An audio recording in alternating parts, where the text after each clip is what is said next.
As we stand on the threshold of an exciting day of intellectual exchange and debate, it is an honor to welcome our guest of honors, Lieutenant Colonel Vishal Deshwal, SO Education, Army Public School, Suratgarh. A leader who embodies courage, wisdom, and dedication. He has been an inspiring force in our community, and his presence here today motivates us to strive for excellence and engage in meaningful discourse.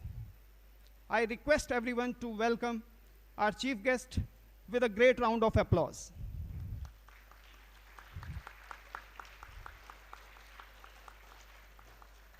To mark the auspicious beginning of our event, I request Principal Ma'am to kindly escort Lieutenant Colonel Vishal Deshwal along with our distinguished judges for lighting of the lamp of knowledge, wisdom, and prosperity.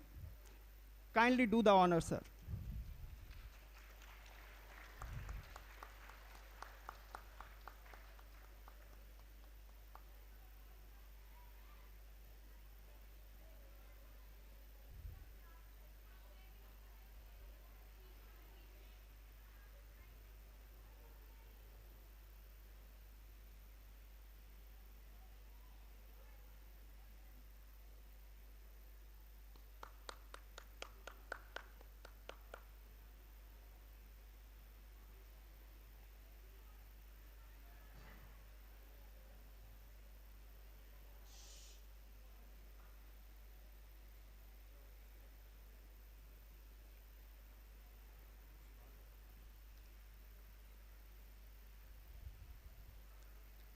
Thank you, sir.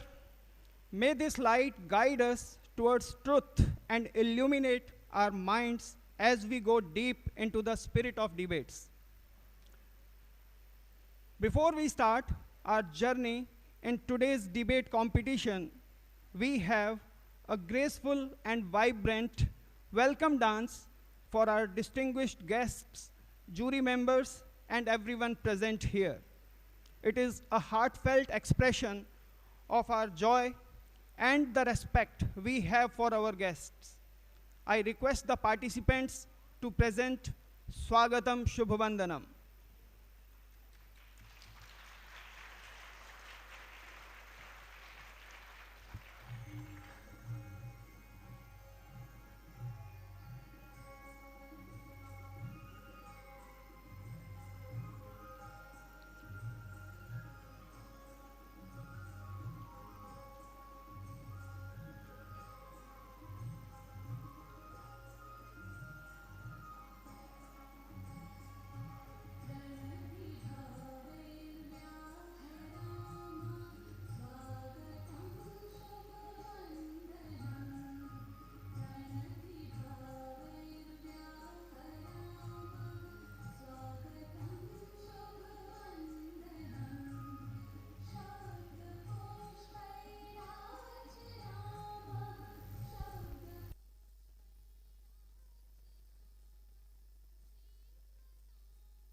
It was indeed a mesmerizing performance and deserves a great round of applause.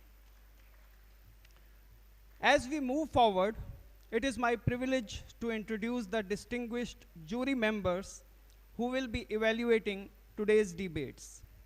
These esteemed individuals are not just leaders in their fields, but also torch bearers of knowledge and wisdom. First, we have Mr. Manpreet Singh Vig, the principal of Guru Harkishan Public School, Sri Ganganagar. With over 3 decades of experience in education, both in India and abroad, Mr. Vig has transformed his school into a model of inclusive and progressive education. His dedication to integrate innovative teaching methods has earned him numerous recognitions, including the CBSE Best Teacher Award in 2016. We are honored to have you with us, sir. Next, I would like to introduce Dr. Parneet Jaggi, a distinguished professor of English at Dr. B.R. Ambedkar Government College, Sri Ganganagar. With 22 years of teaching experience and a PhD from Kurukshetra University, Dr. Jaggi is a prolific writer and researcher.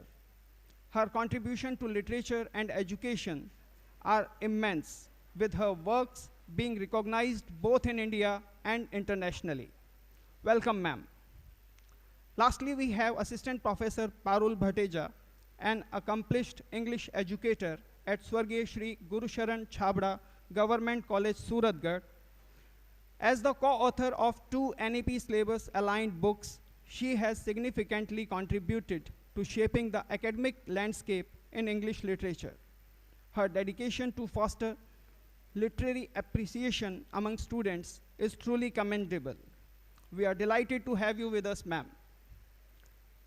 Now I request Ms. Shagun to kindly present flower bouquets to our esteemed judges as a gesture of honor and appreciation.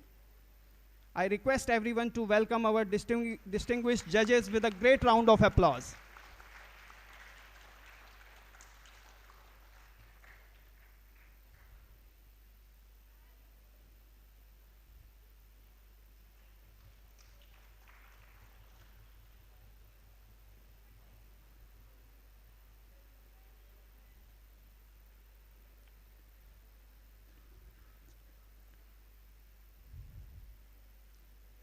Now, with great pleasure, I would like to invite 2 exceptional students, graceful Lakshmi Priya and brilliant Shri Arana, to take the stage and guide us to the next segment of our event.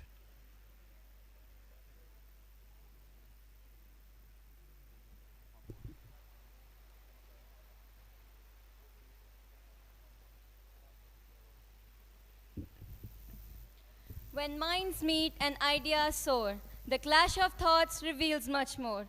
In dialogue, wisdom finds its way, illuminating truths in a bright array. Good morning, everyone. We welcome you to the Southwestern Command Inter-APS Debate Competition 2024, where we celebrate the power of thoughtful discussion and intellectual exchange. We extend a warm welcome to our esteemed judges, respected principal ma'am, teachers, and dear students. On this day dedicated to the pursuit of wisdom, we have gathered some of the brightest minds who will now engage in a spirited contest of ideas. The stage is now set for a day of thought-provoking debates. Competing today are 12 brilliant teams from across the Southwestern Command, each bringing their unique perspectives and insights. We are eager to hear from these young orators who will undoubtedly showcase the power of words and ideas. Before we dive into the debate, let us outline the rules for today's competition. Each speaker will get 4 minutes only to put forward his or her views. The first bell will ring at the end of 3 minutes and 30 seconds. Speaker will be penalized for exceeding beyond 4 minutes. Speech less than 3 minutes will attract negative marking. It is mandatory for each interjector to ask 2 questions. The interjector will be evaluated on the basis of both the questions. Each question should be based on the speech of the speaker who has just spoken. In case the mandatory quota of 2 questions is not asked by any interjector, he or she will be penalized for the same. It is mandatory for each speaker to face one interjector for evaluation. If the speaker is not interjected even once, then he or she will be questioned by a judge and shall be evaluated for his or her response. The speaker will be penalized for reading from the script. It is mandatory for each speaker and interjector to speak from the podium using the podium mic and not otherwise. In case of a tie among the scores of two teams for the winning positions, the tie will be broken by disregarding the scores of the two interjectors. Only speaker's score will be calculated to decide upon a definite winner. Now that the rules are clear and everyone is aligned, let's get ready to dive into heart of today's event. For the first round, we'll invite the teams Team A to Team F and the interjectors of Team B to Team G. And for the second round, we'll invite the teams G to Team L and the interjectors of Team A and Team H to Team L. With the stage set and the participants prepared, it's time to begin the debate. May the best arguments win, and with this, let's welcome the teams Team A to Team F and the interjectors of Team B to Team G.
Now I request the first participant of Team A to speak for the motion.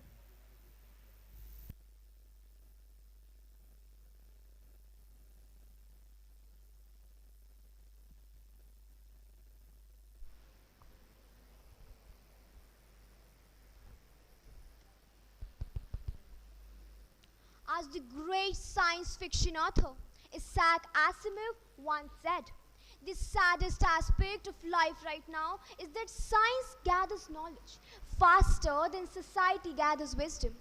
This profound statement rings especially true when we consider the rapid advancement of artificial intelligence and its impact on our employment opportunities. Distinguished judges, respected teachers, and my dear friends, today I stand before you to argue that artificial intelligence indeed possesses a significant threat to our employment opportunities. Albert Einstein once said, "The only thing we have to fear is fear itself." Today, however, I urge you to consider a very real fear, the fear of irrelevance in the face of artificial intelligence. Let's begin by considering the current landscape. AI is no longer confined to science fiction. It's the reality that's rapidly reshaping our world. From AI-driven machines to AI financial services, from virtual assistants like Siri and Alexa to AI in transportation and medical diagnosis, AI is taking over every sector of our economy. Well, in a country where earning $25,000 a month places you in the top 10% of wage earners, and with unemployment at a 45-year high, the havoc AI possesses is nothing short of catastrophic. So, are we really ready to surrender our livelihoods to the lines of code? Well, imagine a world where self-driving trucks navigate highways, eliminating the need of human drivers. Picture a future where AI doctors diagnose illnesses with pinpoint accuracy, leaving the general practitioners scrambling behind. This isn't science fiction. This is the reality that we are hurtling towards. The threat of AI to employment is not just limited to the low-skill jobs. Even professions once thought to be safe from automation are now at higher risk, including lawyers, doctors, financial analysts. Tell me one thing. Who needs a human to review legal documents when an AI can do it at faster rate, which is fewer coffee breaks? But perhaps you are thinking, surely AI will create new jobs to replace the one it eliminates. To that I ask, at what rate and for whom? The pace at which AI is destroying the jobs far outstrips its ability to create new ones. It's like trying to bail out a sinking ship but with a teaspoon. The effort is there, but the maths simply doesn't add up. You have already heard a lot about the possibility of losing up to 800 million jobs by 2030 simply due to automation. AI-powered automation will disproportionately affect certain industries, including data entry, customer services, manufacturing. Now, these industries employ millions of people worldwide. What will happen to these people when AI takes over? In conclusion, I return to the words of another visionary, Stephen Hawking, who warned the development of full artificial intelligence could spell the end of human race. While this may seem dramatic, in context of employment, it's not far from the truth. AI doesn't just threaten jobs, it threatens our very way of life. So, I ask you, esteemed audience, can we afford to ignore the looming threat of AI to our employment opportunities? The time to act is now, before we find ourselves in a world where human workers are as obsolete as the jobs they once held. Thank you.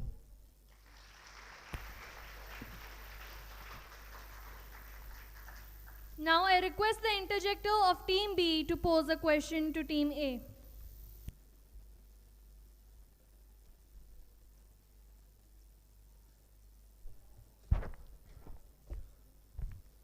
Thank you, my fellow debater, for your stance. I've been listening to it very carefully and I want to ask you a few questions. My first question is, according to a statistic by the International Labour Organization, 35 to 40% of the entire workforce is populated in grunt jobs, such as data entry, which was mentioned by you. This translates to about 1 billion workers worldwide. Even if we take a small percentage of this, a lot of people have the skills to be better workers. And if we introduce AI in the workforce for them, this can take away the frustration, pain, and the agony of those workers and do search for better opportunities for them as well. So how can you say that introducing AI in the workforce will not better the lives of the employees? My worthy friend, your question reminded me to the tale of the Trojan horse. Well, let's talk about the story first. The people of Troy welcomed what seemed like a gift from the gods, only to know it was their undoing. AI, my friends, is much like that wooden horse. It comes bearing promises of providing us with unlimited jobs, efficiency, increasing productivity. But tell me one thing. What is hidden inside this wooden horse? Job loss, economic inequality, reduction of the manual labor, and what not. I would like to mention, I do agree with your stance that AI does create new job opportunities, but the pace and scale of job destruction often outweigh the benefit. I would like to mention that the jobs created by AI often require advanced technical skills that many of the displaced workers lack, which often results in creating a skill gap. The rapid pace of AI typically means that by the time the workers will be evolved to the new jobs, it might be possible that the job requirements might have evolved again, which would leave them and their skills absolutely obsolete. I would like to mention a stat according to McKinsey Global Institute that clearly estimated that up to 800 million jobs could be lost simply due to automation. Just like the Trojans were lulled into the false sense of security, we too are at a risk of letting down our guard. By the time we realize the true cost, it may be too late. Thus, we have to be responsible and cautious about the after consequences that can come lurking within, just as in the case of the Trojan horse. Thank you. Thank you. My second question is, it was mentioned by you that AI is taking over every sector of employment. Well, let me remind you that even if we analyze some of the countries which do not have a lot of development, they have a very much increase in the GDP solely due to AI, which results in a better standard of living for the people as well. So when you do quote the fact that you are against artificial intelligence for economic development, Does that imply that you're also against better health, better education, and better infrastructure for the people?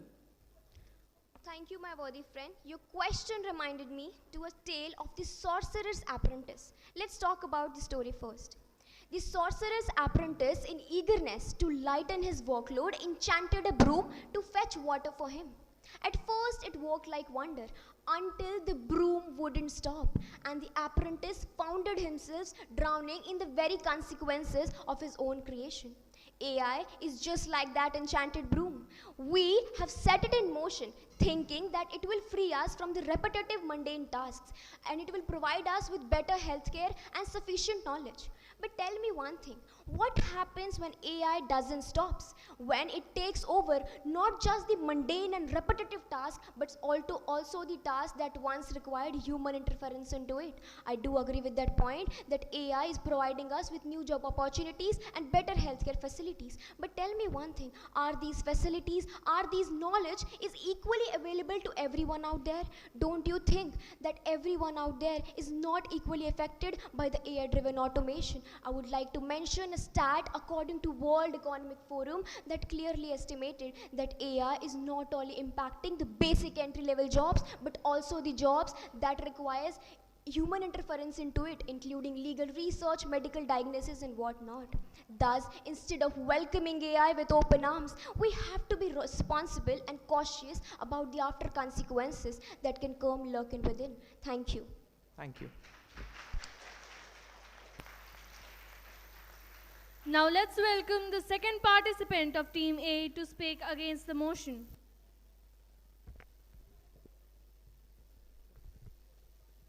Henry Ford famously declared, "The greatest danger in times of turbulence is not the turbulence, it is acting with yesterday's logic." The opposition paints a bleak picture of a jobless future dominated by robots. But fear not, for I stand before you to argue against the motion. Artificial intelligence is not a grim reaper of jobs, but a revolutionary partner in progress. Respected judges, esteemed teachers, and dear friends, the notion that AI will lead to widespread joblessness is not just misguided, it's as outdated as fearing that automobiles would leave all the horse-drawn carriage drivers unemployed. Let us begin by addressing the elephant in the room, or should I say, the robot in the room. Yes, AI is changing the job market. But change doesn't equate to threat. In fact, AI is creating more opportunities than it's eliminating. Talking about the statistics, the report by World Economic Forum anticipates that AI will generate 12 million more jobs than it displaces by 2025. This surge is driven by the adoption of AI technologies across industries such as healthcare, education, finance, and technology. The emerging roles of AI and machine learning specialists, data scientists, information security analysts, and IoT specialists are anticipated to see significant growth, with a 40% increase in AI and machine learning specialists by 2027 and a 30% rise in data analysts and scientists. Now, consider this. Every technological revolution in history has led to net job creation. The Industrial Revolution did not annihilate jobs, it transformed them. Are we to believe that this time, uniquely in human history, we've invented ourselves into obsolescence? I think not. AI is not replacing humans, it's augmenting our capabilities. It's freeing us from mundane, repetitive tasks and allowing us to focus on what truly matters: creativity, critical thinking, and emotional intelligence. Now you tell me, when was the last time you heard someone complain, "Oh no, I don't have to spend my entire day entering data into spreadsheets anymore"? Imagine if we had halted the internet's progress out of fear that it would put postal workers out of job. Today, we'll be mailing letters instead of sending emails, and the world would be a very different place. Certainly not for the better. Let us also consider the bigger picture. AI has the potential to solve some of humanity's most pressing challenges: climate change, disease, hunger. As we tackle these issues, won't we create more jobs and opportunities along the way? Or should we avoid curing diseases to keep our pharmaceutical researchers employed? Moreover, AI is a powerful tool for economic growth. It helps businesses operate more efficiently, reduce costs, and increase profitability. These benefits lead to business expansion and consequently job creation. For example, AI-driven analytics can help companies better understand market trends and customer needs, enabling them to develop new products and services.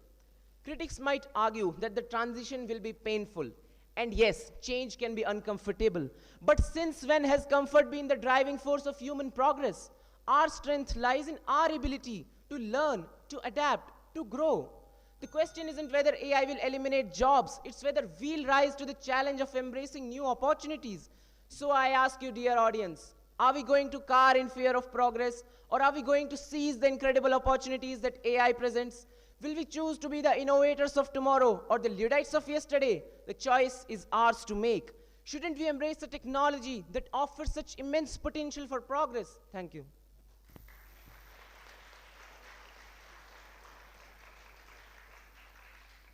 Now I request the interjector of Team B to pose questions to the speaker of Team A.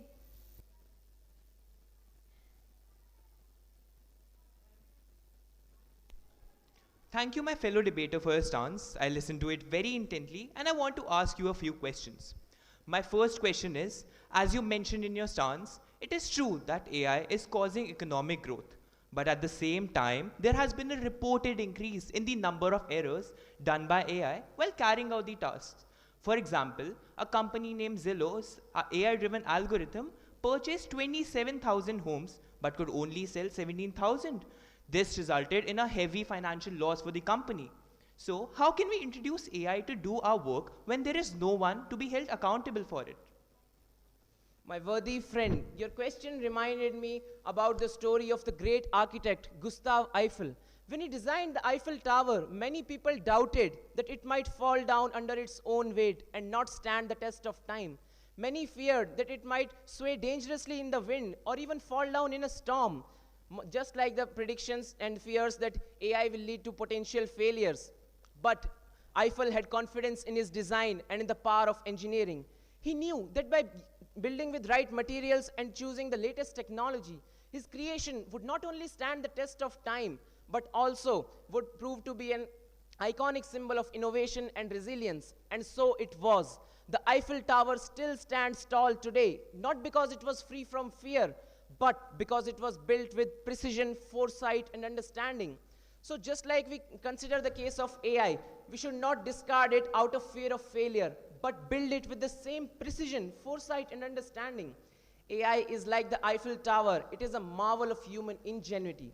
And just as we trust the structures that we build to withstand storms, we must also trust the systems that we create to handle the complexities of the modern world. And just like Eiffel had confidence in his design, we must also constantly monitor, innovate, and adapt our creations to ensure that they stand the test of time. So yes, there is risk, but as with all great advancements, it is a risk worth taking.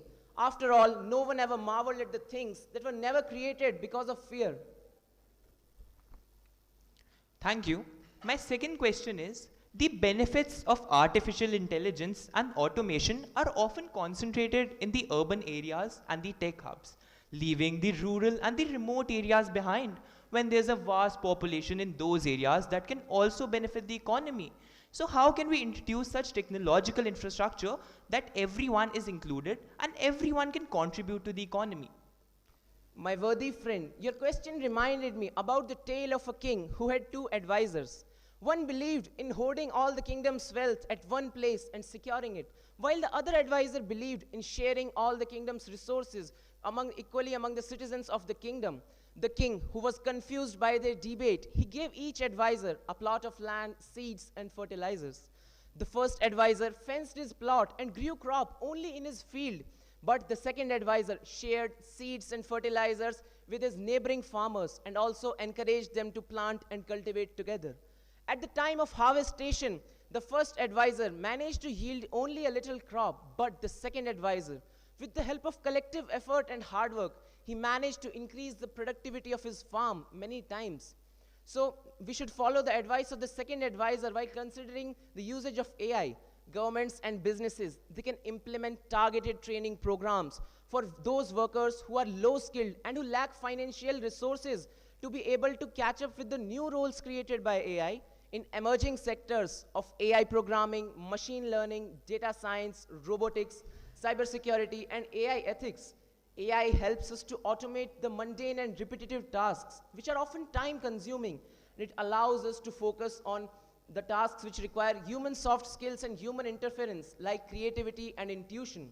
Also, we should focus on using AI to our own benefit, and we should not restrict the limit of AI and usage of AI to only the hands of a few, to ensure that the usage of AI can benefit all sectors.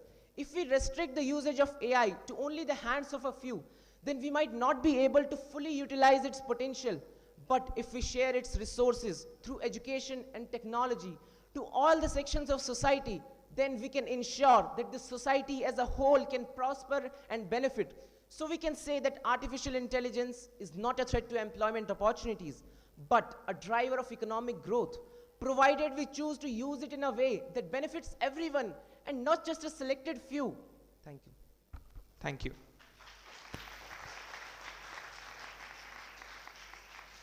Thank you, Team A. Now let's welcome the first participant of Team B to speak for the motion.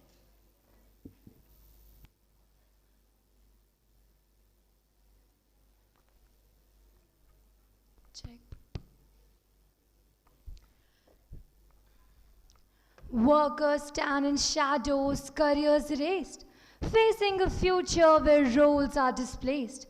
Promises of progress, swift and bright, cast a harsh shadow on the human plight. Warm greetings to respected judges, worthy audience and fellow debaters. Today, I, Code B1, stand here to strongly favor the motion that yes, AI is a threat to employment rather than a driver of economy. Foxconn, a manufacturing company, replaced over 60,000 workers with AI robots. Amazon eliminated over 100,000 jobs due to automation.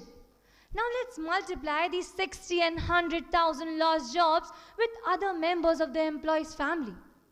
Do these figures terrify?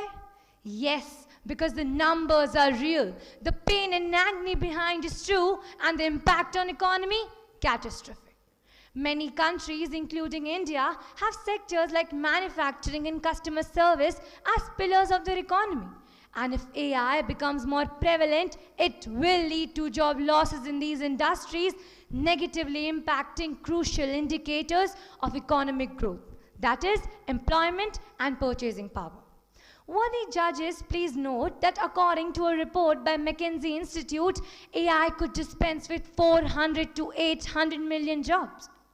My worthy debaters might still argue that AI creates more jobs. However, it seems that they are gazing at it from an ivory tower, as jobs displaced by AI are often blue-collar roles in production and logistics, while the jobs being offered are white-collar office-based positions. It is more like robbing Peter to pay Paul. Is it viable to take away the job of a clerk and ask him to be a robotic scientist, or a telemarketer to be an AI developer? As AI grows, new skills are required, making the existing skills obsolete and the workers unemployable. In such scenario, even reskilling is also not a cakewalk. AI might offer some productivity, but at the same time it leads to wage stagnation, in turn amplifying income inequalities. Many think that mere monetary gains of big business houses economic growth, wherein, due to use of AI, the employment and purchasing power of the common men is being hampered, which is the true indicator of economy. AI can be a driver of economy only when it works with human resource, fills pockets to purchase, and gives job to each vacant hand. Can you trade money with tears of job losers allured by AI's potential? Certainly not. Let's not forget that we are trading our innate creativity, wisdom, and intelligence with something which is artificial. And in the long run, this will cripple our economy. Many developing countries, and one such is India, which even after having a GDP growth rate of over 7%, is called a jobless economy. And if in such situations, AI reduces even more jobs, it is going to be a lethal blow to the workforce, damaging our economy. Growth of economy means better GDP. Stride of economy means more employment. Driven economy means better purchasing power. And developed economy means shared prosperity and inclusion of all. Can AI be a driver of economy, snatching away jobs and sabotaging lives of millions? Let us ensure that we are not blinded. Let us ensure that we are not blinded, and our legacy is one of compassion, is one of empathy, and is one of collective advancement, where in the quest of progress, no one is left behind. Thank you. I request the interjector of Team C to pose questions to the speaker of Team B. Good morning, everyone. I'm interjector from Team C. My friend, I heard your perspective and I really appreciate it. But I have few questions for you. My first question is, as you have said in your speech that AI is killing jobs in every sector of employment. But is there a skill that people can learn so they get jobs that AI can't do? Thank you so much for your question, and I'm happy that you're thinking about this perspective. But I believe, yes, there are many jobs that till now AI cannot do. But we do not know about the future. And secondly, the comparison, if we compare the type of jobs and the job that AI can do and it cannot, the proportion is quite unequal. More than 70% of the jobs fear that AI will replace them. In such situation, can we simply ignore the 7 out of 10 people who are fearing their job displacement simply because the 3 people believe that they are unaffected? That's not true. We need to focus on both the sides of the coin, not ignoring the darker side just because the brighter side has a better claim.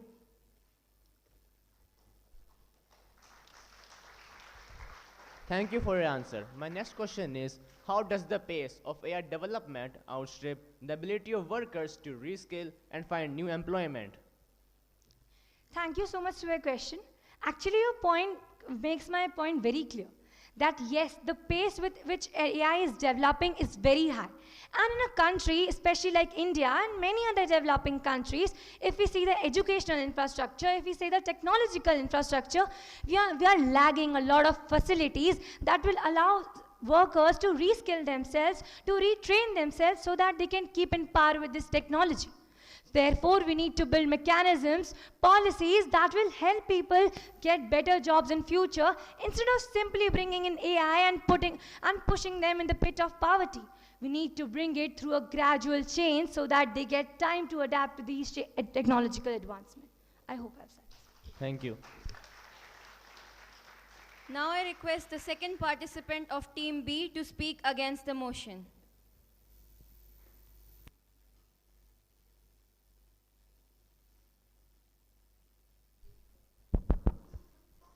The intention of AI with our economy is none other than to weave into it a yarn of new color. For employment, AI does not seek to replace. It merely offers them new shoes in the race. Good morning, esteemed judges, respected teachers, and my worthy fellow debaters. Today, I, Code B, stand strongly against the motion that AI is a threat to employment and not a driver of economic growth. Ladies and gentlemen, AI cannot be seen as a foe, for it proudly claims the title of being the biggest asset to productivity. From the eyes of an employer whose primary goal is maximizing revenue, AI is a golden ticket to cost savings, accuracy, and better efficiency, all leading to better economic growth. For instance, Amazon has transformed its logistics using AI, notably with Kiva robots that boost order speed and efficiency. Predictive analysis enables accurate demand forecasting. This AI strategy in logistics and supply chain management gives Amazon a decisive edge in the global market. In fact, 64% of businesses believe that AI will increase their overall productivity. This has already been noticed as businesses are seeing a productivity increase of 10% to 40%.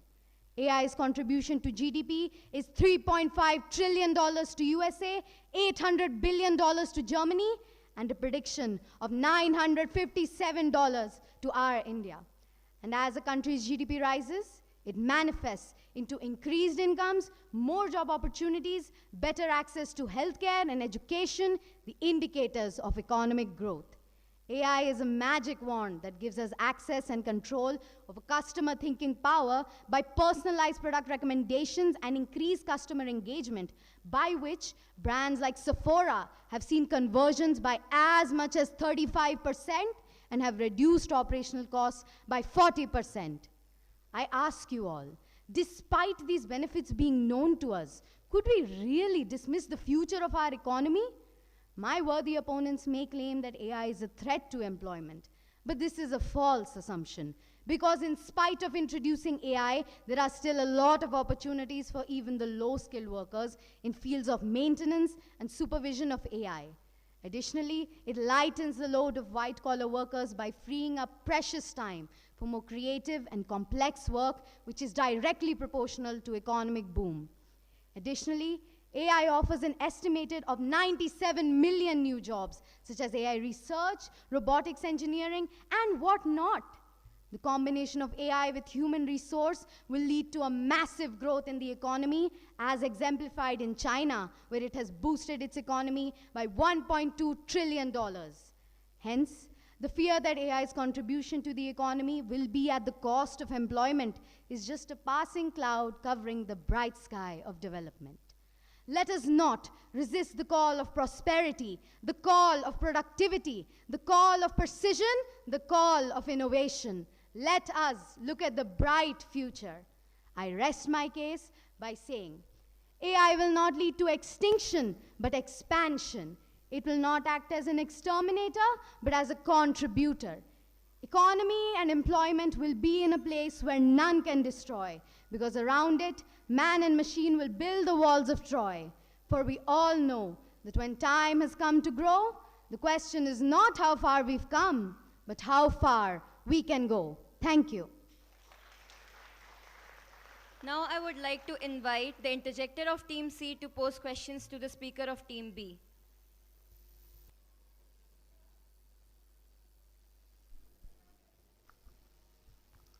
My friend, I heard your perspective and I really appreciate it.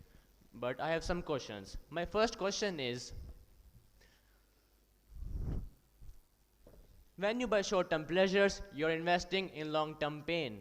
So, how can the benefits of AI be sustained in the long run? Or will the advancements eventually lead to more job redundancies? As I already mentioned in my speech, AI contributes to 12 million more jobs than it destroys. The opportunities that AI opens up for us are endless. AI is a golden ticket to various advancements in our society. AI does not pose as a threat for an economy and employment. It boosts both of them. We must not hesitate to implement AI because it shall not be a threat to our society. It will uplift our society. It will uplift our economy. It will not do damage, it will only do good. My next question is, in what ways has AI contributed significantly in the growth and extension of gig economy and freelance work? As I have already mentioned in my speech, AI has contributed to the GDP of various countries such as USA and Germany, where they have seen significant AI boosts and also will have a GDP increase annually solely due to AI. And also, AI's aid in jobs includes increasing the productivity of the workers, lightening their workload, and even giving them more creative and complex ideas. Along with this, AI's contribution globally advances every single place of society and will contribute to both freelance work and the economic development of a country as a whole. Thank you. Now let us welcome the first participant of Team C to speak for the motion.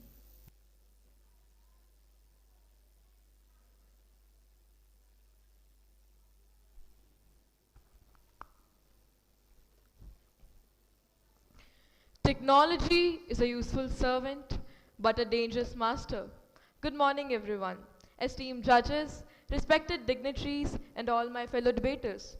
Today we are here to discuss a critical issue that affects the future of our workforce. Whether AI poses a threat to employment or acts as a driver to the economic growth. I, speaker from Team C, firmly believe that AI does indeed pose a significant threat to employment.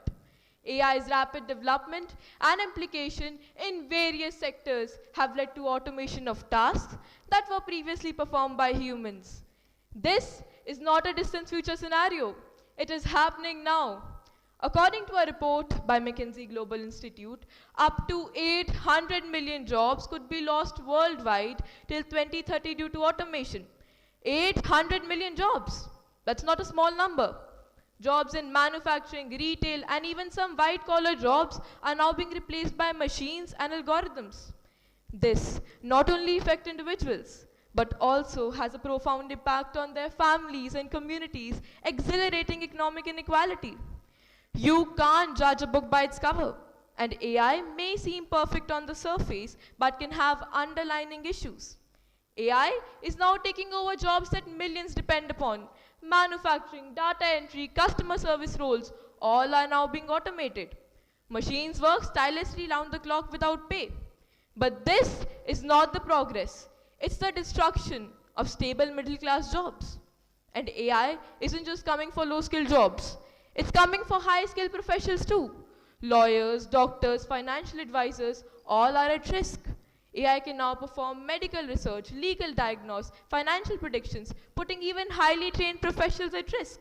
So the idea that AI will only replace menial tasks is just a myth. Moreover, the jobs that AI provide require specialized skills that most displaced workers don't have. And transitioning millions to these new AI rules is unrealistic and ignores the economic disparities. And the transition from traditional jobs to AI-related roles is not a straightforward process. It requires significant time and financial investment in both education and retraining. And many workers, particularly those belonging to low-skilled jobs, find it challenging to acquire the new skill. As a result, they may be left without any viable employment options. The road to hell is paved with good intentions, and well-intentioned AI systems can have unintended negative consequences as well. We must also consider who controls these AI systems. Large companies and corporate bosses are non-committal. They won't say yes, no, but the trends reveal a clear decision. Just consider the case of Google. Reports say that the company is planning to reduce its workforce, meaning to fire people. And how many of them are at stake? 30,000 jobs. And why it's a big number? It's because Google only has around 170,000 people, meaning firing 17% of them. And what's the reason? Artificial intelligence. So AI may seem like a progress, but it's a wolf in sheep's clothing. It promises efficiency, but threatens to wipe out jobs. So let's not be blinded by its allure without seeing its dire consequences. So to say, AI is a dangerous master. It threatens jobs, increases inequality, and concentrates power. So let's scrutinize its impact and protect our workforce. Thank you.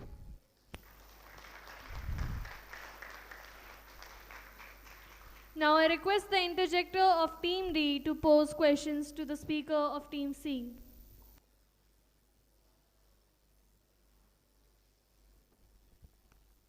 A very warm good morning to esteemed judges and my dear friends. Today I, interjector of Team D, stands before you to put forward some questions. So my question is, a study by Brookings Institution estimates that 25% of US jobs are at high risk of automation, with transportation, production, and food service sectors being particularly vulnerable. My question to you is, how has the automation of jobs through AI already impacted on employment in various industries? Thank you, my friend, for your question. I really acknowledge that. Answering to your question, I would like to say that AI indeed has impacted a lot of sectors through its automation. Consider the case of manufacturing. As I've already mentioned in my speech, and according to a report by Carl Frey also, there's been a net loss decrease in manufacturing sector by 22%, in transportation by 16%, and in data entry by 17%. What this shows is that AI has a huge impact on different sectors of the economy. And if we talk about numbers itself, in the last year, more than 300,000 jobs lost only in tech sector. For instance, take the example of Amazon. They laid off 27,000 workers, and Meta, formerly Google, laid off 21,000 workers. These are not just statistics. They represent people's livelihoods, families, futures being shattered in the name of efficiency. And when we talk about efficiency and impact, we must also consider what the human cost is being paid for. So as we navigate towards automation, let us ask ourselves, then are we building a society where machines serve the humanity, or one where humanity serves the machine? Thank you. Thank you for your answer. Now I'll be starting with my next question. With AI handling data-driven tasks, doesn't this shift allows humans to focus on areas where emotional intelligence is crucial, such as jobs requiring empathy, negotiation, and conflict resolution? Thank you, my friend, for your question. It was an insightful one. Answering to your question, I would like to say that AI while taking jobs, if we talk about jobs that AI create, yes, of course, I agree to your question that there are some jobs which require empathy, EQ, which is emotional quotient, which AI can't do. But at the same time, not everyone is capable of hiring and playing roles which require empathy. We all know that you can't teach an old dog new tricks. So of course, a person who is in mid or late career stages can't opt to new skills, which will definitely impact him mentally, emotionally, psychologically. So if we talk about a race between AI and human, let us wish that our human lives, our human values and our humanity and the purpose that led away should lead, rather than the cold logics of the machine. Thank you for your answer.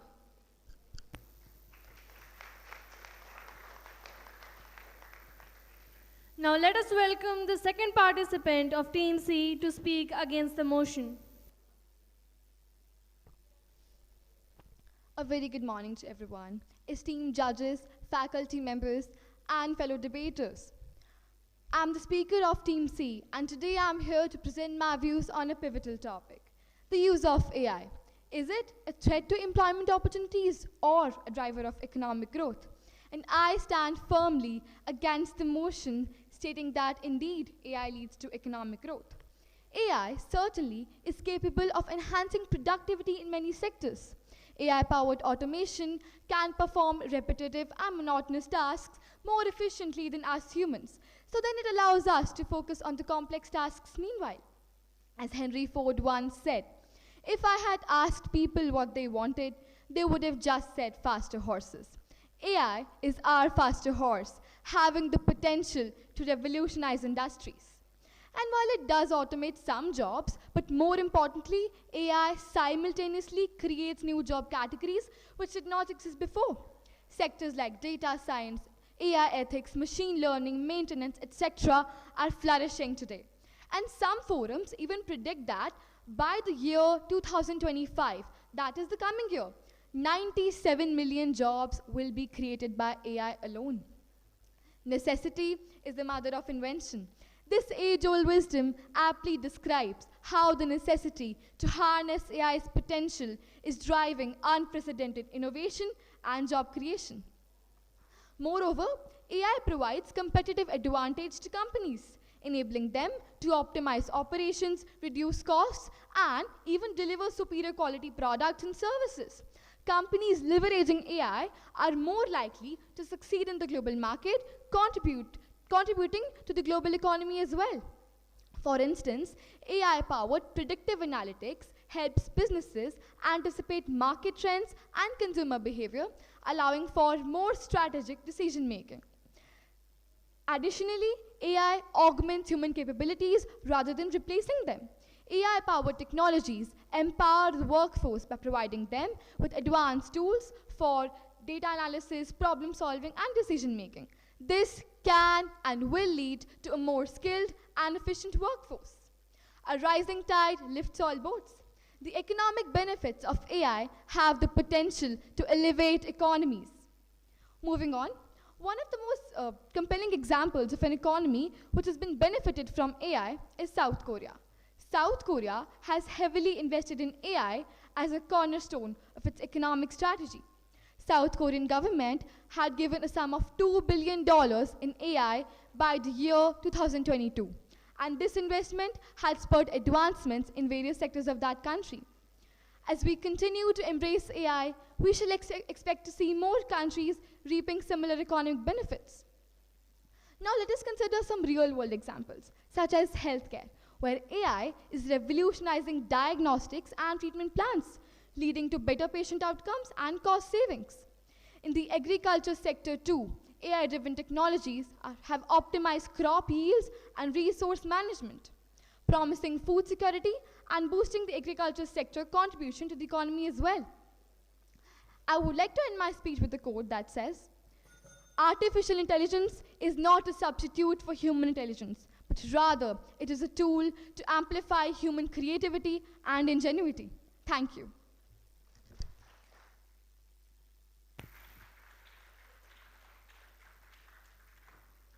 Now I request the interjector of Team D to pose questions to the speaker of Team C.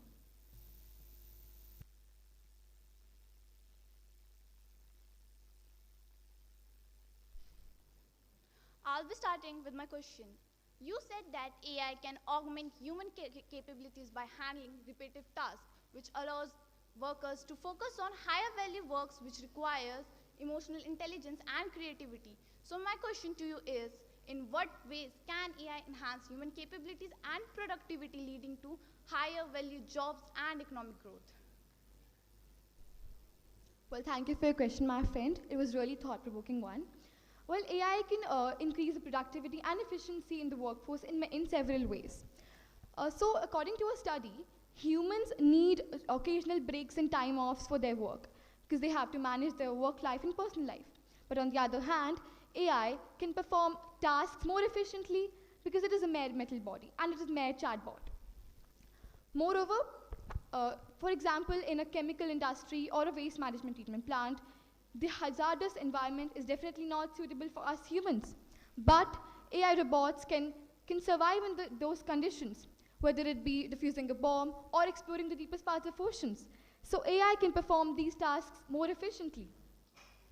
Moreover, they can increase productivity by, as I said in my speech, that it does automate the tasks, the monotonous and repetitive tasks, so it allows us to focus on the complex tasks meanwhile.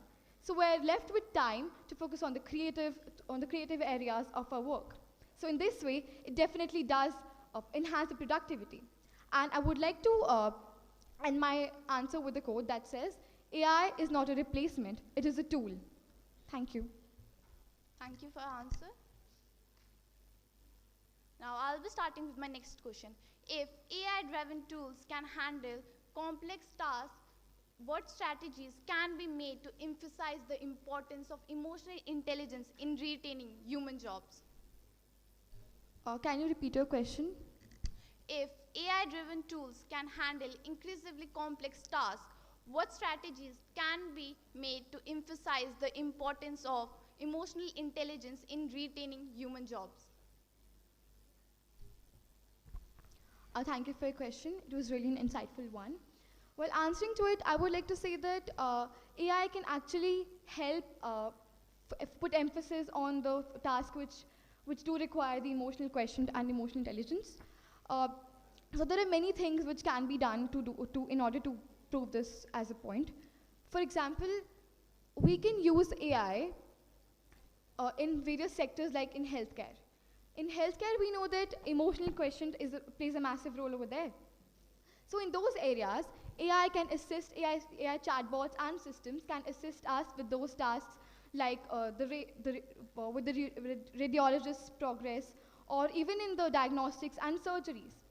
And moving on, in teaching also, AI-powered interactive panels can help teachers teach skills of AI, the fast-pacing world of AI, to their children so that they can also cope up with the fast-pacing technology of AI.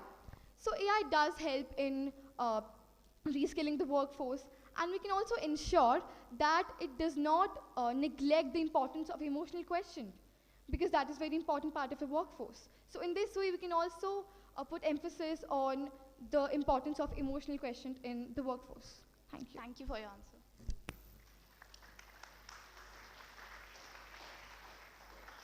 I hope we're having a great time in witnessing such insightful thoughts.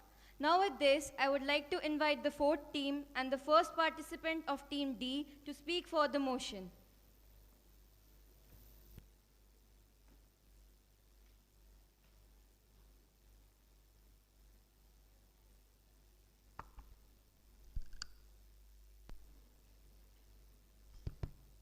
If this type of technology is not stopped now, it will lead to an arms race. Good morning. Today I stand before Team D to argue that the use of artificial intelligence is a significant threat to job opportunities. While AI has brought numerous advancements and conveniences, it is crucial to acknowledge the profound impact it has on the workforce. Firstly, AI and automation are replacing human labor in many sectors, from manufacturing to customer services. Tasks that were once performed by humans are now being executed by machines and algorithms.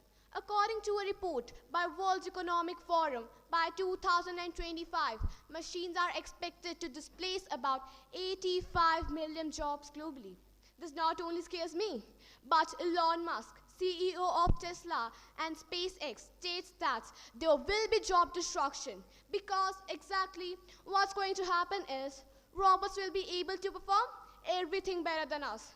I mean, all of us. And I don't exactly know what to do about it. And this is the thing that actually scares me.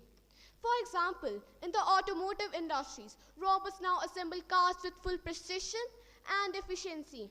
As rightly said by Stephen Hawking, the automation of factories has already decimated jobs in traditional manufacturing. And the rise of AI is here to extend this job destruction deep into middle class. Secondly, the rise of AI is making income inequality even worse.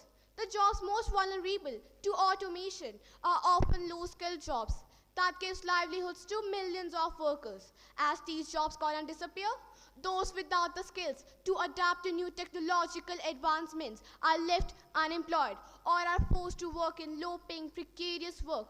This shift not only affects individual workers, but also has broader social implications.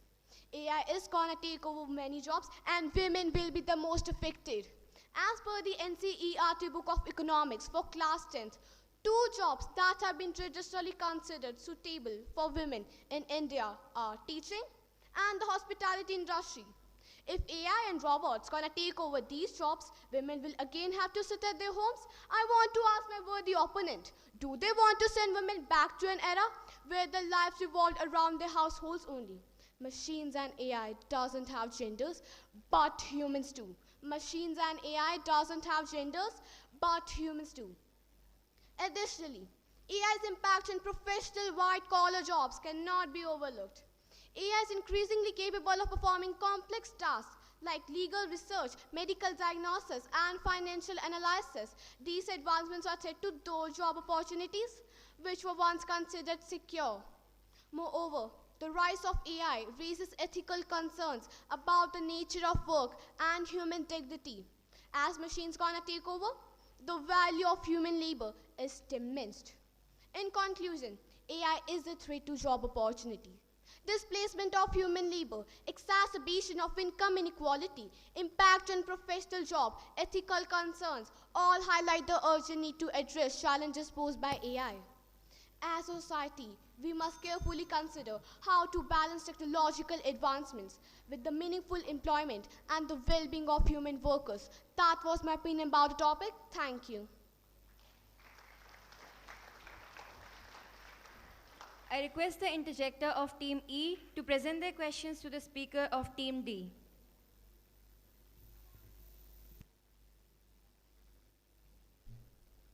Good morning, everyone.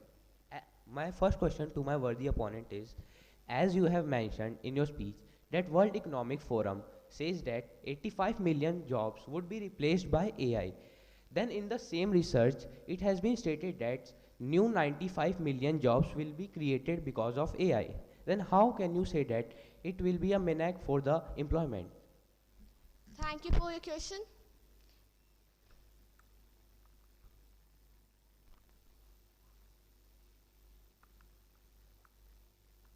Thank you for your question. I want to answer this question. These jobs will be only given if you have, if you are advanced to AI technologies, have digital skills, and have digital technologies. But I want to ask, how many people of India are advanced to these technologies? The percentage is very low.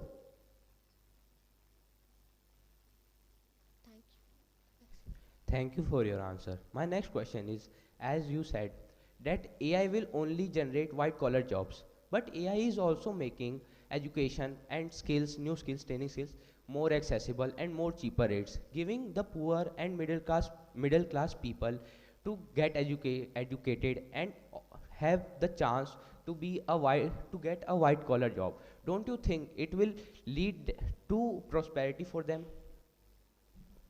Thank you for your question. AI has many advantages and technologies, but I want to say, but what about the jobs of those who used to do of finance and law of medical? What about those jobs? If AI is going to replace everything, what will humans do? They will just sit at their homes? AI and technology is making humans lame, lazy, and less creative. Thank you. Thank you for your answer.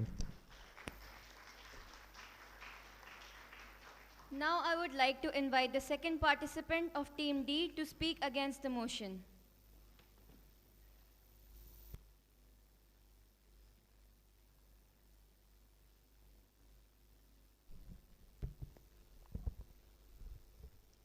Tremble, therefore, tyrants of the world.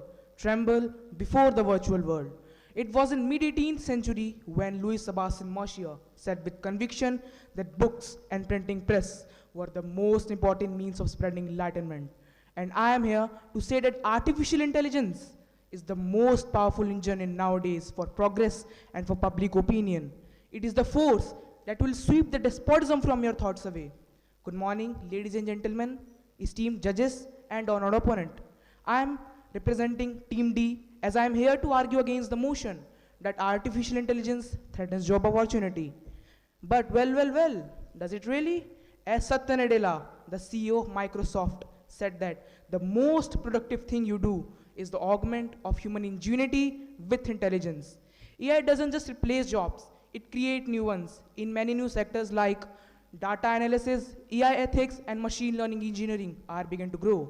For example, the World Economic Forum predicts that AI will create 97 million job opportunities in 2025, outpacing 85 million job opportunities that might be displaced.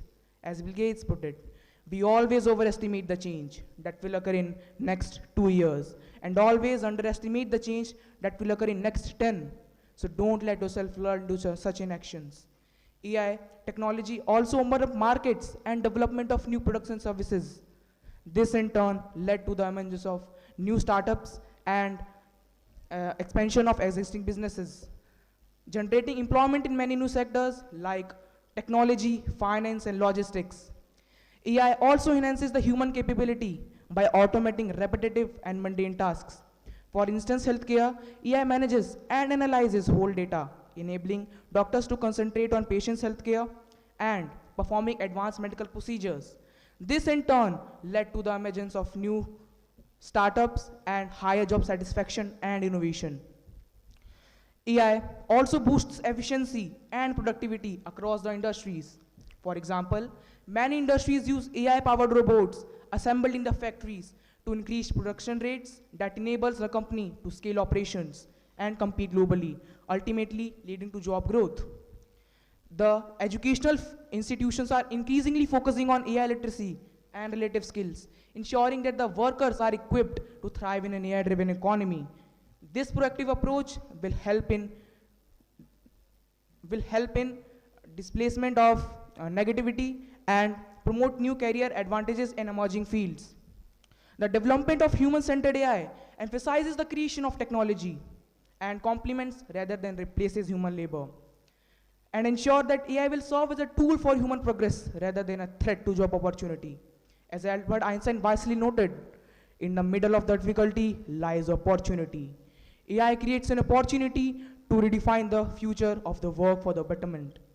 In conclusion, I would like to say that and recite a slok from Bhagavad Gita, that is, Yatha yastu na dushtasya, Yatha yastu na dushtasya, na kale chana cheshtitam, na kale chana cheshtitam, vinashayana shastrani, vinashayana shastrani, bhavishyam tu sada sukham, bhavishyam tu sada sukham. Which means, just as there is no harm in a weapon, if there is no misuse or ill intent, so too the future will always be prosperous if approached with positive actions. In my opinion, AI is not a threat to job opportunity. It is a chance to open the doors for the development of a new era. Thank you.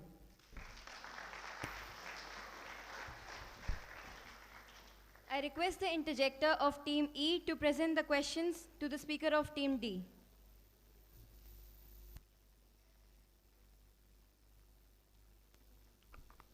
My first question to my worthy opponent is, in gaining or in making more profit, the companies are firing people and they are acquiring humanoid robots so that they can gain more profit.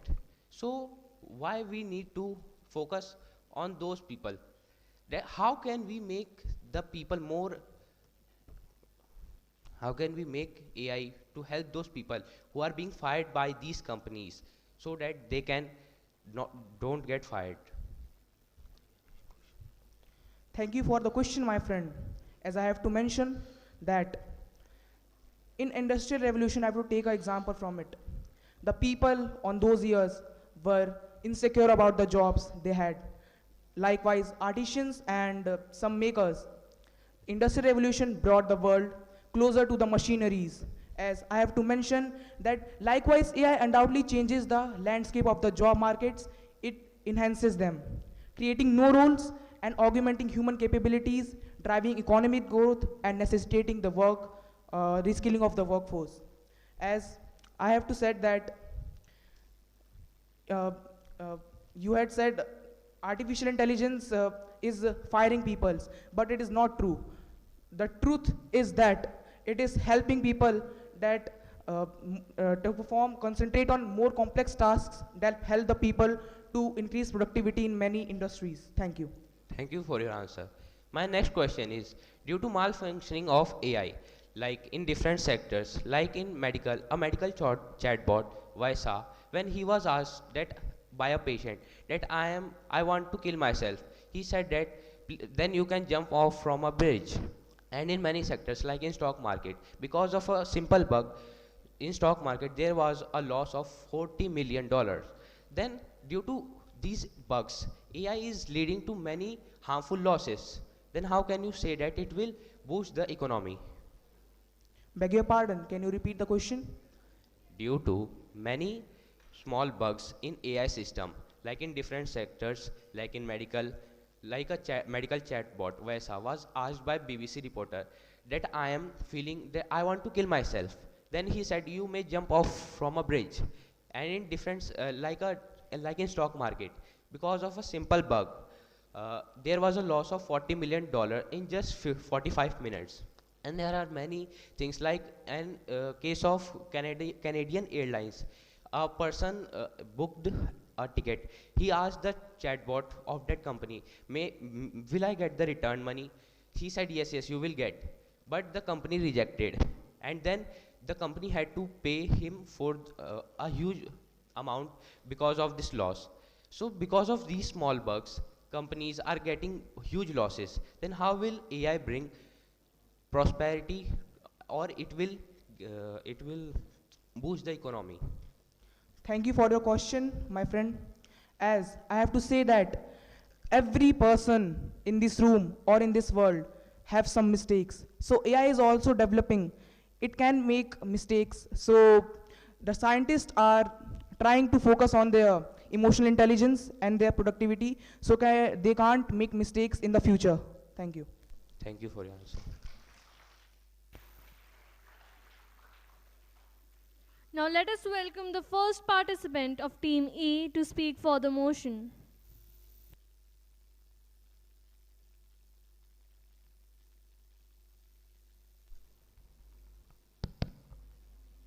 Artificial intelligence is an infant at best. Once it becomes a teenager and believes it is smarter than its parents, will AI rebel? By Dave Waters. Good morning, respected judges, esteemed guests, and all my dear friends. I, member of Team E, is present before you all to express my points in favor of the topic, the use of artificial intelligence, a threat to employment or a driver of economic growth. AI programs might complete important jobs that humans currently do. That would diminish the need for labor, consequently driving down salaries and hirings. AI promises increased work efficiency and innovation. Behind its potential, it also holds threats to various work professions. It is feared that AI will make us unemployed in the future. Why consider the future? Do you know how many people have already experienced job displacement due to AI? A study from Socius reveals that 14% of workers have already experienced job displacement due to automation or AI. The value of human labor will decline as artificial intelligence grows, making it difficult for humans to obtain steady work. Cashiers and sales personnel are being supplanted by self-service kiosks and self-automated checkout system at supermarket and fast food franchises. Customer service agents are being replaced by chatbots and virtual assistants. Even human drivers are being replaced by autonomous trucks and delivery vehicles. AI will lead to a declining number of entry-level jobs, making it difficult for young people to enter the workforce. The World Economic Forum has estimated that some 85 million jobs could be replaced by 2025. Freethink says that 65% of retail jobs could be replaced by that year, saying that this is largely due to technological advancement, higher cost in wages, tight labor market, and less consumer spending. Forbes says that according to an MIT and Boston University report, AI will replace as many as 2 million manufacturing workers by 2025. Can you all imagine the unemployment we will be facing as the country with the largest population in the world? Elon Musk, the CEO of Tesla, calling it the biggest accidental threat of our times, and has been a leading proponent of the advancement of this technology undergoing regulation. There are notable instances where AI and machine learning led to significant issues. JP Morgan's, who chases AI-powered trading algorithm, led to a significant loss. In 2012, due to malfunctioning of an AI-powered trading algorithm, led to a loss of $440 million in just 45 minutes. We lost such a huge amount in just 45 minutes, then how can we say that AI is a booster of economic growth? In conclusion, while the advancement of AI presents incredible opportunities, it also poses undeniable threats to human employment. As AI is increasingly sophisticated, they are capable of performing tasks once thought to be exclusive domain of humans. This displacement will lead to widespread unemployment and economic instability. Moreover, the reliance on AI-driven decision-making could marginalize the unique value of human intuition and creativity, further eroding our role in the workforce. It is imperative that we address and acknowledge these challenges now, ensuring that the integration of AI into a society benefits all rather than a select few. Ignoring the potential risk of AI is not only short-sighted, but perilous. We must strike a balance between embracing AI innovation while safeguarding human livelihood and preserving the dignity of work. My worthy opponent, judges and audience, I want to ask you, do you all want the advancement of AI to come at the expense of human employment?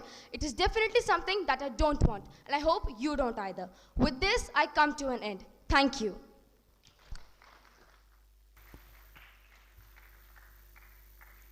Now I request the interjector of Team F to pose questions to the speaker of Team E. Good morning, respected judges, fellow debaters, and esteemed audience. I, the interjector from Team F, will now be asking my question. As you have mentioned in your speech, that AI could indeed create new opportunities. Could you suggest a few ways of how that could be done with AI?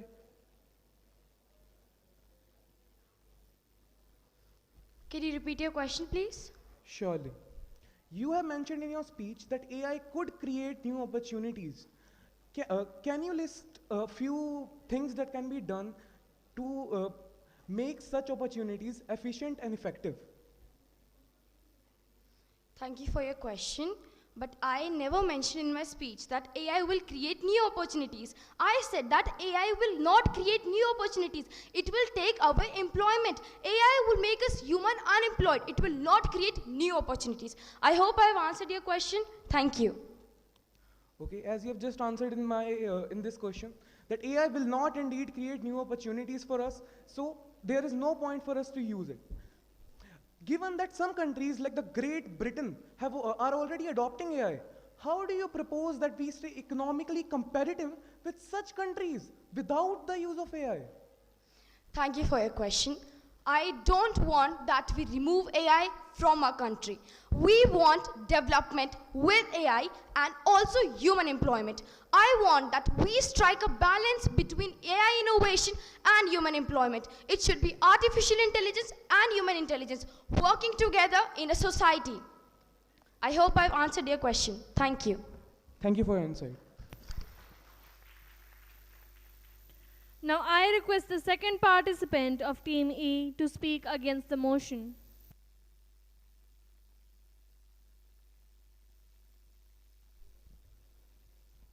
Artificial intelligence is not just about displacing humans. It is about humanizing the digital experience. These are the words of Rob Goff, the Vice President, General Manager of the Salesforce Twitter. A very good morning to one and all present here. I, member of Team E, is going to express my views against the topic, the use of AI, a threat to employment or a driver of economic growth. But before jumping straight into the topic, first let us understand what exactly AI is. Artificial intelligence refers to a development of computer system or performing tasks that require human intelligence. It is a simulation of human intelligence into machines. AI is not just about scientific movies or futuristic robots. It is a powerful force of driving our economic growth. AI is not a new concept. Yes, you heard it right. It might be surprising to know that the first AI program was written back in 1951. So, if AI is not a new concept, then why there is so much hype about it? Why everybody is talking about ChatGPT, robots and self-driving cars? Why people are saying that it would be proved disastrous, that it would destruct our life by taking away jobs? The reason is that it is the human tendency to resist the change. Whenever a new technology comes in the market, it is first condemned by the people. But over the period of time, people realize its importance and accept it. A similar situation witnessed when computers and internet hit the market. People condemned it by saying that it would take away jobs, but eventually ended creating more jobs than it made obsolete. And so in the case of AI. Over last 200 years, predictions of fewer jobs by the pessimists have proven to be false. For example, agriculture technology has replaced millions of jobs, but industrial revolution moved people into factories which created more jobs. According to the National Council of Applied Economic Research, India's GDP increased 7.4% by 2022 and 2023 because of AI. The National Association, NASCOM, projects that by 2025, AI would add 4 lakh new jobs to India, demonstrating the radical changes that AI had already made in the world of work. So it might not be possible to imagine the new and unknown jobs in the future. Here, I would like to ask my worthy opponents, is a mere job worth someone's life? With the help of AI, we can displace such a risky job. Maybe diffusing a bomb, going into the space, or even exploring the depth of the ocean. AI can do it all. Here's another question. When humans are intelligent, why do we really need AI? AI is not a substitute for human intelligence. It is a tool to amplify our creativity and ingenuity. The use of AI accurately in detecting diseases and in performing surgeries with great precision has reformed the healthcare sector. In this era of digitalization where every one of us are concerned about data privacy and cybersecurity, AI is proved to be the solution. AI can detect subtle patterns and identify cyber threats which may go unnoticed from the traditional method. AI is saving the most precious thing in the world. Yes, AI is saving our time. AI is capable of doing most of the repetitive and unimportant job that we as a human have to perform. Tasks that takes number of days to finish can be completed by using AI in just a snap of fingers. AI is not just important for the urban development, rather it is also contributing equally to the rural growth. AI has reformed every sector of our economy, from the inauguration of 3D printed post office in Bengaluru to the space sector like Chandrayaan, Mangalyaan and Gaganyaan were attainable only because of AI. Here, I would like to ask my worthy opponents, and you all as well, what do you want? Stagnated knowledge, stagnated development, and stagnated advancement? After a few decades, do you still want to live in the world in which you live today? Well, I don't want to, and I hope you don't want to. We all want development, and AI are the faces of our development. It is high time that we accept AI and adapt this revolutionary technology as a part of our life. Thank you. Now I request the interjector of Team F to pose questions to the speaker of Team E.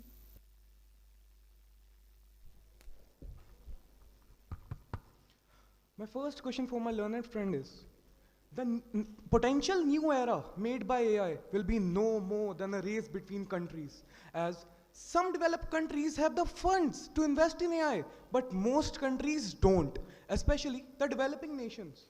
Could you propose a solution so that the developing countries do not get left behind in this race? Thank you for your question, but I would like to tell that those developing countries are not adopting AI because they're thinking that they would take away jobs. And that's the reason that they are not developing. They should adopt AI and develop themselves to come in the race of other countries. Thank you. I do see some of your points as valid, but I do have my doubts. And that is why my second question to you is, the major argument that sides with AI is that it could uplift the economy and create a utopia, the perfect world. But can humans even live in a utopia?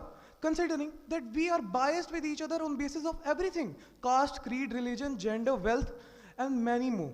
Especially in a utopia created by AI. It's like a 1-year-old child trying to walk with broken stilts. What is your opinion on this argument? Thank you for your question.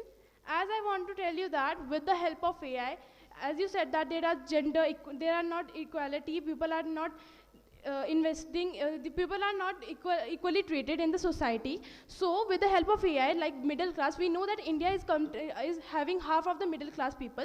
So with the help of AI, they can use AI to enhance their skills and reskill and upskill them. With that, they could come in the reach of many other reskilling and upskilling people who has already skilled them. Thank you. I appreciate your insight.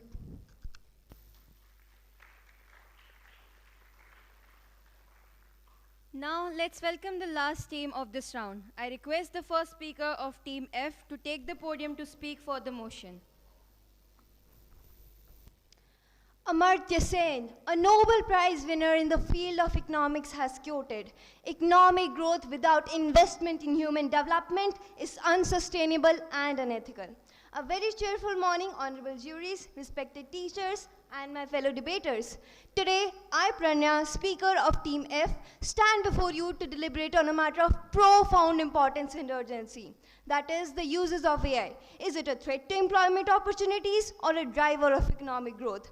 I firmly stand in favor of the motion.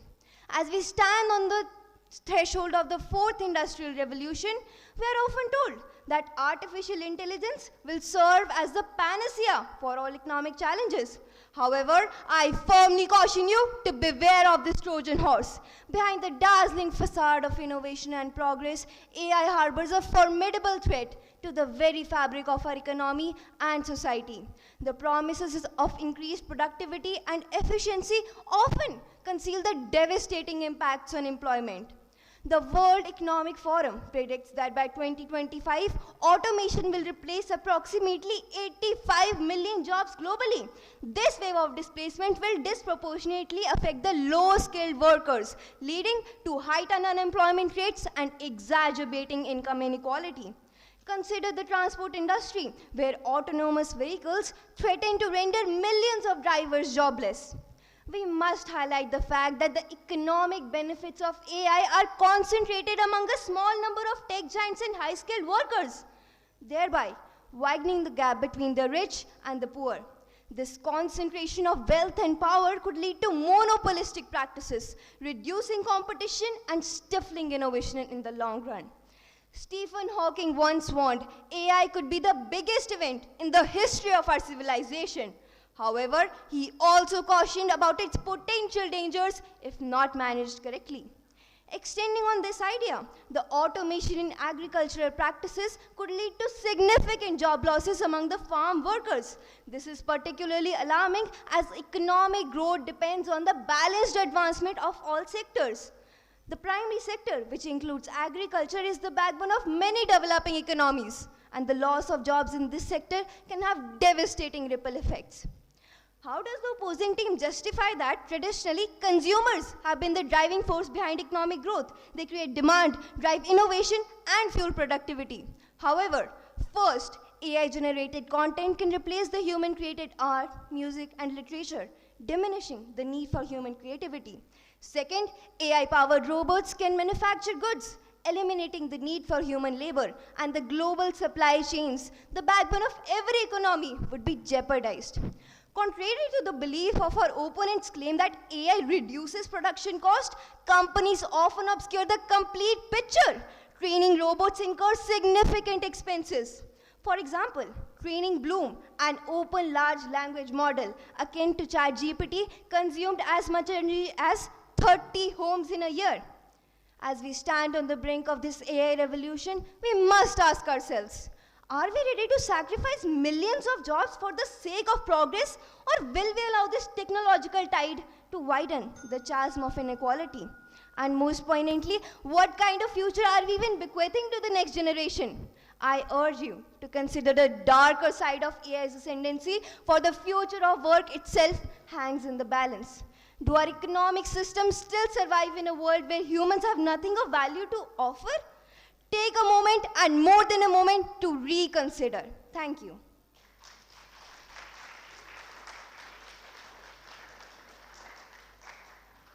I would like to invite the interjector of Team G to pose questions to the speaker of Team F. Dear Speaker, your speech was quite enlightening. Now here's my first question. AI may not be the perfect creation and magically solve all our problems, but it provides endless benefits in nearly all fields. It is undeniably the most important invention in the history of mankind. But since you are opposed to the use of AI, can you provide any better alternatives that can provide increased efficiency, rapid development, and economic growth without negatively impacting employment? Thank you for your question. It was really a thought-provoking one.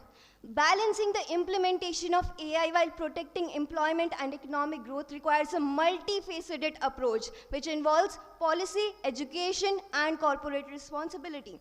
First, governments and businesses need to invest heavily in upskilling and reskilling programs to equip the workers with the skills required for the new jobs created by AI. This involves digital literacy and skills development of the people. Second, implementing job displacement support services such as career counseling, job placement assistance, and financial support to the displaced workers. This can help the workers navigate through the transition to new employment opportunities more smoothly. And at last, enhance a culture of lifelong learning where continuous education and skill development are integral part of one's career. This can be facilitated through online courses, corporate partnerships between the educational institutions and the industries. Thank you. Thank you for your answer. Now here's my second question. You talk about the faults of AI, but the outputs of AI, both positive and negative, are purely dependent on the data provided and usage by humans. It is humans who choose to replace their workers with AI for convenience and profit. Doesn't this mean that all the faults that you have so conveniently blamed on AI are actually the faults of the selfish mindset of humans? Could you please repeat your question? Sure. You talk about the faults of AI, but the outputs of AI, both positive and negative, are purely dependent on the data fed and usage by humans. It is humans who choose to replace their workers with AI for personal benefit and convenience. Doesn't this mean that all the problems that you have so conveniently blamed on AI are actually the faults of the selfish mindset of humans? Thank you. That was another great question. Here's my take on it. While yes, I believe that it is true that humans are the ones replacing these jobs, but the bigger role there it has is of AI. While AI is creating many new new job opportunities, but the transition is not seamless. The new jobs require specialized skills and advanced education that many displaced workers may not possess.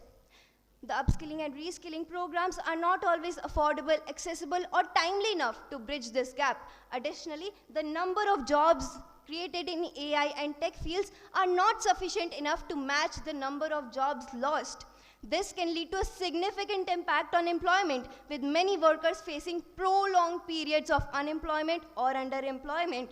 Thus, while AI can theoretically drive economic growth and higher wages, its practical outcomes involve increased inequality, job displacement, and transitional challenges for many workers. Thank you. Thank you for your answers. Now I request the second participant of Team F to present arguments against the motion. In Silicon Spark and Code's embrace, AI paves path to a new workplace. With each advancements, AI opens door to new economic growth. Ladies and gentlemen, honorable judges and fellow debaters, today I, Jasmine Hundal, Speaker of Team F, is speaking against the motion. The use of artificial intelligence, a threat to employment opportunities or a driver of economic growth. Contrary to the belief that AI is a zero-sum game, one where technological progress means job loss, I firmly argue that AI is a positive-sum game. One where increased productivity, innovation, and economic growth benefit everyone. By harnessing the power of AI, we are paving the way for a future where technological advancements create a wealth of opportunities and drive a positive change across the globe. As Mr. Andrew Ng, co-founder of Google Brain and Coursera, has rightly said, AI is not about replacing human work, but enhancing it. It helps us achieve more in less time and unleash new possibilities for innovation and growth. Let's begin by revisiting the origin of AI. The term artificial intelligence was first coined at the Dartmouth Conference in 1956. Despite early enthusiasm, AI faced periods of stagnation known as AI winters due to limitations in technology and overambitious expectations. Yet, these challenges underscored humanity's resilience and commitment to advancing AI for the greater good. Today, AI is no longer a distant dream, but an integral part of our daily lives. AI is not just transforming industries, it's creating a new wave of job opportunities.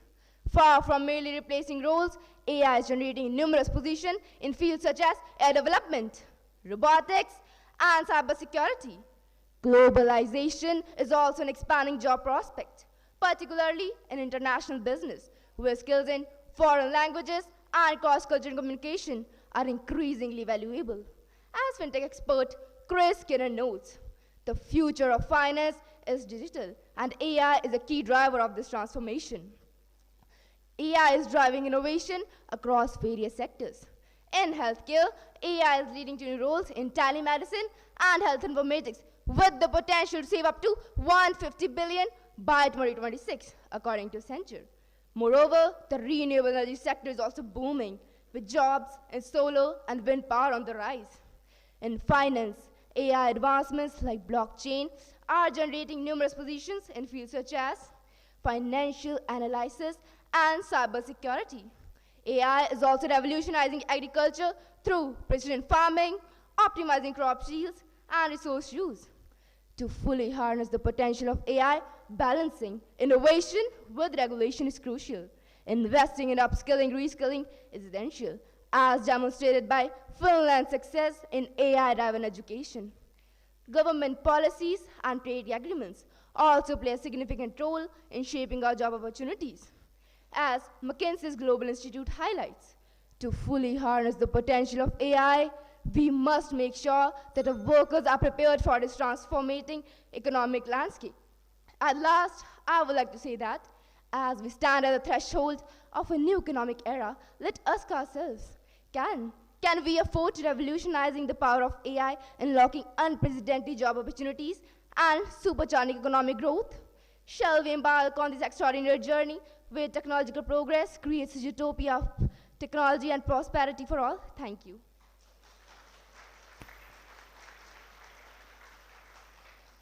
I request the interjector of Team G to present questions to the speaker of Team F. Your debating skills are quite impressive. Now here's my first question. You talk about how humans and AI can work together to increase productivity, but humans are corrupt. They are selfish. They are willing to kill and get killed for money. Why would they waste their capital on AI augmentation when a full replacement by robots would provide them much more benefit? Can you please repeat the question? Sure. You talk about how humans and AI can work together to increase productivity. But humans are corrupt, they are selfish, they are willing to kill and get killed for money. Why would they waste their capital on AI augmentation when a full replacement by robots would provide them much more benefit? Thank you for your question. This was really a thought-provoking one. We are the humans. We have control on our minds and on hearts and even on our hands. We are the one who will do or decide what we should do. Not everyone is trying to kill anyone, but with the help of AI and by balancing AI, we can walk hand in hand to make our country more developed and reach all the destinations. Thank you. Thank you for your answer. Now here's my second question. The very term artificial intelligence clarifies that AI is nothing but an attempt to mimic human creativity and intelligence. Instead of developing replicas that could potentially harm us, shouldn't we focus on developing our original human intelligence and focusing on human skill development? Thank you for question. This was really a progressive one. I would like to answer it by saying that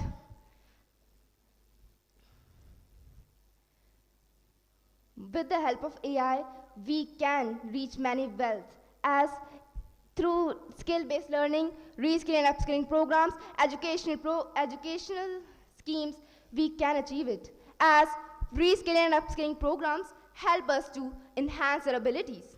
As seen by Walmart's program, in which they taught their workers about the new economic era and help them work and educate in the company only. Education policies.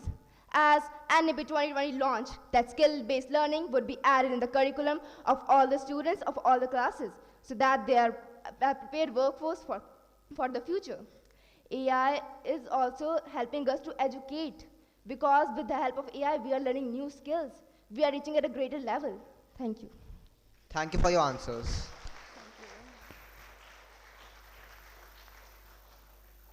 That was indeed an enlightening session. We will now take a short break for high tea. I invite all our guests and participants to join us for some refreshments. We will resume the second round of debate shortly. Thank you.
Hello mic check figure one देखो अभी आया ना hello mic check figure one two three four five six seven eight ऐसा क्यों हो रहा है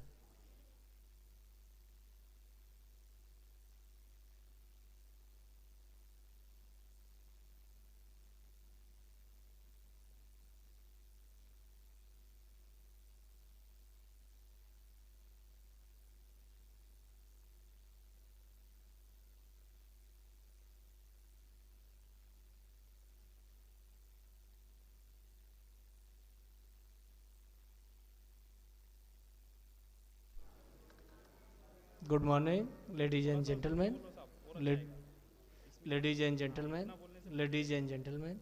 Good morning. Good morning. Good morning.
hello, hello. Mic check.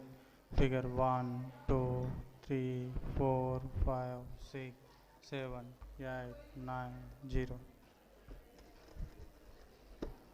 Hello.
Hello, hello, hello, hello, hello.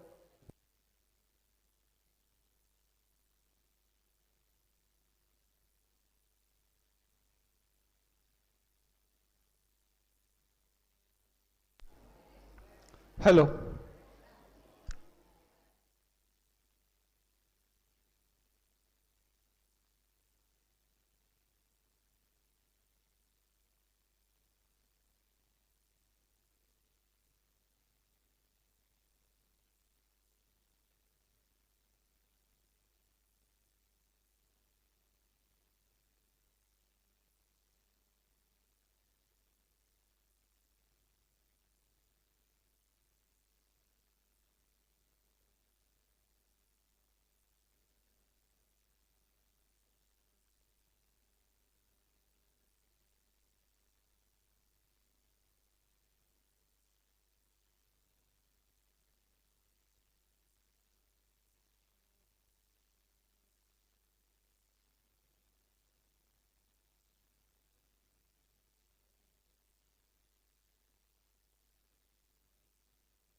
Welcome back, dear friends, once more. From the break where thoughts could soar, refreshed, renewed, with spirits high, let's continue where we left our sky. The stage awaits with stories untold, new debates and passions bold. To settle in, let the journey resume. Together we shall shine and light the room. Welcome back, everyone. Refreshed and recharged, let's continue with the remaining debates. I would like to invite the rest of the teams to the stage. I request teams G to L and the interjectors of team A and teams H to L to come to the stage and take their places.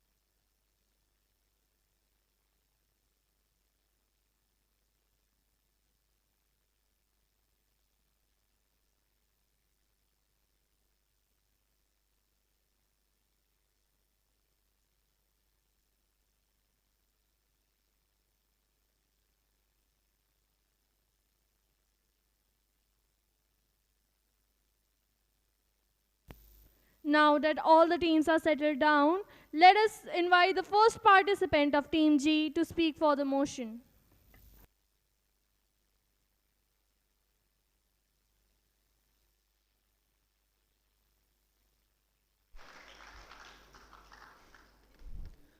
As AI rises, jobs decline. A shift profound in our lifetime.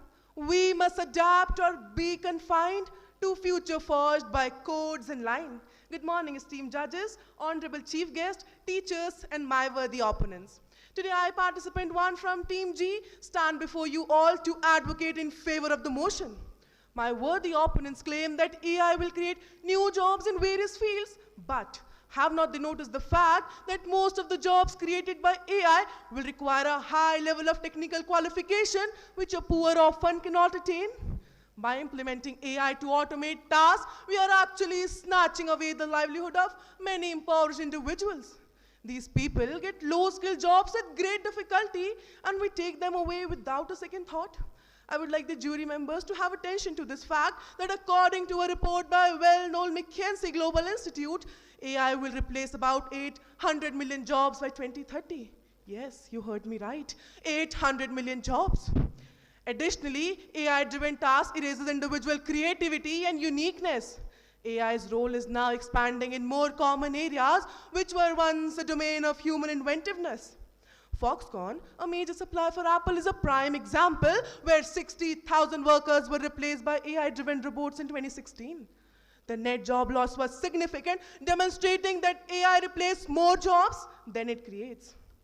Companies increasingly rely on AI to generate insights and drive decisions, often sidelining the unique contribution and creative ideas of their employees. On top of that, AI leads to social inequality as it disproportionately benefits the large corporations with required resources, leaving the small businesses out. In conjunction with that, we cannot forget the looming threat of cyber attack. The more we embed AI into our system, the more we expose ourselves to digital threat, which could disrupt and destabilize the entire sector of economy. As AI advancement deepens, the cyber attack threat also increases at an alarming rate, turning our digital dreams into potential nightmares and further marginalizing the underprivileged groups.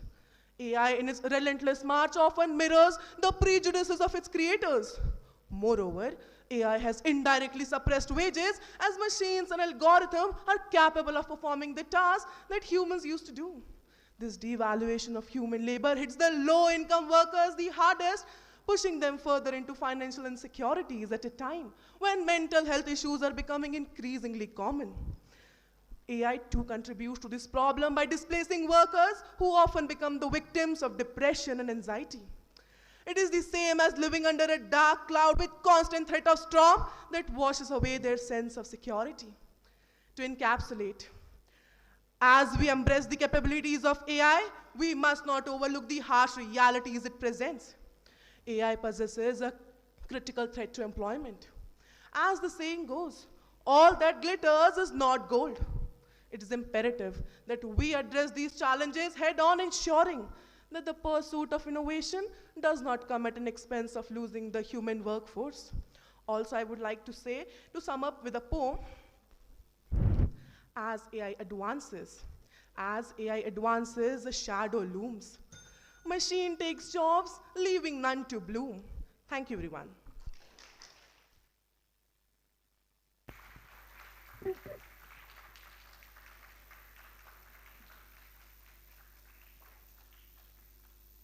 Now I request the interjector of Team H to present his questions to the speaker of Team G. Articulately put, my friend, but I have a doubt in my mind. I will be really happy if you can clear it for me. As you mentioned in your script, that AI will subsequently lead towards unequal economic development across the globe. So, are there any ethical considerations regarding the job displacement of workers with AI, and how should these be addressed in policies and practices? Thank you for your question, dear interjector. That was truly a thought-provoking one. To address it, I would like to say AI leads to job displacement, and the people who get displaced by AI, their problems are big. It leads to financial insecurities, and they often become the victim of depression and anxiety.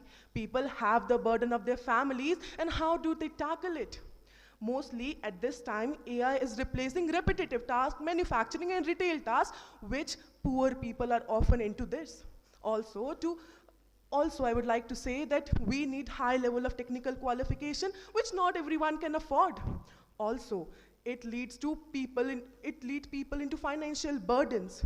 Now, isn't it ethically true that we should be concerning about the people as well?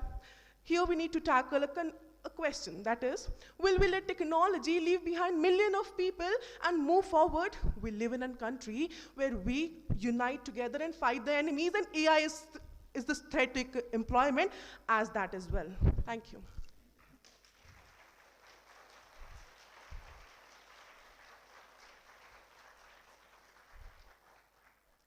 Thank you, my friend.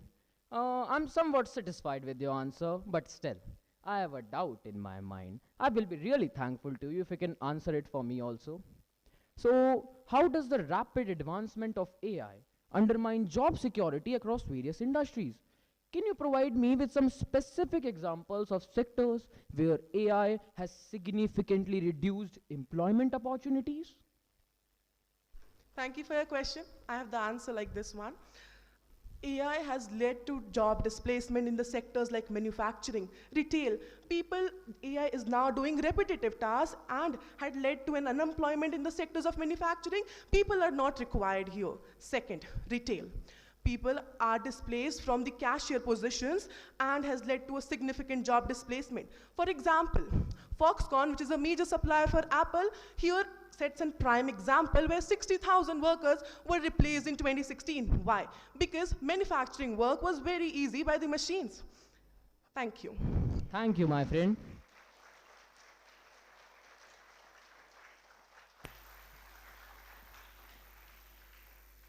Now I request the second participant of Team G to speak against the motion. AI steals jobs. No. It's there to handle all your boring tasks without complaint, leaving you free to unlock that genius inside you. Greetings to everyone. Today, participant is here to counter the idea that AI is a threat to employment, supporting the fact that it is the driver of economic growth. Believe me or not, but AI is the future. And while we imagine about such a world, we think that AI will reduce manpower, it will increase unemployment, or it will steal jobs.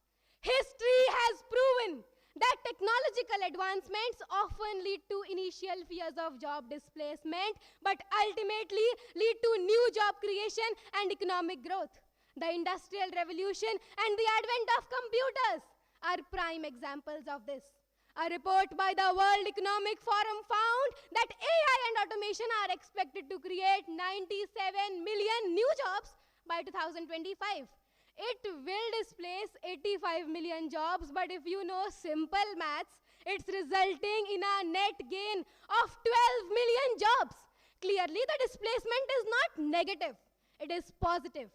Furthermore, AI boosts productivity and efficiency. For example, it analyzes a vast amount of data quickly, enabling doctors to make more accurate diagnoses and spend more time with patients. Consider IBM's Watson, which aids oncologists by providing evidence-based treatment options, enhancing the quality of healthcare. We all are familiar about the Bhopal gas tragedy of 1984, where a gas leak led to thousands of deaths. Or recall the Raniganj coal mine disaster of 1965 that highlighted the dangers of manual labor in unsafe environments. When AI can manage such hazardous tasks, minimizing risks to human life, will you still prioritize employing people? Humans, they corrupt, they cheat, they play dirty politics in jobs. Chances of AI to do these things are comparatively less.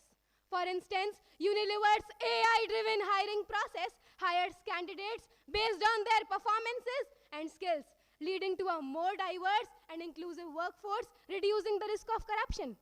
Remember, my worthy opponents, remember, AI is not replacing humans, nor it is competing with them. It's a helping hand. There is absolutely nothing like AI versus humans who is better. It's always AI and humans working together to create an amazing world. Our Honorable Prime Minister, Shri Narendra Modi, also emphasizes that artificial intelligence with its ever-growing capabilities will bring both empowerment and inclusion. It will help us fight poverty, diseases, make our roads safer and our cities smarter. If my opponents don't see these things as economic growth, then I am eager to know how else do they classify them. Moving towards the agricultural sector, companies like Cropin and NinjaCart use AI to provide farmers with real-time insights into weather conditions, soil health, and crop management. This has led to a huge increase in crop yields and reduced wastage, directly contributing to the economic growth of our agrarian economy. What more does AI need to do to convince you of its effectiveness? What you are witnessing now is just the beginning. As AI evolves more, it will prove out to be the best ever achievement of mankind. Thank you.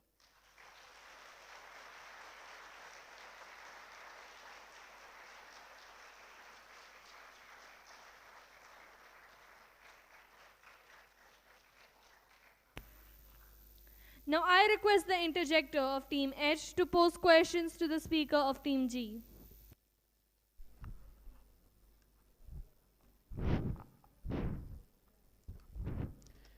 I'm really appreciate your words, but I have a doubt in my mind. I will be really thankful to you if you can clear it for me. As you mentioned that there will be a net gain of 12 million jobs, so I hope that you have heard the very recent news that IT companies like Intel and Dell have removed over 3,500 employees from work who were IT engineers, computer science engineers, and they were highly skilled. So how can you assure that in this new era of AI, workers even with high skill will be able to sustain? Thank you for your question. Charles Darwin once said that it is not the most knowledgeable of the species that survive, nor the most strongest of the species that survive, but the most adaptable to change. And here when we talk about AI, being adaptable to change means changing ourselves to cope up with the world of AI, learning new skills, learning high-value activities. And these things can be possible only when we focus on reskilling and upskilling. As you have mentioned that even high-skilled engineers are removed from the jobs, but haven't you noticed the fact that those workers are also substituted in new areas where they are getting more job satisfaction and job security?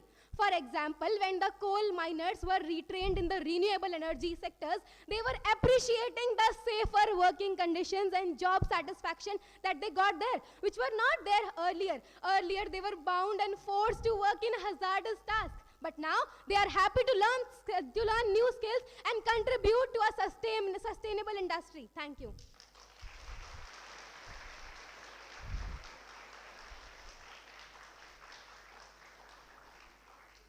Thank you for your excellent answer, my friend. I'm satisfied with your answer, but still, I have another query in my mind. So, how can collaborative efforts between AI developers and policymakers can ensure that the benefits of AI-driven job creation are distributed equitably across different demographics and regions? Thank you for your question.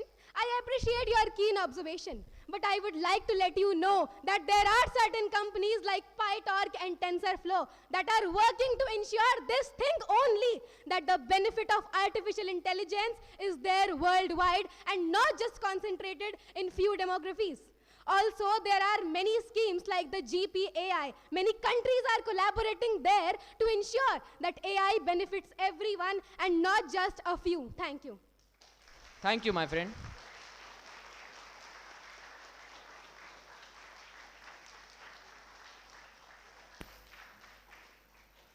Now I request the first participant of Team H to speak for the motion.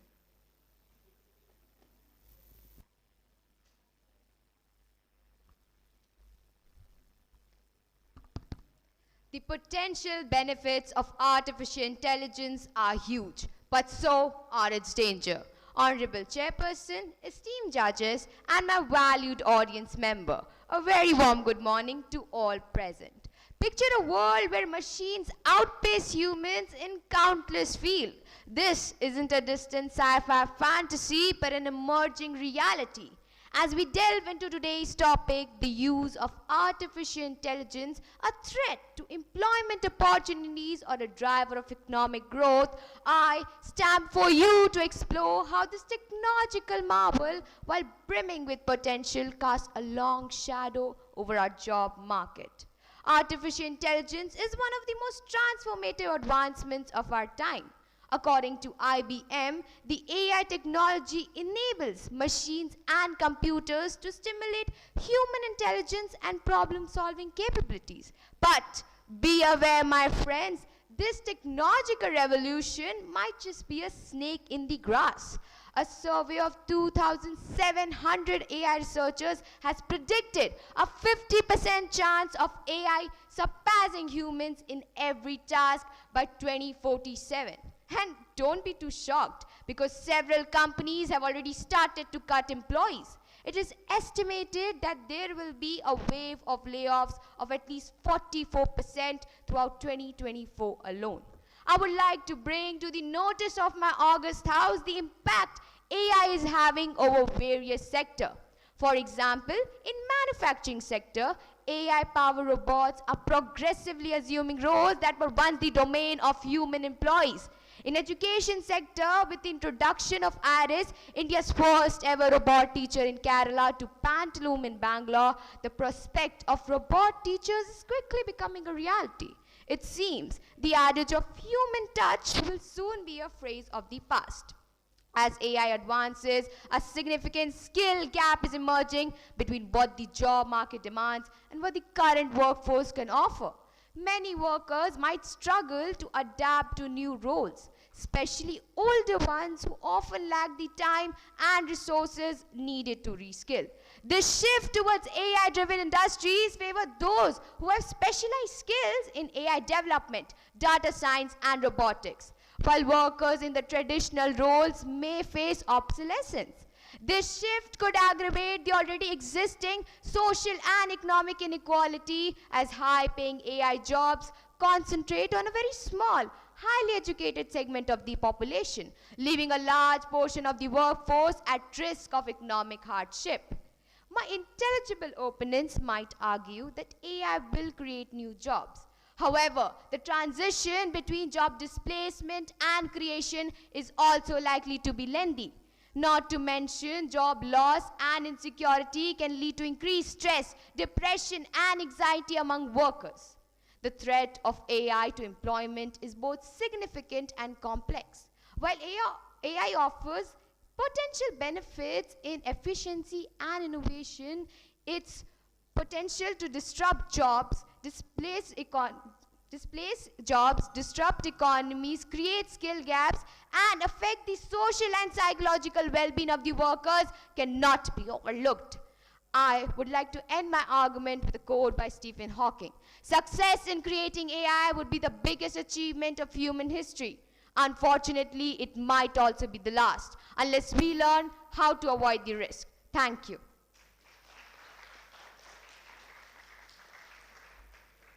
I request the interjector of Team I to pose questions to the speaker of Team H.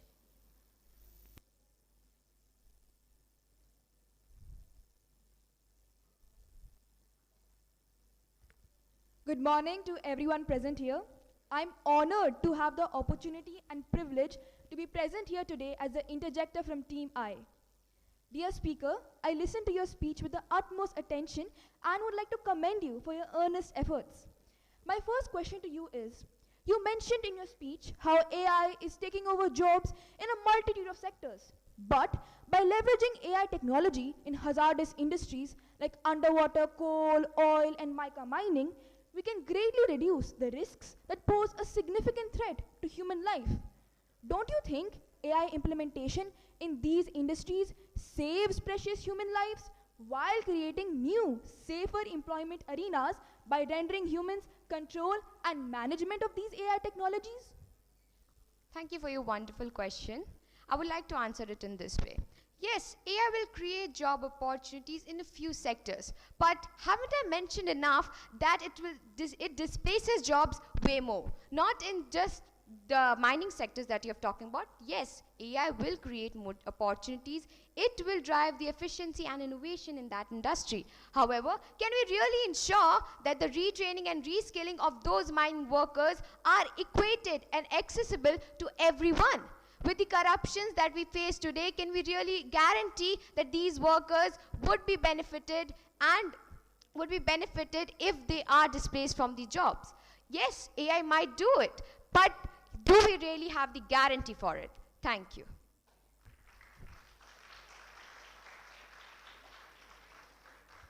Thank you for your answer, dear speaker. My next question to you is, it's noteworthy how AI tools are commonly used to assist and generate content, like many of us did even for this debate.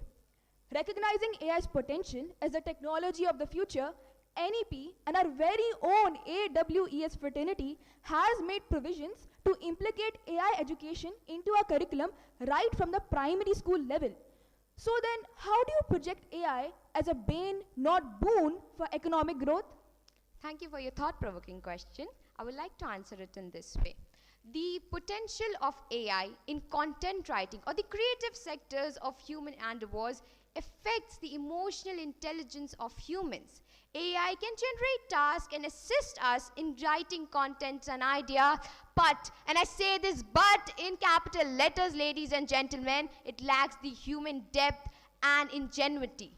Can AI really write contents and the ideas that you have mentioned with the personal effect, the personal touch that a human can offer? Yes, the NEP 2020 has implemented AI from a very school level ground, but it has also implemented several rules and regulations to ensure that these are done effectively and equitably. I have said in my speech that yes, AI can increase the opportunities, but we have to mention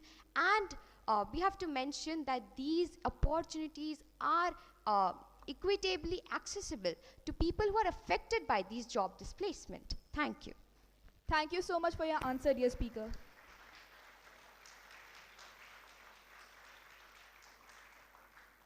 I would like to invite the second participant of Team H to speak against the motion. Our intelligence is what makes us human, and AI is an extension of that quality. These are the wise words of Jan Licken that makes us believe AI is not to be despised, but respected. Good morning to esteemed chairperson, honorable members of the jury, and fellow debaters. The motion before the House today is the use of artificial intelligence, a threat to employment opportunities, or a driver of economic growth. Today, using this platform, I shall refute the motion, for I firmly feel that as the technologies continues to evolve, AI stands out with a potential and transformative force to significantly boost economies worldwide.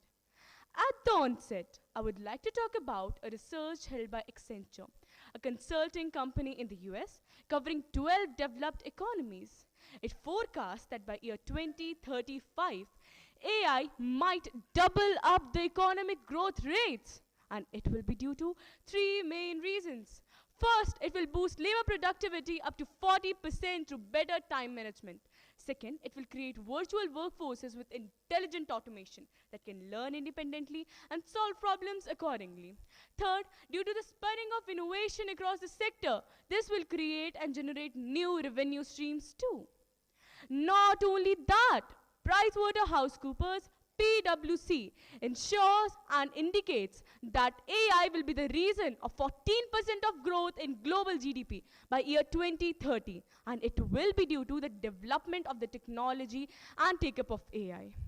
Here, I would like to bring to the notice of the August House that PwC identifies two main ways in which this will boost up the productivity of laborers. And it will boost productivity particularly in sectors like manufacturing and transportation by automating the routine tasks through system streamlined productions and AI-driven robots. This will not only reduce waste, but also will increase the output, which will allow the companies and the startups to reinvest in growth and businesses. However, the second channel involves personalized AI-enhanced products, which will generate more data, uncover insights, and develop innovation.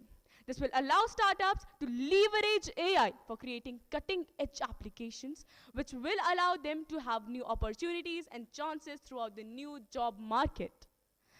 Unemployment due to AI is a major concern that the opposition will surely raise.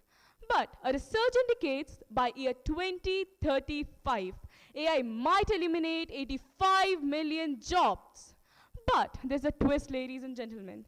97 million new jobs will be introduced to us again. There will be a direct net gain of 12 million new jobs. This shift will necessitate the workers to adaptation of new roles which are integrated with AI. Positions such as machine learning engineer, data scientist, algorithm specialist, programmers, developers, etc. will surely increase. Need I say more?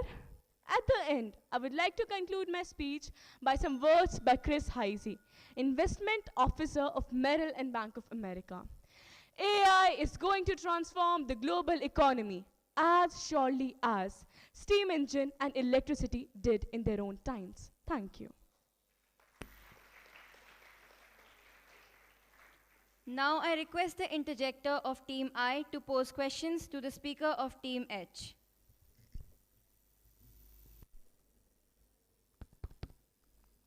Dear Speaker, I listened to your speech very carefully and would like to thank you for your sincere efforts and wonderful presentation of thoughts. My first question to you is, you mentioned in your speech how AI is a transformative force, but despite efforts to bridge the digital divide, India's low digital literacy rate of 38% raises concerns. Will current initiatives be sufficient to upskill the low-skilled workers so they can suit the jobs created by AI? Or will they be left behind as AI assumes their roles and automation displaces them from capitalizing on new opportunities? Well, thank you for your thought-provoking question, Ms. Interjector. I would like to answer in this way. When we talk about the gap between the lower section of India, and as you mentioned, that is 38% only. So there are many strategies which are already implemented by India, by Niti Aayog from year 2017 itself. There are many strategies which are comforting AI so that it can be used as a convenience to us. Many countries like South Korea, Japan have already started it from the year 2015. There are many strategies, n number of strategies are there. And if we talk about the retraining and upskilling of people at the lower level, then there are many points which can be noticed. We can have education which allows us to reskill people. We can have offline, we can have offline answers to this question also. Moreover, the reskilling and upskilling is being done from the lowest level, which is from the school level, as NEP 2020 offers AI as a major subject too. Thank you. Thank you for your answer, dear speaker. You mentioned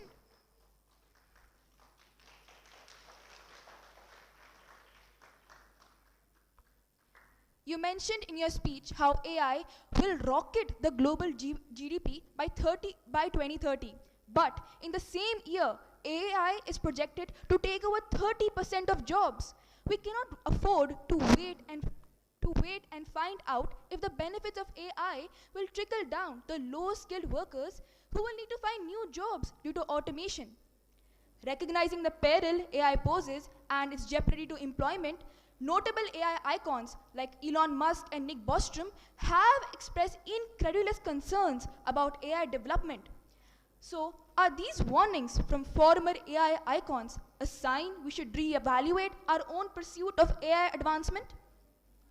Thank you for your another thought-provoking question, Ms. Interjector. So I would like to answer it in this way. When we talk about the global icons, they have said a lot about AI. But I would like to tell all of you that AI is a tool which will be used to amplify our work. It will always be there as a helping hand to us. It will never, there will be no potential threat when we talk about AI. This AI is going to help us to boost our economic growth, to evolve in many areas such as healthcare, environmental sustainability too.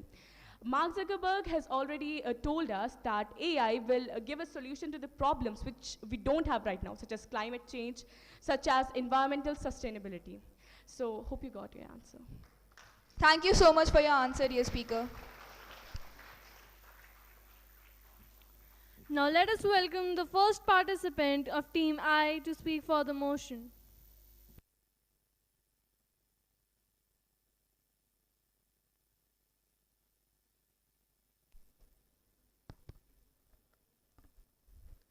Good afternoon to the present multitude of intellectuals.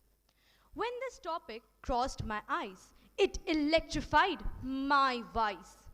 Disguised in nobleman's robe, imposter strangulating with layoffs rope, pushing employment in graves, turning human into dead slaves, replacing men to machines.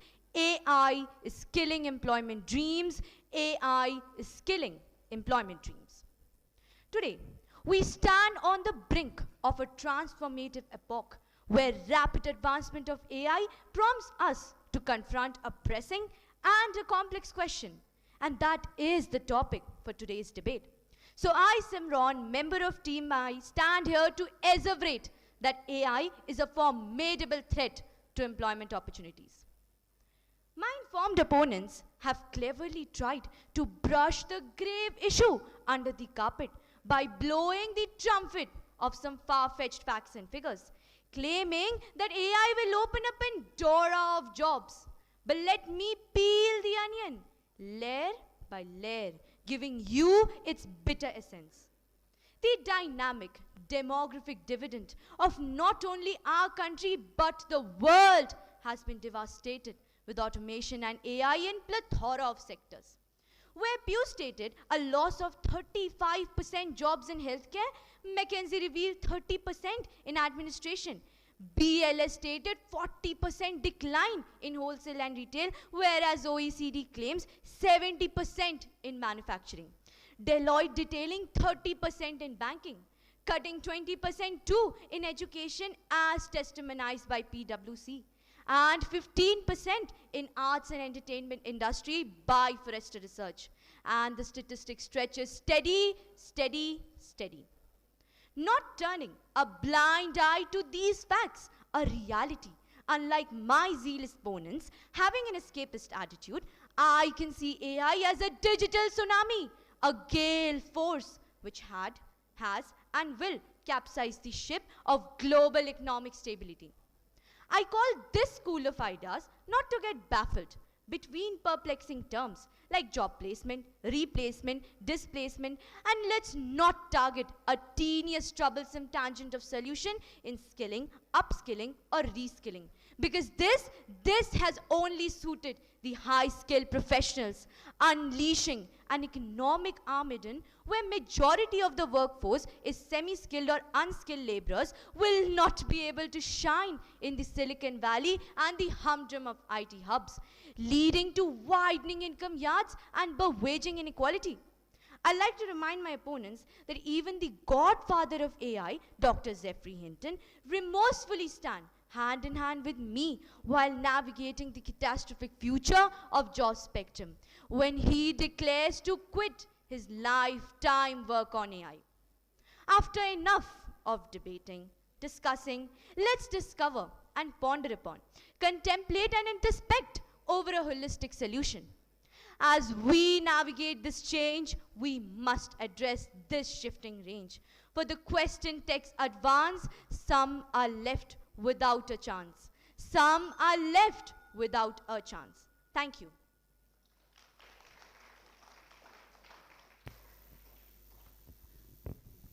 Now I request the interjector of Team J to pose question to the speaker of Team I.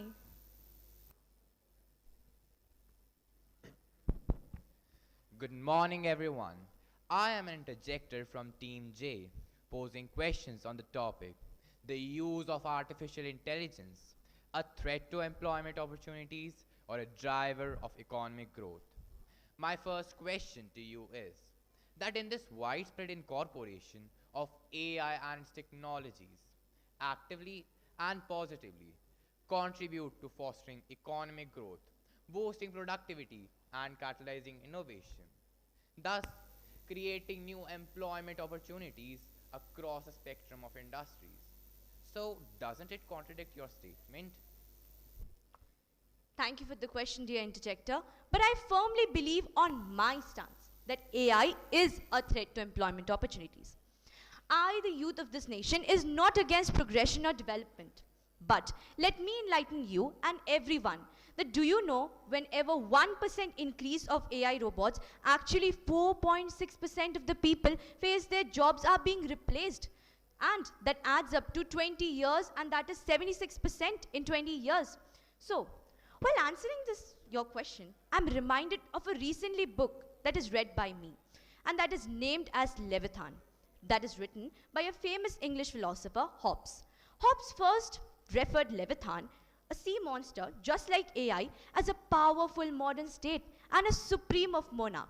But later he termed it as a death of freedom. Just like Leviathan, AI might seem promising to some high-skilled professionals who will be benefited by AI. But when it comes to the low-skilled professionals, they won't be benefited by AI, and they would become slave. So, whenever GDP is growing in a country, there is no job. That is termed as jobless GDP, which would be seeing if AI's rise is increased in every sectors, as mentioned in my speech, like 35% in healthcare, 30% in administration, then the overall employment of the country will only confine to the high-skilled workers and to AI. But the unemployment rate will increase severely. But the GDP will grow. That's the stance. And now, I would like to give this chamber a choice, as Neo gave in the movie Matrix. You take the blue pill and the story ends. You wake up in your bed and believe whatever you want to believe. You take the red pill, you stay in the wonderland, and I show you just how deep the rabbit hole goes. Just how deep the rabbit hole goes. Thank you. Thank you for your answer. Now let us move on. Now let us move on to another question. I noticed that you mentioned how AI perpetuates existing social biases, right? In particular sectors, can't we use AI ensuring that they are designed and implemented in a way that promotes fairness and equity across all demographics? Could you please throw some light on it? Thank you for the question, dear interjector. But I firmly believe on my stance again that AI is a threat to employment. As I mentioned in my speech, that when AI will give rise to only a certain sector of the employment, of the population, like the high-skilled workers, only they will be benefited. But what about the low-skilled workers in a country like India, where even after 76 years of independence, We have to feed 85 crore people in a country, where even after 76 years of independence, we still have not reached or marked the 100% literacy rate of a country. So how will we provide this equality between these two? If AI will enter in a sector, in a developing country like India, then it will affect 87% of the population, which would lead to widening income gaps and waging inequality. And also, these policies, these laws, this charter, these guidelines may seem to sparkle, may seem to shine bright, may seem beautiful like a moon. But when it comes to the implementation, we have inadequate resources in far-fetched areas, in every nook and corners of this country, which cannot be reached. So, lastly, I would like to quote, they say a lot is being done. They say a lot is being done, but I call enough is to be done, enough is to be done. Thank you. Thank you. Now let us welcome the second participant of Team I to speak against the motion.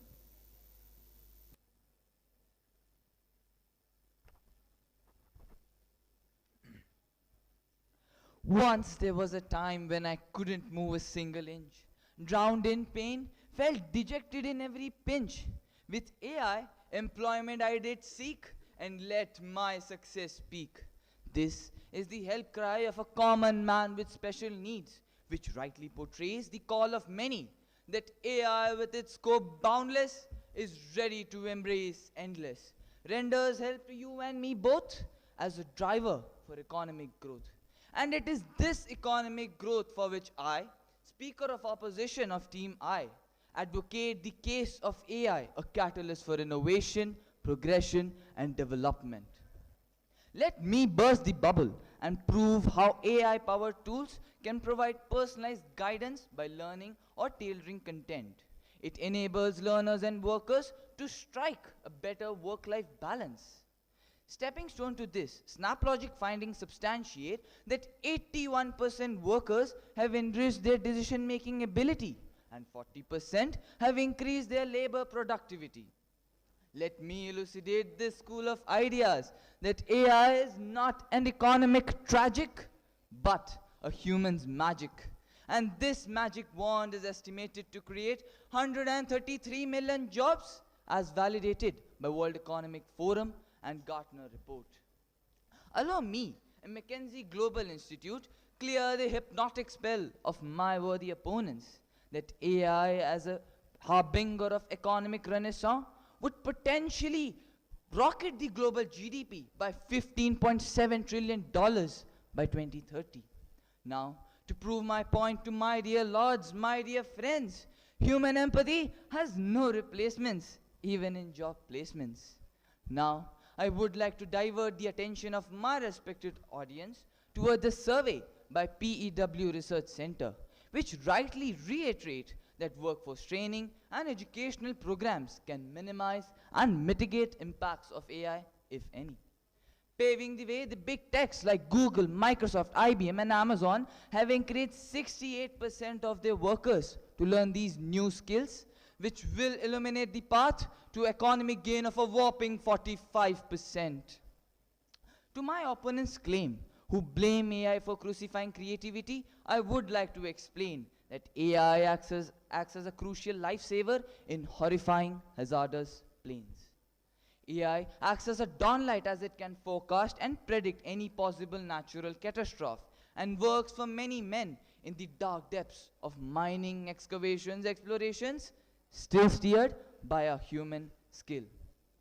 The reign of AI's exploration must fall at the right place, in the right quantity, at the right time, and for the right purpose. Now, seeing the tick-tock of the clock, I am ready to leave the stage, but not my stance. I commenced with a self-made poem, and now I caper with another. In the forge of process, new dreams take flight, where silicon sparks ignite the dawn of light. Through the shadows of the past may cast their fall, AI's rise shall weave a brighter call, shall weave a brighter call. Thank you.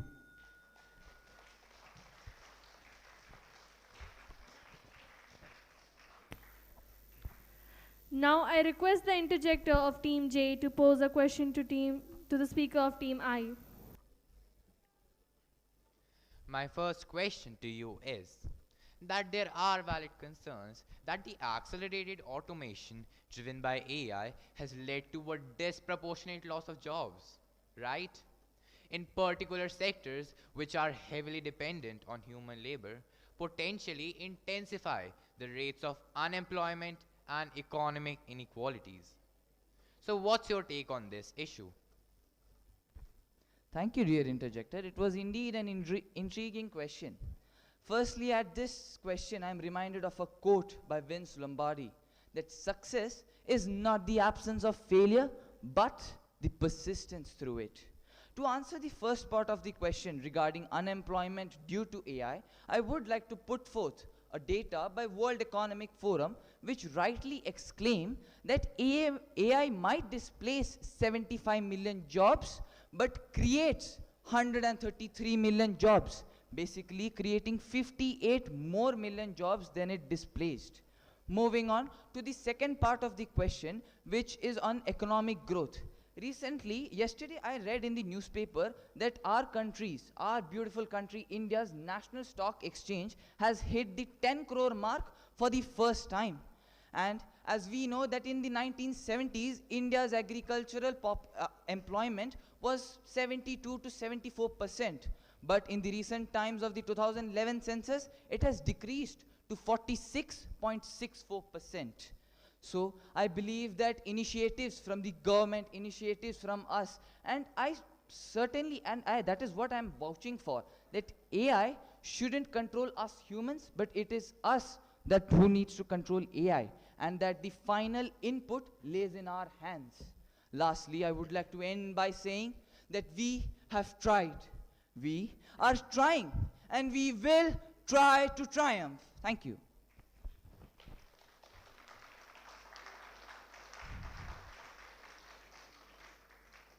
Thank you, my friend, for your thought-provoking answer.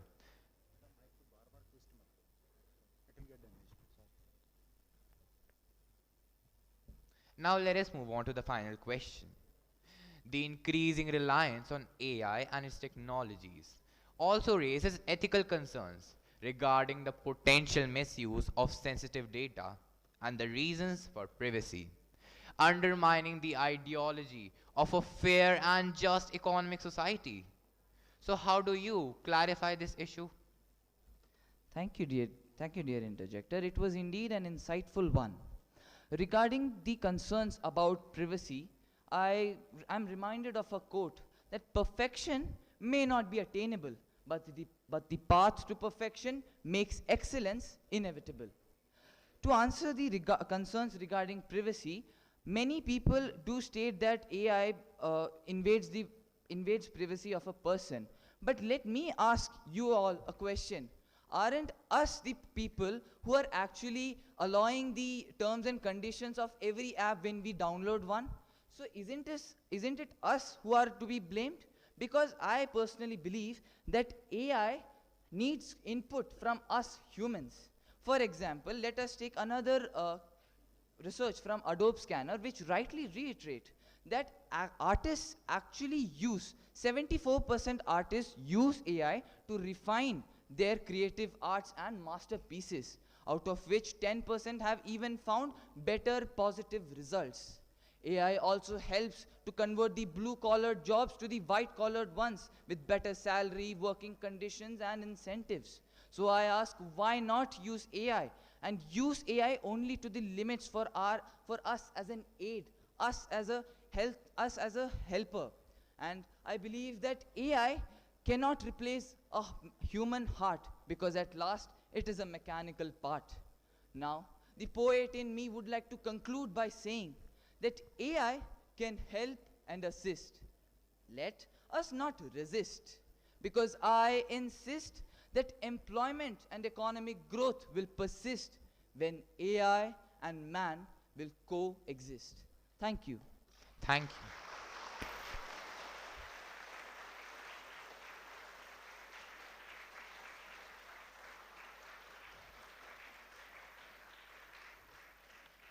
Now let's welcome the 10th team. I request the first participant of Team J to present arguments for the motion.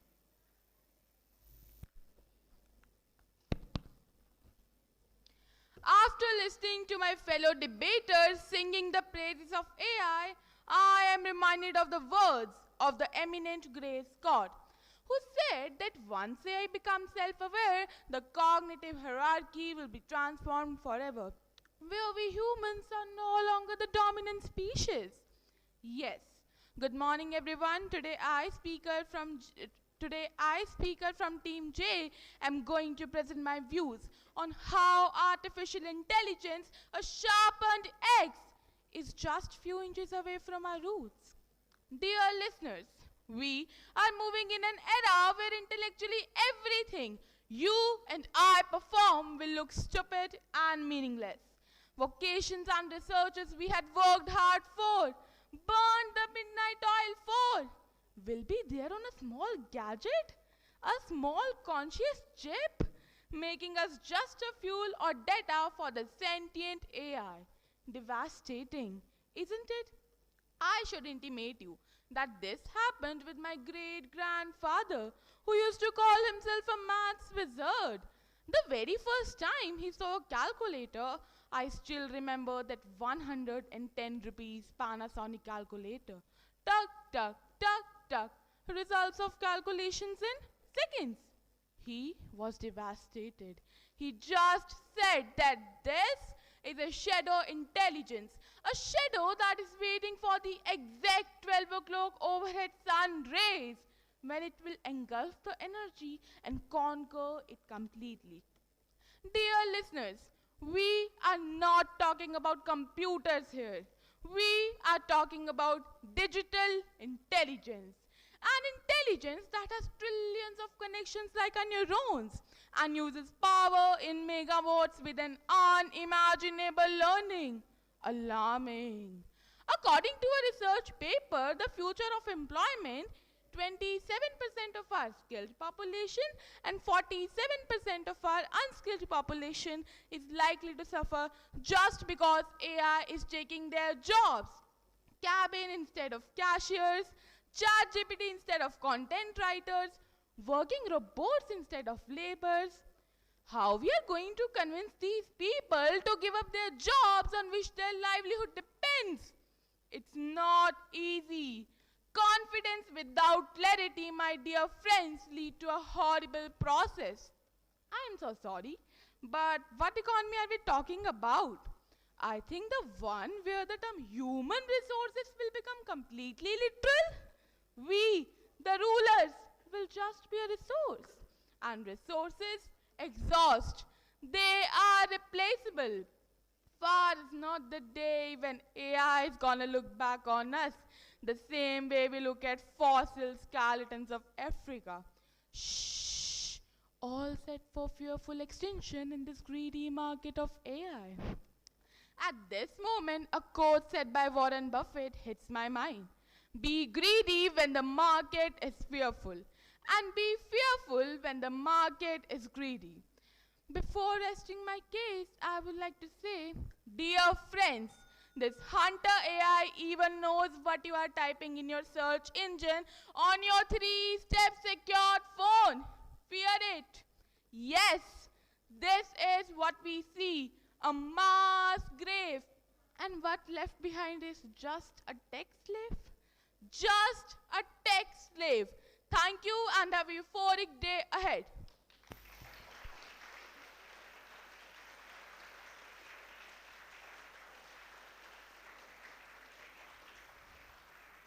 I would like to invite the interjector of Team K to pose questions to the speaker of Team J. Warm greetings to the August gathering. My impression on what you encountered in your multi-hued mise-en-scène was profound indeed. But my friend, I have certain queries. So my first question to you is, don't you think AI will help us create more inclusive workplaces by providing us tools that assist individuals with impairments or disabilities? For example, AI-powered voice recognition system and speech recognition system that assist individuals and employees with hearing impairments and even language barriers? Thank you for your question, and I would like to answer it by saying we all know human resource is the biggest resource in our country, and developing it can have a significant impact on our economy. Also, there are many studies suggesting that there is a lag between adopting AI and observable productivity enhancement.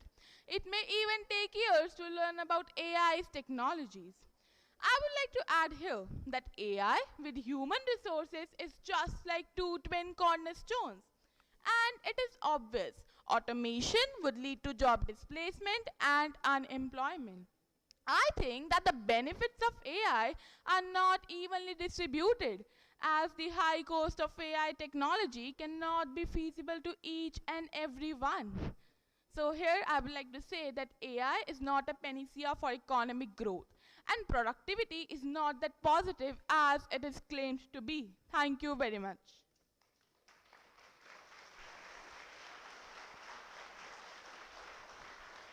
Thank you for enlightening us with your perspective. My second question for you is, many industry leaders such as Satya Nadella, the CEO of Microsoft, in his speech said, like Satya Nadella stated and argued that AI will help assist individuals with impairments and language barriers. And even he stated that it will augment the workers. So what are your perspectives on this credible thought? Thank you for your question. Well, I would like to say that it's not about creating artificial intelligence. It's about amplifying human intelligence. Due to AI engulfing jobs, humans will witness dark clouds prevailing in the form of unemployment. And also, when we talk about effectiveness of AI, how can we forget about additional costs such as monitoring and maintenance of AI, which cannot be feasible to each and every one? Here I would like to say that while AI may seem a cost-effective solution, it lacks creativity, where it cannot fully replace humans. Accountability, AI can generate fake or misleading content that can, deceive people. And lastly, emotional intelligence. It lacks depth of human emotional intelligence. And all these tasks can only be featured by humans. I would like to mention that AI without humans is just like building with no foundation. Thank you very much. Thank you.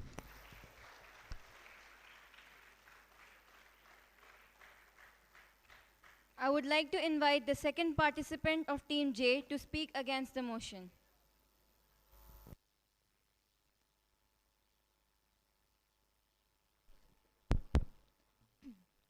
Ladies and gentlemen, artificial intelligence is Voldemort, the terrifying force nobody is willing to talk about.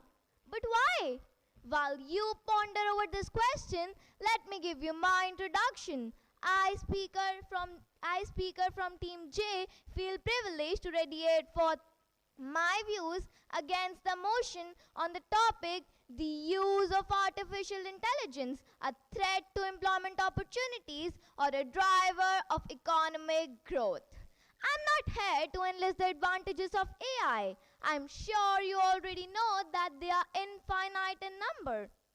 The smartness to my assistance, the tech to my target, the 24/7 for my service, the algorithm to my search. Yes, it is AI, but these are only humble beginnings of AI and there's much more to come. Analysts believe that one day AI technology could be your lawyer, accountant, and your doctor too. Well, the rise of AI also fosters employment opportunities. Considering the present scenario here, I would like to acknowledge that AI is an enabler to develop many sectors. An economy where humans and AI will work together as a single cognitive unit.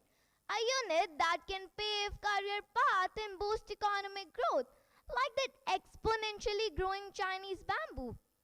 So dear friends, ponder hard, think twice and convince your brains that AI means enhancement of capabilities. And how can any augmentation be a threat to economy? Never. At this moment, a quote from V. Lenin of Soviet Russia comes to my mind. There are decades when nothing happens, and there are weeks when decades happen. So let us all believe that something enormous and gigantic is happening. The magical words of open sesame have been said, leading us into that cave of Alibaba, brimming without the treasure of job opportunities. AI is omnipotent, just like God, as it is helping various companies using it to grow their business like IBM, Google, Amazon, PeopleAI, Clarify, and much more.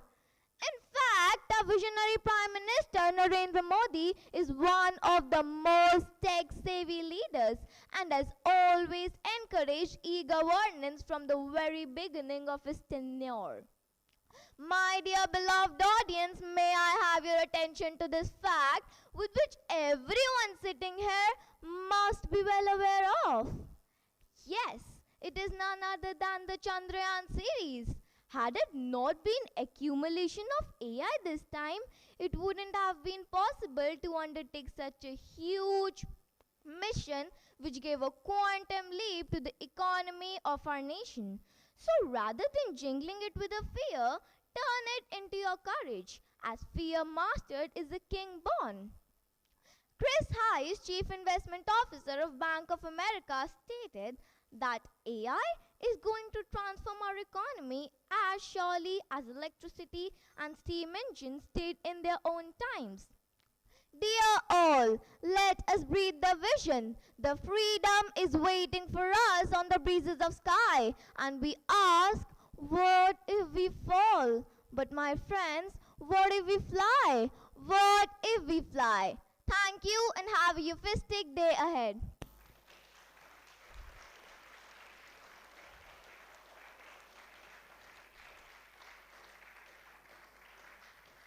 I request the interjector of Team K to pose questions to the speaker of Team J.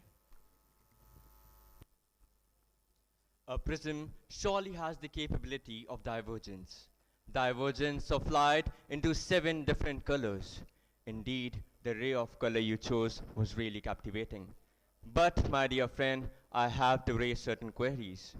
So my first question to you is, don't you think AI-driven algorithms used by gig platforms influence long-term career trajectories and job securities of the gig workers, considering the potential shifting market demands and platform policies? Thank you for your question. Well, I would like to prove my point with the data of World Economic Forum, which stated that AI is going to give us 95 million new jobs. It will also increase our GDP from $318 billion to $900 billion. Moreover, I would like to add that AI is a game changer for our economy. The integration of AI into various sectors is not only enhancing productivity but also improving the decision-making capabilities. And as stated by the 30th President of US, that the final solution to unemployment is work. AI is productive 24/7, and when humans will work with AI, they will work with more efficiency and speed. And AI is for the development of our country, and when such huge developments take place in a country, there are chances of displacement of jobs, not loss of jobs. Thank you.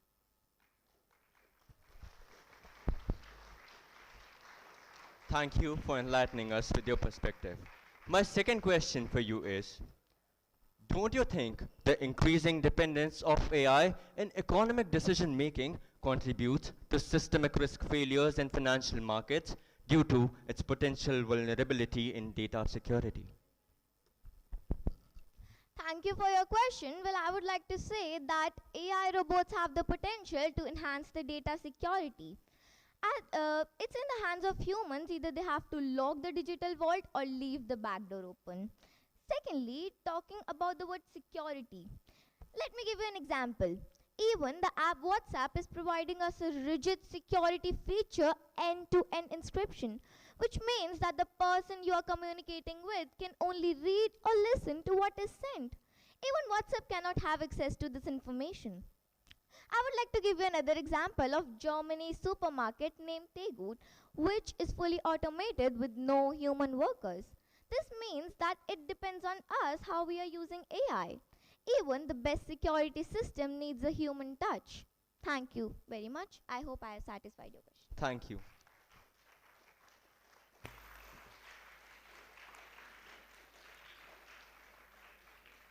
Now let us welcome the first participant of Team K to speak for the motion.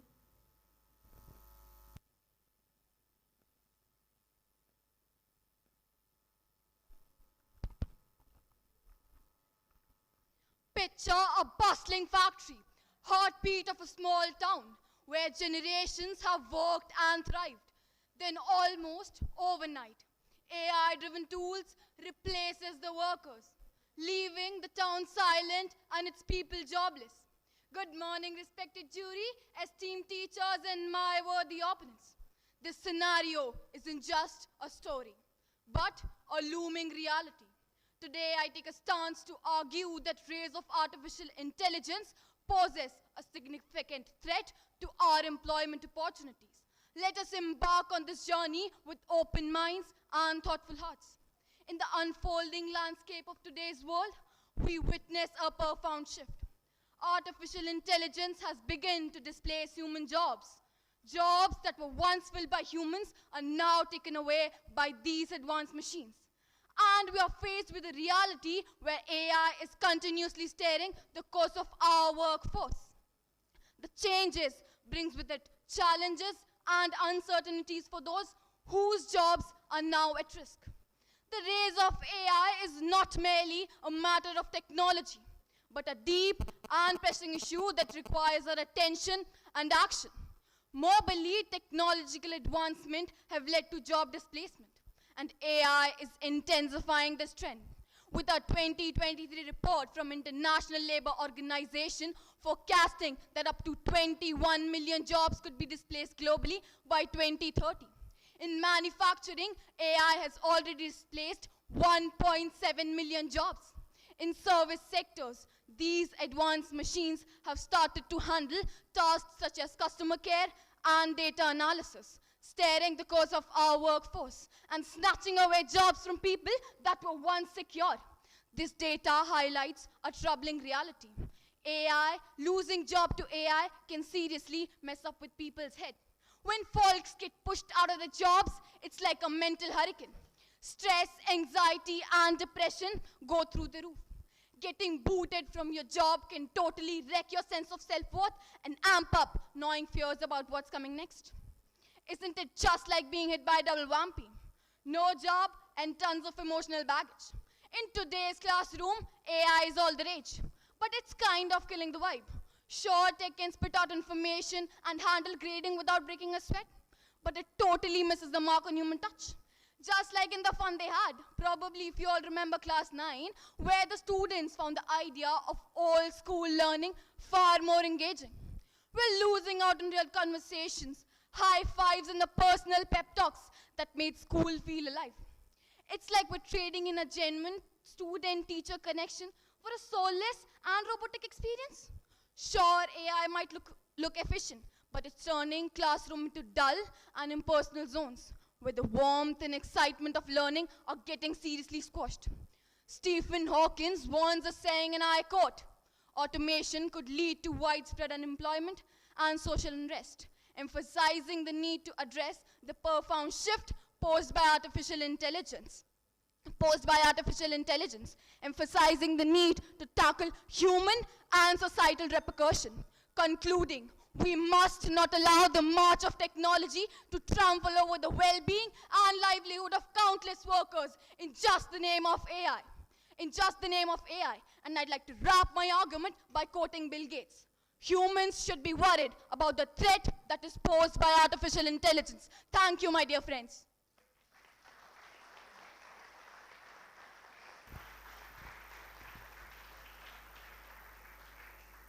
Now I request the interjector of Team L to pose the questions to the speaker of Team K.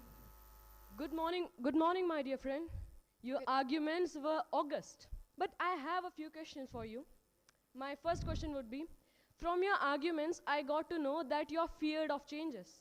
I'm so sorry to say, if everyone in this room feared changes just like you, we would still be in the Stone Age. I will also like to give you an example. During the Great Industrial Revolution, many argued that the transition from hand to machine will lead in job loss. But what history has proven is the complete opposite. What do you have to say about this? Thank you so much, dear interjector, for such a thought-provoking question. The changes you're talking about are the good ones, not the bad ones where people are continuously losing jobs, just like a data by PwC suggests that 85 million people are losing jobs due to automation. And if you're talking about industrialization, my dear friend, let me remind you of a period of time when the world economy was in Great Depression. People were on roads begging to have jobs. They were ready to do anything for having jobs. Doesn't that already suggest that changes should be in a good way? They should have a pace. And let me remind you of a report, as Stephen Hawking said, that when AI will develop to its full potential, it will have the potential to redesign itself. And do you think the redesigning AI will give humans a chance to grow? That's a big no, my dear friend. Thank you so much. Thank you so much for your answer.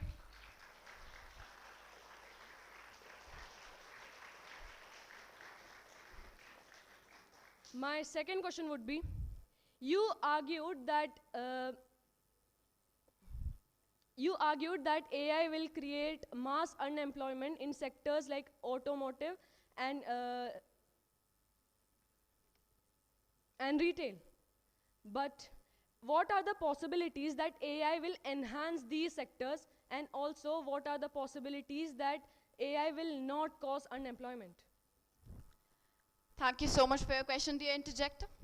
The report that you just stated are not clearly my statements. What I stated is automation will lead to widespread unemployment in manufacturing and service sectors, ousting the population growth and the employment. It will lead to social, economic, and mental unrest for the people. And as the data by PwC states that in 50% in the Southeast Asia, people will lose jobs to AI just due to automation. Thank you. Thank you so much for your answer. Now let us welcome the second participant of Team K to speak against the motion.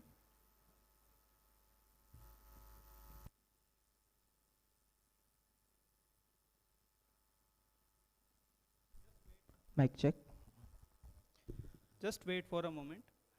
All the participants, please pay attention that don't twist the mic unnecessarily. Just adjust it once in the beginning and then just keep that position intact. Don't twist it multiple times, please.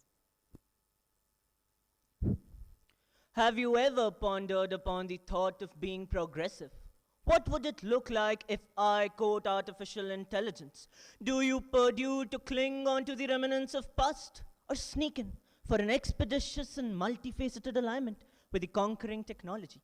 My very warm greetings, esteemed jury members, respected teachers, and my worthy auditors. Today we stand on the brink of a technological revolution driven by artificial intelligence. Instead of viewing AI as a threat and as a villain in a dystopian novel out there to steal our jobs, let's recognize it as a superhero we all need. Yes, the Robin to a Batman out there to enhance our capabilities, boost our productivity, and pave our ways for a better and a brighter future. Do you remember the Industrial Revolution? People were terrified that machines will make human labor obsolete. Spoiler alert, it did not. Instead, it created millions of new jobs and superchanged the global economy. AI is poised to do the same. According to a report by PwC, AI and automation is expected to contribute up to 15.7 trillion US dollars to the global economy. Yes, my friends, that's a trillion with a T. A report by McKinsey Global Institute states that AI and automation can touch 40% of jobs on varying degrees, and less than 5% of them can be fully automated. This tells us that AI is here to lend a hand, not to snatch our jobs away. Let's take manufacturing industries, for instance. Companies like General Motors are now embracing AI to streamline their production line. In these companies, humans and robots are now working together, where robots are focusing on mundane and repetitive tasks. Humans are putting their brains in design-based, strategy-based, and decision-based work. And these companies have come up with the emergence of new jobs as well, such as the AI technicians, AI whisperers, AI strategists, and AI analysts. Now let's talk about India, a country where millions strive to secure 2 square meals a day. AI can revolutionize the agricultural sector, the backbone of Indian economy. With tools like Deeproot, farmers can now check soil health, optimize crop yield level, and optimize soil irrigation level. These tech-savvy farmers are now making informed decisions and boosting the productivity and sustainability of our globe. Let's take teaching profession into consideration. While AI can assist with administrative tasks, soft skill, and grading, the core of teaching, that is imparting wisdom, fostering critical and innovative thinking, still remains irreplaceable by machines. Do you remember John Maynard Keynes, the famous economist? He coined the term technological unemployment, which meant when a new technology is introduced, it brings massive job loss with it. But he also added that on a longer run, this technology boosts the economy and boosts employment rates as well. And we have seen this from time and again, from the starting of the steam engine to the dawn of the internet. AI is no different. It's our ultimate sidekick, taking over mundane and repetitive tasks and freeing humans to put their brains into logic-based and decision-based works. To wrap my argument today, let me borrow essence from Robert Frost's timeless poem, The Road Not Taken. Frost writes, and I took the one less traveled by, and that has made all the difference. Today we stand on the crossroads faced with 2 choices. Do we take the road of fear and resistance, or do we choose the path of innovation and progress? So I ask you, distinguished audience, are we to be the generation that embraces AI, or will we succumb to unfounded fear of progress? That's all from my side. Thank you and have a nice day. Now I request the interjector of Team L to pose questions to the speaker of Team.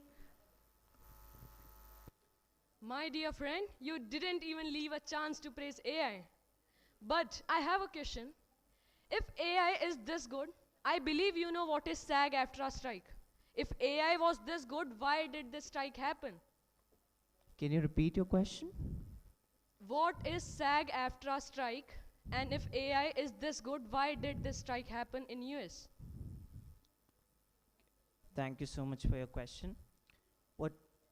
I don't know the strike. Can you explain it a bit?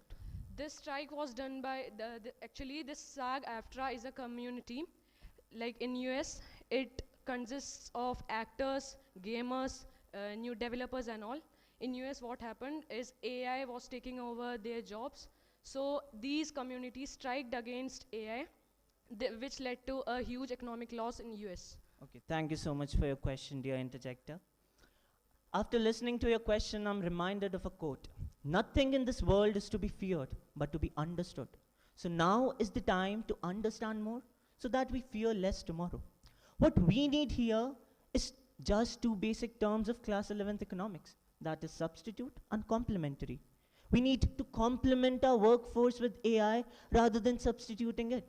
These artisans and these artists can use AI to do even more efficient work. A study by DePincher shows that AI and automation, when comes into workplaces, it leads to 45% increased efficiency into works. That's all from my side. Thank you and have a nice day. Thank you so much for your answer. My second question will be, you mentioned that farmers will be benefited by AI, but AI softwares and services are really expensive, which means it is for the rich. And in India, where most of the farmers are below poverty line, and also they only have lands about 1 or 2 acres. AI softwares and services can work efficiently on land about 10 acres. And do you really think that farmers should take loans on these AI services rather than their lands? What I feel here that these farmers should take the loans because government is aiding it, such as the UNDP's latest mission that is good for AI, which is providing underdeveloped and developing countries aid to grow in artificial intelligence. Moreover, we need skill, my friend. These skills can be used to take us to the next ground. These might be baby steps, but even a baby needs his first step in order to walk and run. Thank you so much. Thank you so much for your answer. Now let us welcome the first participant of Team L to speak for the motion.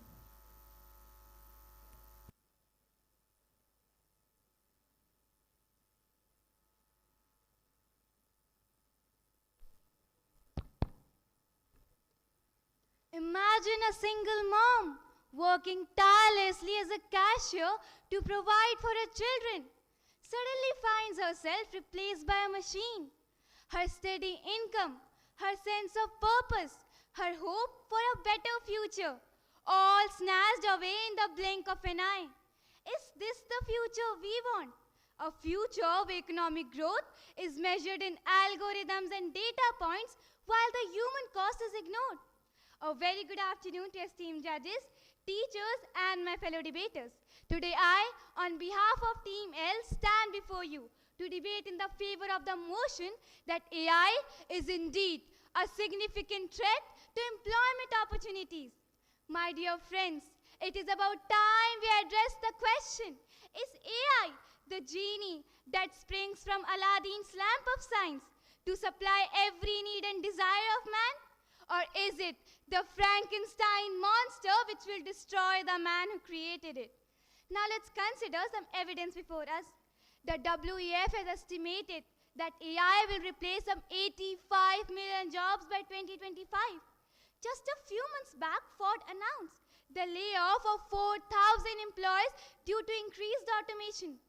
AT&T cut nearly 10,000 jobs in 2023 as they transition to AI-powered customer support systems.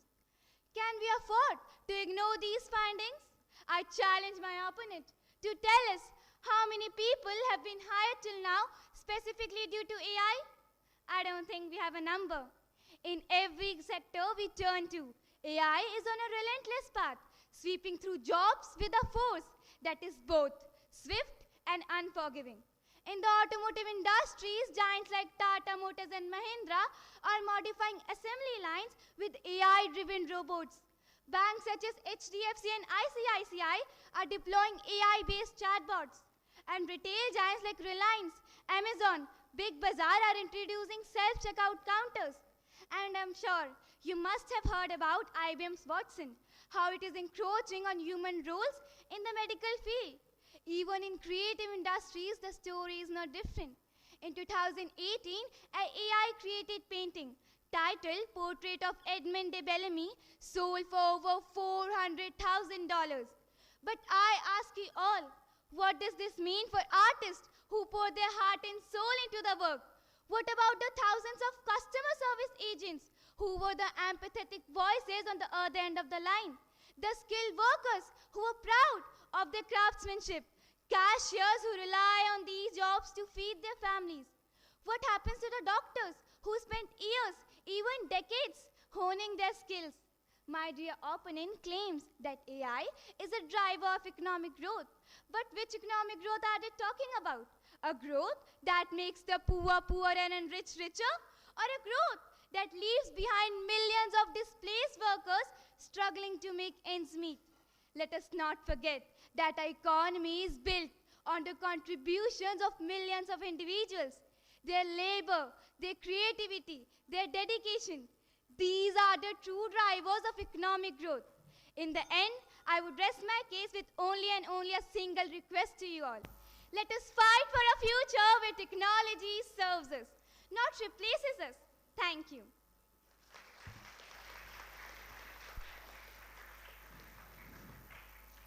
Now I request the interjector of Team A to pose questions to the speaker of Team L. Greetings to one and all present here. Today, I, interjector of Team A, is standing before you all. First of all, I would like to thank you for your insightful perspective on the topic. However, I'm curious to know that how would you reconcile your viewpoint while considering the tale of the boy who cried wolf, where the repeated false alarms led to disbelief and disaster. Might our constant outcry against AI is becoming a modern version of this tale, claiming that it will cause job loss and economic decline?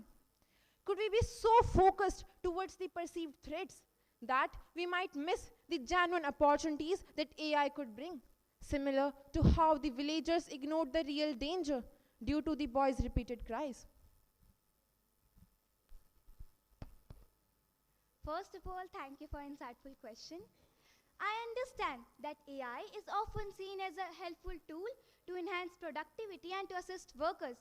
However, we cannot ignore the other side of the coin, which shows that AI is also responsible for displacing jobs. And to be more specific to your question, you stated that AI will lead to economic growth and its positive impacts are very much. But let me tell you, a report by McKinsey and Company predicts that up to 800 million jobs could be displaced globally due to automation of AI by 2030. Also, I'm afraid that the workers aren't just losing their jobs, they're losing their livelihoods. The emotional toll on that worker and their family member is immense. At last, I would like to say that AI should be a tool that benefits everyone, not just a select few. Thank you.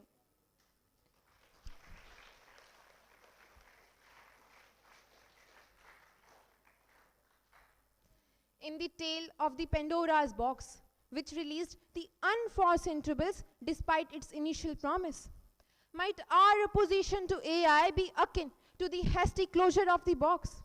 Are we potentially closing ourselves off from the significant opportunities and the advancements of AI by focusing solely on the risk factors of AI, rather than considering the possible benefits and the advancements and innovation which AI could bring, much like the Pandora's curiosity led to unexpected consequences? Again, thank you for your thought-provoking question. I see why you might think that AI is just a tool that helps us work more efficiently. But let's take a step back and look at the bigger picture. The CEO of OpenAI, Sam Altman, stated that the jobs are definitely going to go away, full stop. And even Elon Musk pointed out that robots are surely doing every job when more accurate than the humans. And that's already happening in many fields. AI isn't just helping us. It's often taking over our jobs entirely. And as rightly stated by Franklin D. Roosevelt, and I quote, "The test of a progress is not whether we add more to the abundance who have much. It is whether we provide enough for those who have too little." And at last, I would like to say that I surely believe AI can definitely improve our lives in many ways. However, it does not come at the cost of widespread job loss. It's about finding a balance where technology and human workers coexist. Thank you. Now let's welcome the second participant of Team L to speak against the motion. Embracing AI is not only about embracing technology, it's about embracing a future where our challenges become our triumphs. A very good afternoon to esteemed judges, respected teachers, and my dear friends. Today, I, on behalf of Team L, stand before you to debate against the motion that artificial intelligence is a significant driver of economic growth.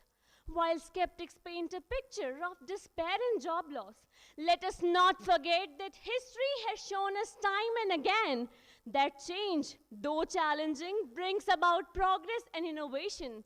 History is replete with such instances where every groundbreaking invention faced staunch opposition initially, only to be embraced and celebrated later. Picture a world that resisted industrial revolution or shunned the internet.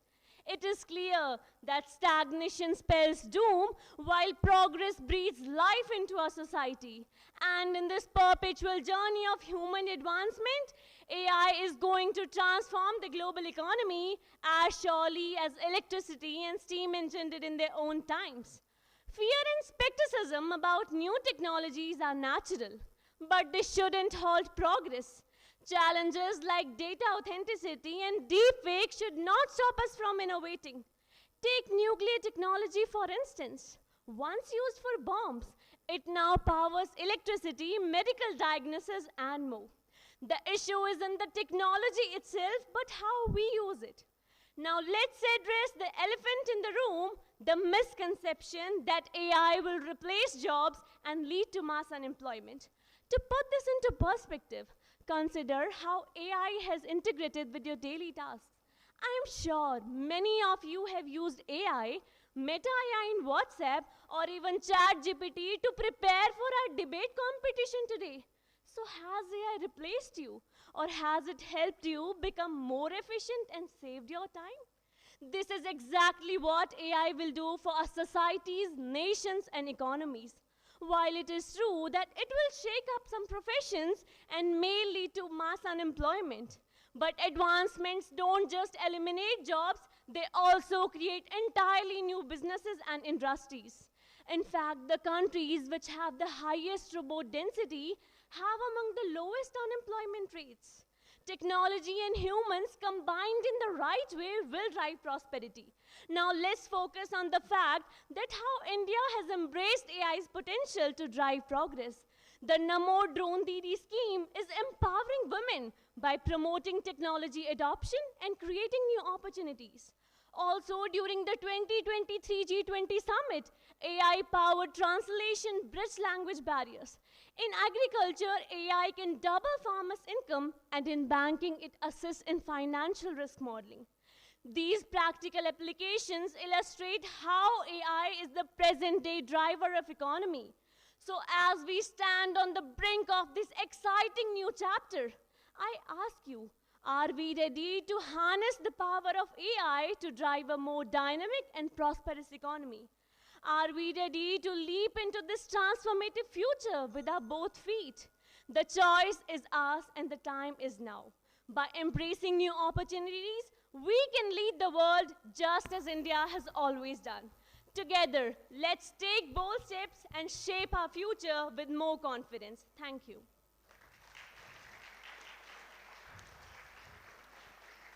Now I request the interjector of Team A to pose questions to the speaker of Team L.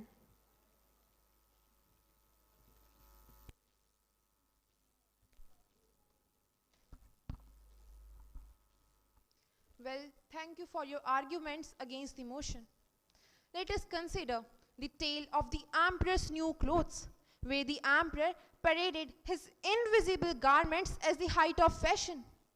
AI is often hailed as the panacea for all economic woes.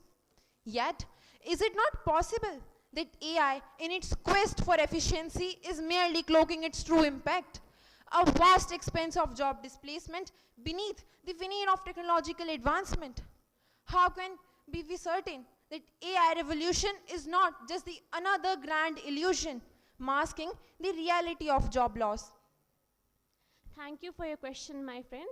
I would like to emphasize this by saying that adapt or perish. My dear friend, there are many changes occurring in our world nowadays. So we have to encourage ourselves to adapt some changes. We have to reskill ourselves and promote ourselves towards creating new opportunities.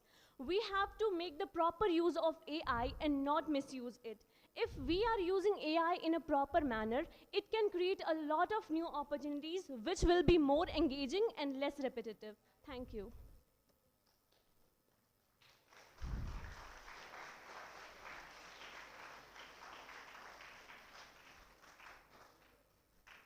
In the classic tale of Trojan horse, where the Greeks deceived the Trojans into admitting what appeared to be a gift, only to unleash the destruction from within. Isn't it like that AI is becoming our modern day Trojan horse, disguised as a harbinger of progress, but actually posing a greater threat to the very fabric of job security? How can we be so certain that the benefits of AI aren't merely a ruse, hiding the real peril of economic damage? Thank you for your question. I would like to emphasize this by saying that when winds of change blow, Some build walls and other builds windmills. So if we are encouraging towards changes, we have to adapt ourselves. Also, according to a research report, 75 million of jobs may be displaced, but 133 million jobs will be created. And if we are creating ourselves more adapted towards reskilling and adapting towards those career options, we can make sure that AI is not replacing all those jobs. Thank you.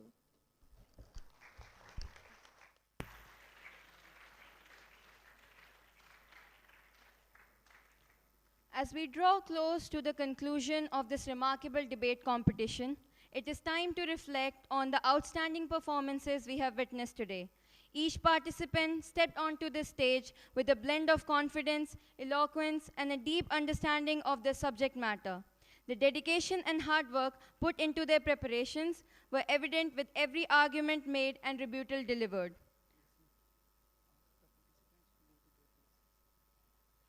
I would like the participants to take their places with the audiences.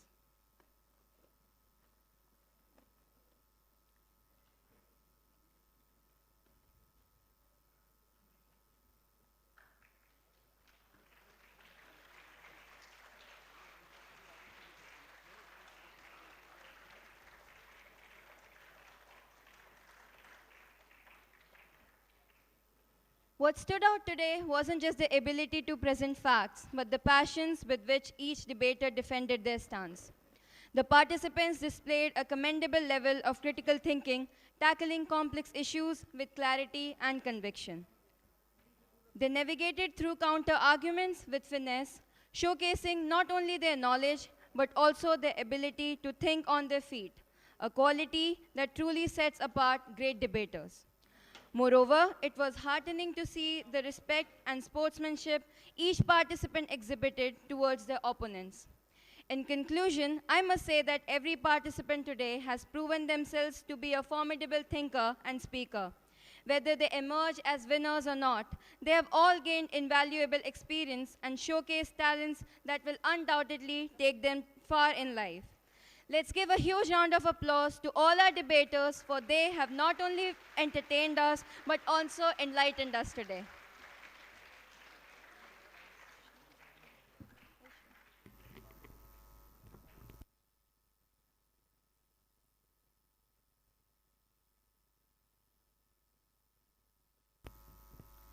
Thank you so much for such an enlightening session. As we approach the conclusion of our debates, we now present a special dance performance dedicated to the spirit of patriotism. With Independence Day just around the corner, this performance is a tribute to the bravery, unity, and pride that define our nation. Let's celebrate our freedom and the sacrifices that made it possible.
It was a really mesmerizing performance that has stirred our deepest emotions. I may feel that the powerful waves of patriotism are echoing through every heart and soul. After witnessing such stimulating debates, we are eager to hear the opinions of our esteemed judges on today's topic. I request Mr. Manpreet Singh Vig, Principal Guru Harkishan Public School, Sri Ganganagar, to share his insights and reflections on the discussions we have heard today.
Intelligence it analyzes us, tells us various options that are available. It guides us so that when we use this in our in day-to-day life, or maybe in any area, maybe in a job, in a profession, in a teaching, in your education, in academics, it will give you some thought-provoking incidents, views that will make you to think, make you to create, make you more innovative. As far as there was two, as far as loss of employment, I would rather say if we use this skill in assisting, I'm sure it is not going to lose any employment. It is going to be beneficial in all the areas. Well, the efficiency, the time saving, it gives more opportunities to think ahead.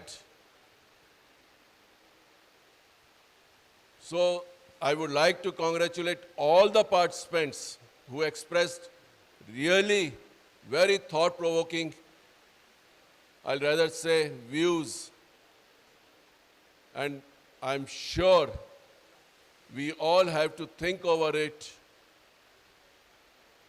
And as you all know, the new education policy, NEP, artificial intelligence has been introduced as a part of it, because in the coming time, this is going to take over many areas.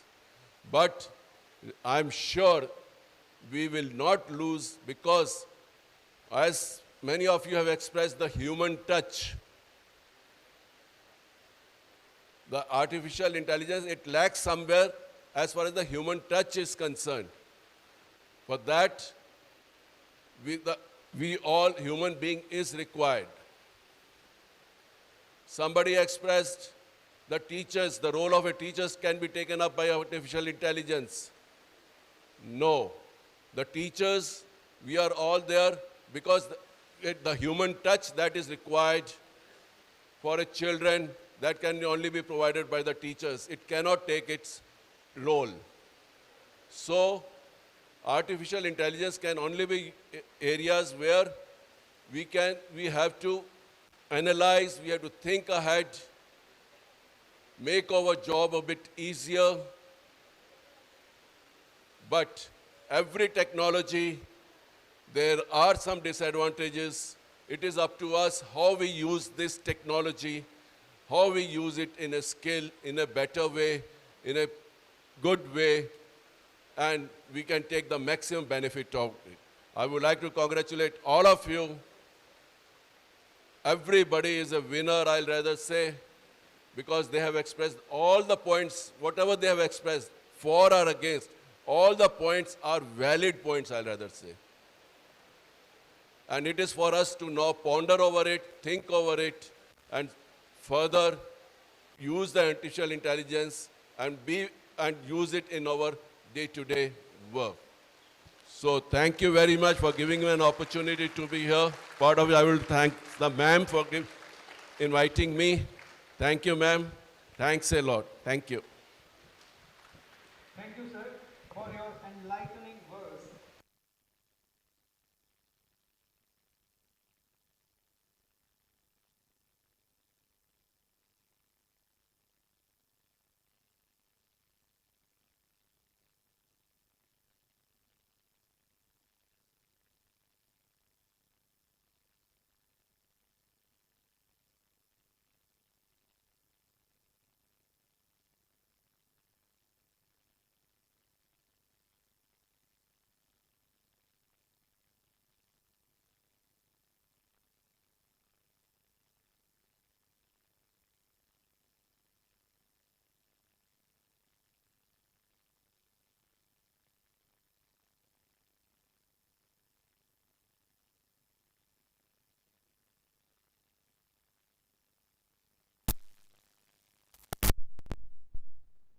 And dear students, participants who have come from across the states, from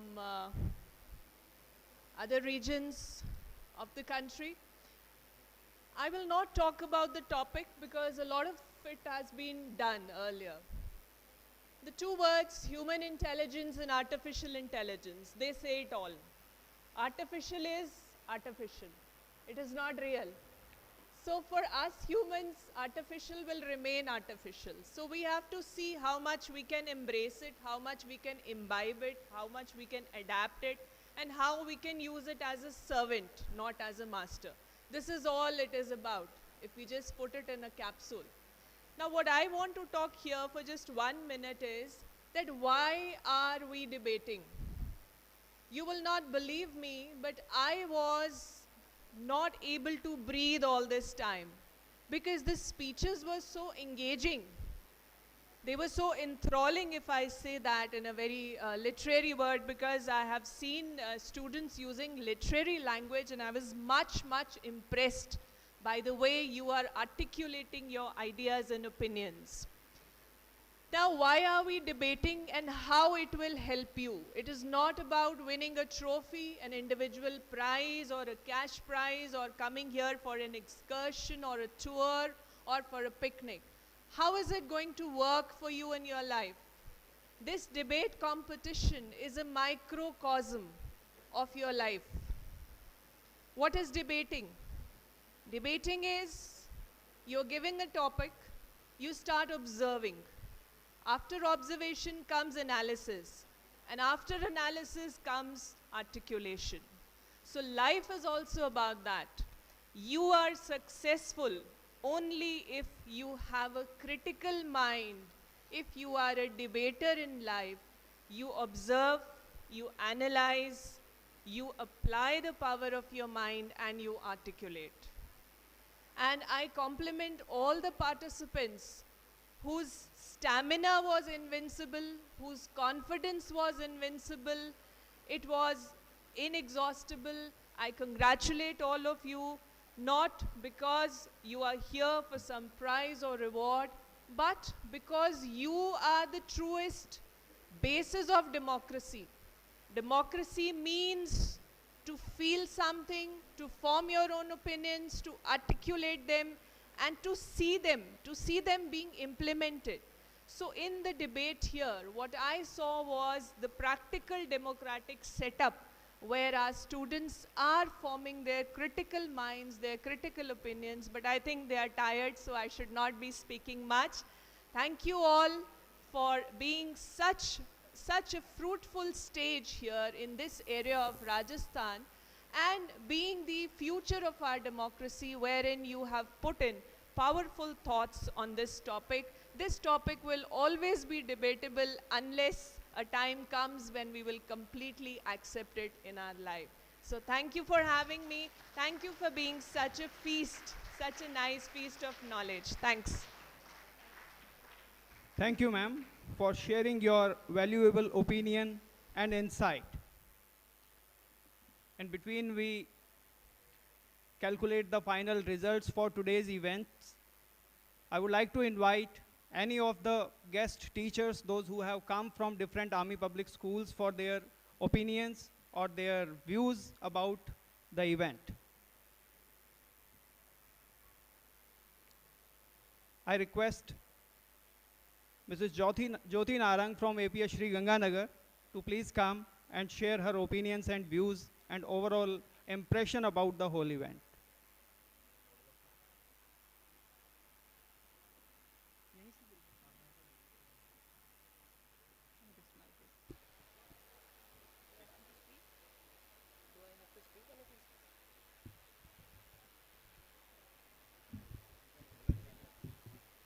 Good afternoon, everyone. First of all, I just wish to congratulate each and every participant who participated in this SWC Inter-APS English and Hindi debate competition. So give a big round of applause for yourself.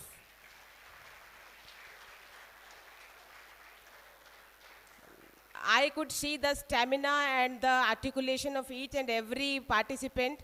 And I was thinking that when you were here on stage, the teachers were just praying and just they crossed the fingers. So I could see the thing that was in their inside of the teachers. And I should congratulate all of teachers, staff, those who have worked very hard at the back of the stage. So thank you so much, and keep working hard and keep learning. Results depends upon maybe of any segment, but still everybody has done his best. Thank you so much. Thank you, ma'am. Any other guest teachers, if is willing to share the opinions, views, impressions about the entire event, most welcome. Please come on.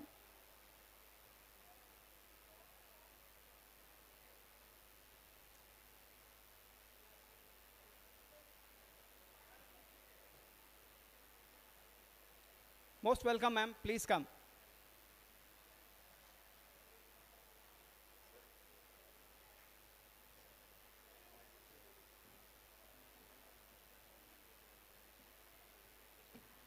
Good afternoon, everyone. Good afternoon, everyone. I think that is one call that we wait for every day. Yeah.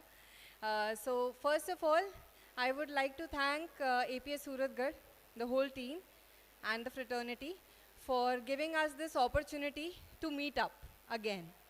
Probably we look forward to these kind of meets where we can get this kind of a bond where children from different schools can learn from each other. Learning at the same school is something different, and learning from each other is something different. So it's an experiential learning that we go through, and we make friends. We learn from each other's story, and we cross path probably again. So only one thing that I would like to say to all the students is, there is million times before once upon a time. So before you reach that part, or where you make an imprint in somebody's life, there are a million attempts that you have to put together. So please do not be disheartened. There are 12 teams, of course, there's 1 or 2 winners. But remaining, we all have learned something or the other. Thank you so much.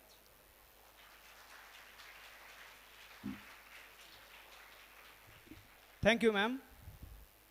Mrs. Jyoti Narang mentioned one thing, that all the teachers are praying for their students. And this is the thing that artificial intelligence can't do. So that's why we need the teachers to pray for their students' success. Most welcome, ma'am. Please come.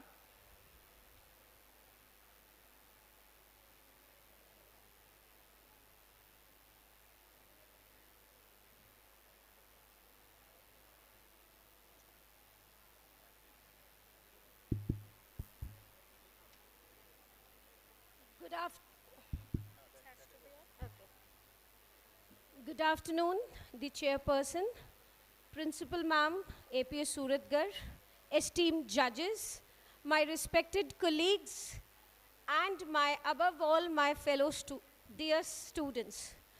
I have grabbed this opportunity to come to this stage because I want to have that nostalgia when I was, like you, competing for my school, college, and university. And believe me, I am an epitome to tell you that these debates or any such public speaking events give you that confidence to express yourself, to have that confidence when you face interviews. My apologies to the principal ma'am, especially in schools like APS, where an interview, especially for regular post, is just like a court martial. You sit and you have at least 10 to 11 people interrogating you, I would say, not questioning you, interrogating you. But I firmly believe that that interview was never a fear for me, just because I was trained through these debates, declamations, and elocutions. Then, to express yourself on such difficult topics is not an easy task. But yes, you, the students, are far, far more expert, informed, and well-researched than we were at our times. I do agree, and I basically admit that when we teachers are given this responsibility to prepare our teams for such a prestigious event, it takes our days and nights. And still we have to cope up with the syllabus, and there is no excuse for that. But this burning of the midnight oil, believe me, makes me also so well informed when I sit with my students or even here. I have noted many points which other students have spoken and which I didn't know. In fact, I would request all of you, whether you are a speaker or an audience, whenever you are a part of such events, do take a pen and a copy, note good words. Being a teacher of English, I would say, so that we have good board results also, because their vocabulary pays. Do note good words, see what is being said, and the research that was presented today. Many things, even as a team, my students researched, I researched, but still a lot I learned today. So that is the beauty, importance of such platforms. And believe me, when I said that giving interviews in APS is really a court martial, but I would say that experiences which APS fraternity gives us, it is beyond words. You would not get in public schools also maybe, or even in universities. Their level and this level cannot be compared. My kudos to all the teachers, students, and yes, hats off to judges who had done this judgment, because if I would have been that place, I would have lost my mind. It was such a close competition according to me. Whosoever wins, but I feel every one of you today is a winner. Thank you very much.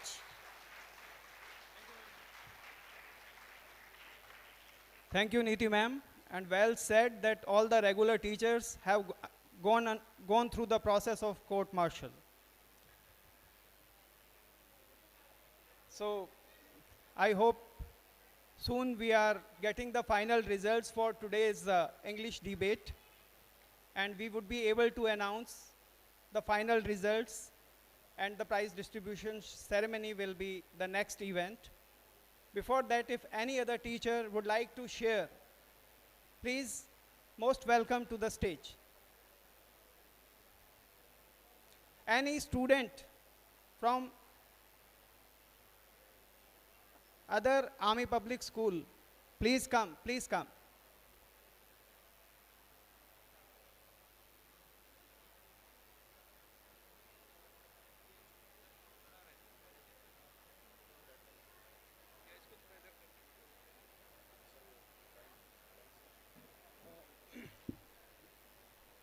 Good afternoon, everyone. I have written a poem for my friends on this Friendship Day. I'd like to recite here. They can change a frown into a smile when you feel down. The best of friends will understand your little trials and lend a hand. The best of friends will always share your secret dreams because they care. The best of friends worth more than gold. Give all the love a heart can hold. Friendship is a network that needs no recharge, no charging, no roaming, no validity, no activation, no signal problems. Just don't switch off your heart. Thank you.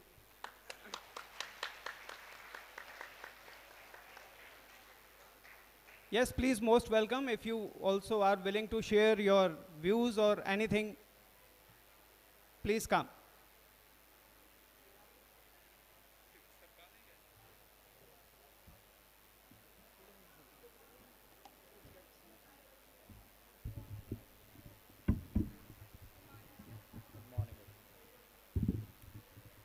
आप सभी को मेरा प्रणाम। मैं army public school Abohar की ओर से रिद्धि जैन एक कविता प्रस्तुत करना चाहती हूँ कि सबसे पहले मैं 4 पंक्तियों में ये बताना चाहती हूँ कि हिंदी क्या है। जिस भाषा में प्रेम पिता का मातृ हृदय की ममता है, जिस भाषा में सभी भाव भरने की अद्भुत क्षमता है, और जो भाषा अब अखिल विश्व में बोली समझी जाती है, वह भारत की जनप्रिय भाषा माँ हिंदी कहलाती है। माँ हिंदी कहलाती है। मेरी कविता प्रस्तुत है कि हिंदी से प्रश्न होता है। जैसे कि आप सब जानते हैं कि वर्तमान परिवेश में कुछ जगह पर हिंदी का विरोध हो रहा है। वहीं से मेरी इस कविता ने जन्म लिया कि हिंदी से प्रश्न होता है। किसकी सुता कौन तव जननी, किसकी सुता कौन तव जननी, कौन तेरा परिवार रे, कहाँ पे जन्मी कहाँ पली तू, कहाँ मिला विस्तार रे, कहाँ पे रहती कहाँ घूमती, आती है किस काम रे, कौन पिता तब किसकी अनुजा, क्या है तेरा नाम रे, क्या है तेरा नाम रे।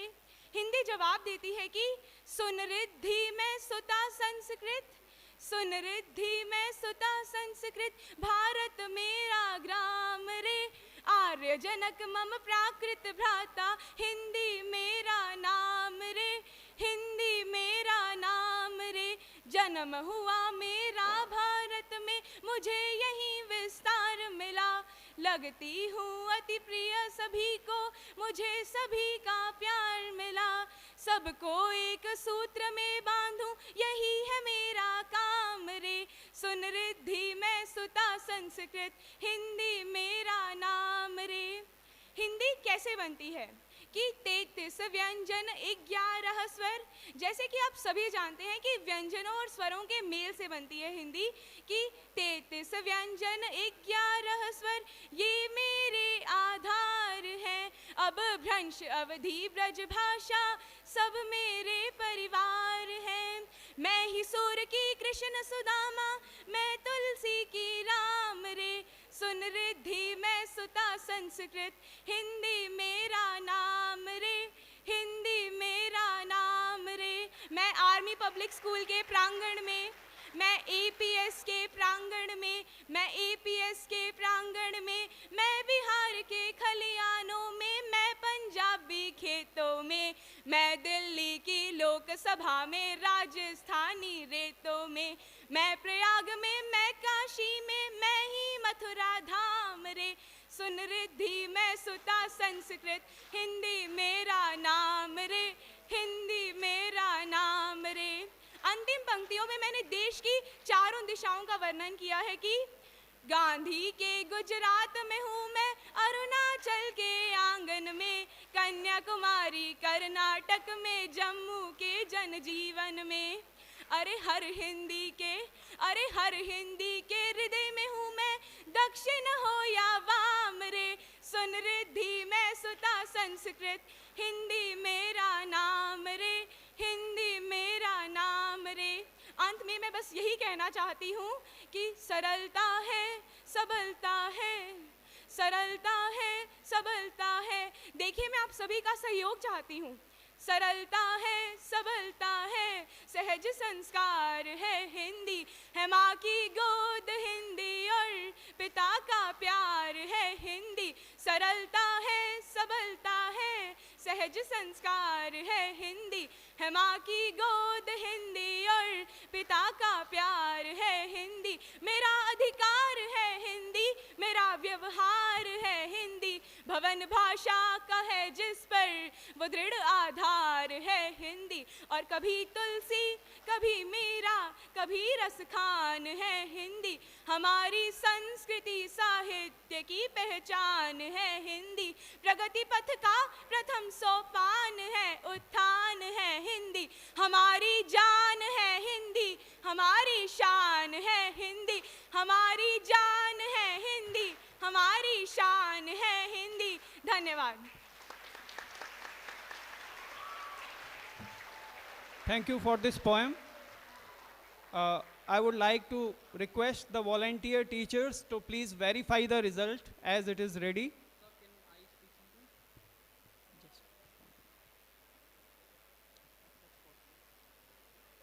Please, the volunteer teachers are requested to verify the result, please, so that we may announce it for final result declaration. Yes, by the time, please.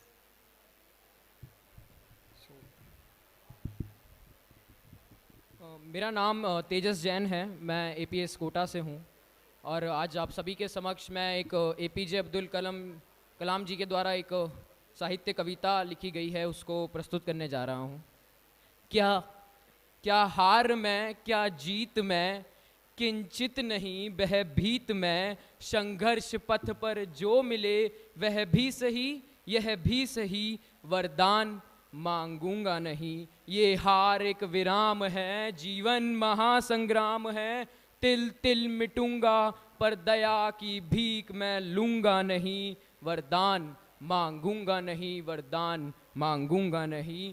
चाहे हृदय को ताप दो, चाहे मुझे अभिशाप दो, कुछ भी करो कर्तव्य पथ से, किंतु भागूंगा नहीं, वरदान मांगूंगा नहीं, वरदान मांगूंगा नहीं। धन्यवाद। जय हिंद, जय Bharat.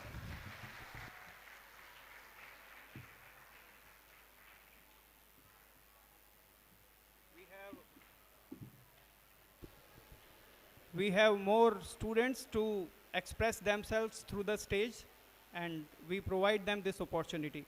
Most welcome.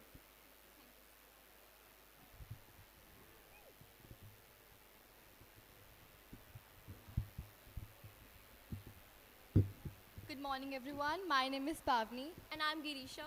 We are students from APS Fazilka, and today we're here to speak few lines of the poem written by Harivansh Rai Bachchan.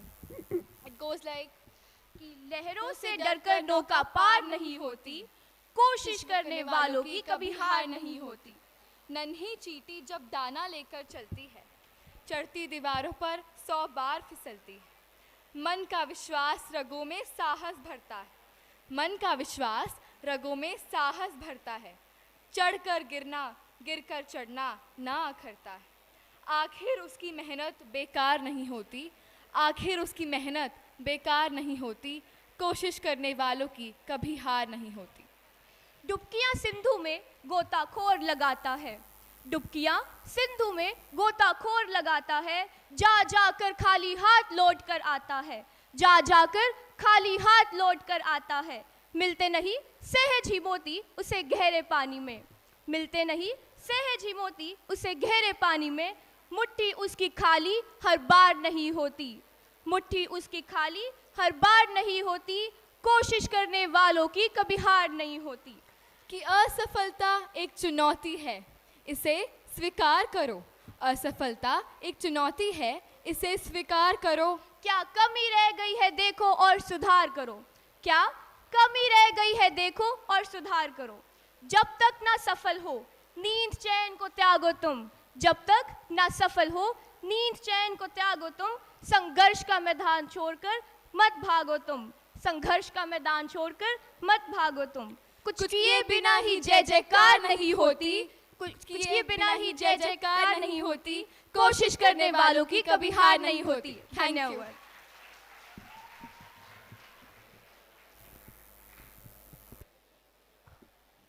Thank you, students. And now a student of Army Public School, Suratgarh, Palak from class 9th A, is willing to express herself in the form of a song. Hello everyone, myself Palak. I'm from class 9th A of Army Public School, Suratgarh. The title of my song is Ashaएं।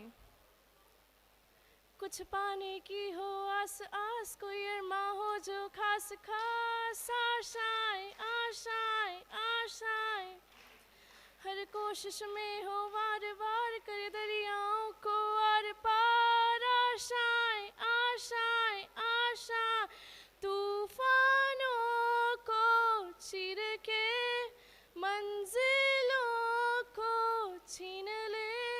आशाएं खिले दिल की, उम्मीदें हंसे दिल की। अब मुश्किल नहीं कुछ भी, नहीं कुछ भी। Thank you.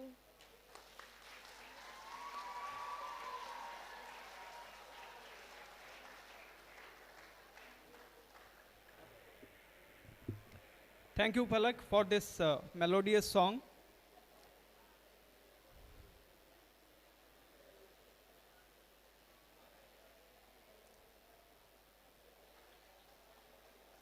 I can feel that everybody is eager to know and curious about the final result.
The moment we have all been waiting for has arrived. The declaration of the results. But before that, let's acknowledge the hard work and talent of all our participants. Each team displayed remarkable intellect and dignity. Now I would like to announce the winners of Southwestern Command Inter-APS English Debate Competition. Put your hands together for the best interjector.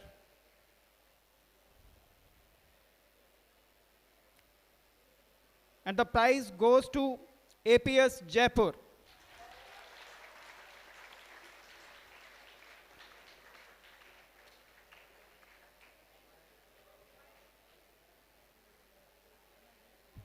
Now,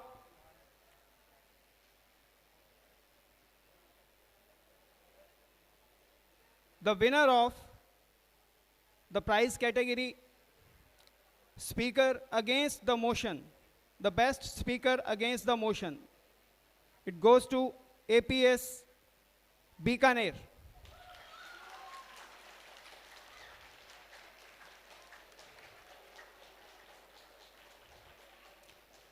And the best speaker for the motion,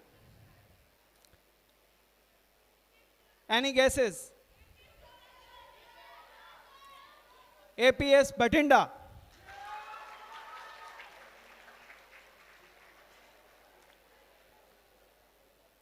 Now the overall winner, the winning team. Let me first announce the runner-up team or the winning team.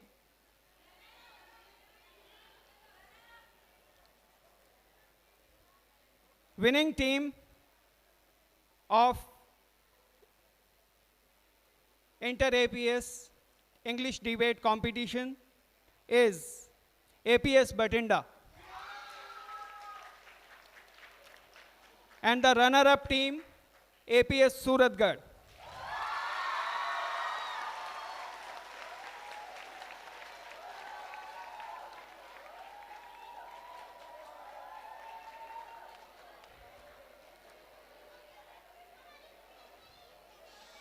Now I request Principal Ma'am to kindly escort our chief guest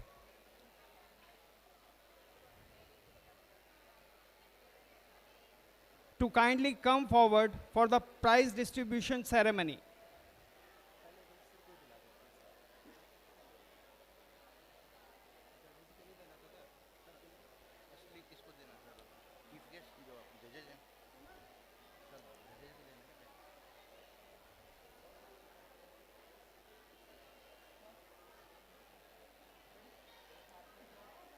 As Hindi debate was conducted yesterday, I take privilege to announce the winners of Hindi debate competition. Best interjector for Hindi debate goes to APS Alwar, as it was declared yesterday. I request the teacher in charge with the student to come forward for the prize along with the certificate.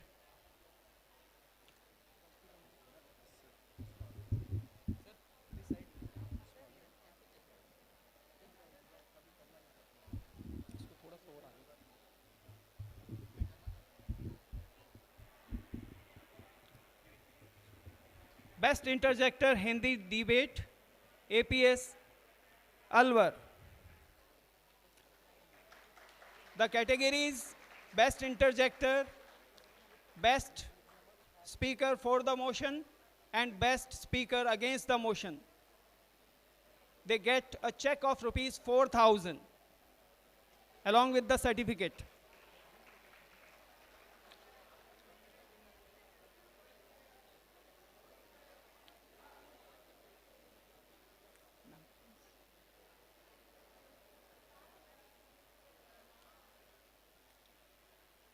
The best interjector for Hindi debate goes to APS Alwar.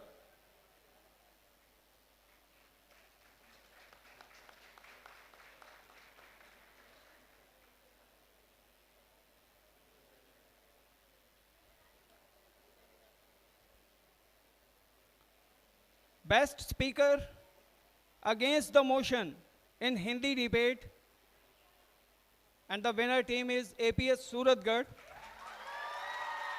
I request the teacher in charge, Mr. Hemraj Sharma, to come upon stage with the winning participant, Devanshi Somvanshi.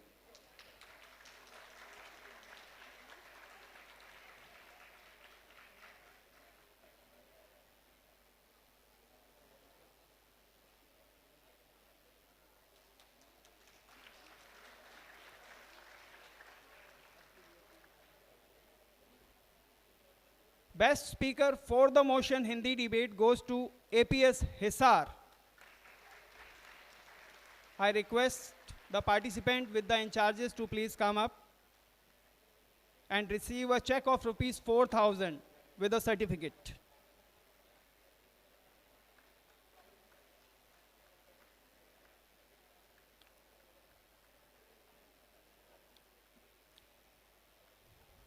Now the prize category runner-up team for the year 2024 Hindi debate is APS Suratgarh.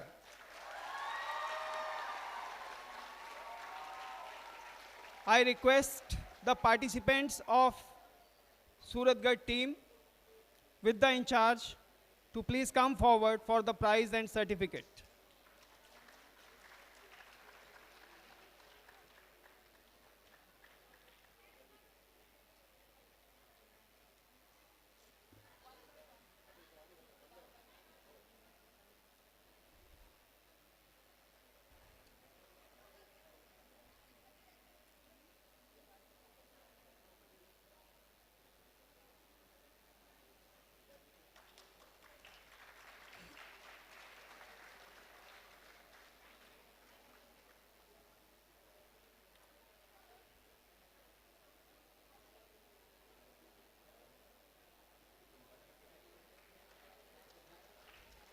Finally, the winning team for Hindi debate 2024 is APS Hisar.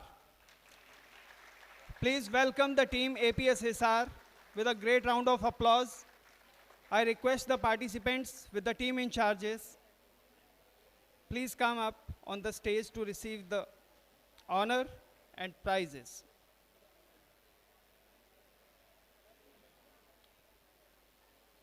In this way, once again, APS Hisar has won the rolling trophy for the year 2024 with a check amount of rupees 10,000. Please put your hands together for this great success of APS Hisar. This year again, the rolling trophy of Hindi debate goes to APS Hisar.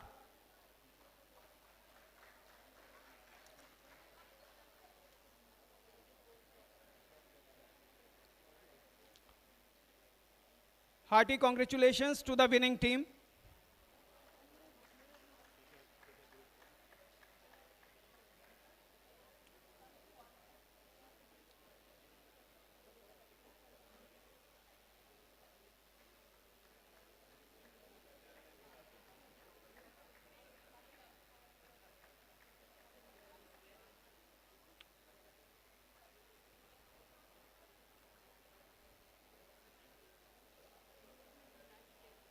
Now I would like to invite the winners of the Southwestern Command English Debate 2024.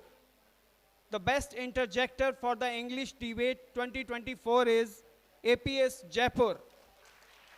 I request the participant to come up on the stage with the in charges to receive the prizes and certificates with a check amount rupees 4,000.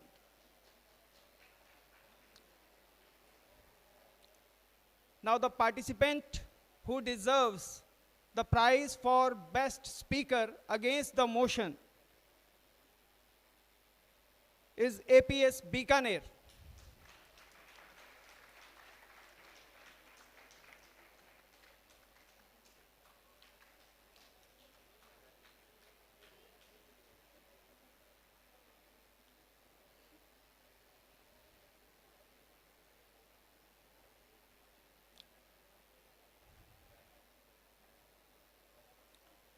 And now the best speaker for the motion in English debate competition 2024 goes to APS Batinda.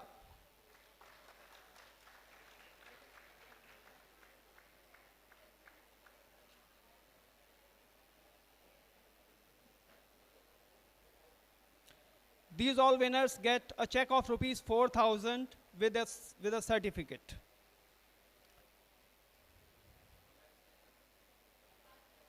Now the school which is holding the runner-up position in Southwestern Command English debate is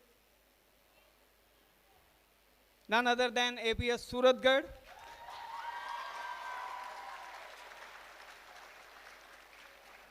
I request the participants to please come up. Please make a big round of applause for the participants.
And finally, the school that is the winner of this year's. And finally, the school that is the winner of this year's English debate is none other than APS Batinda. Hearty congratulations to the winning team. Put your hands together for the winning team. Welcome them with enthusiasm.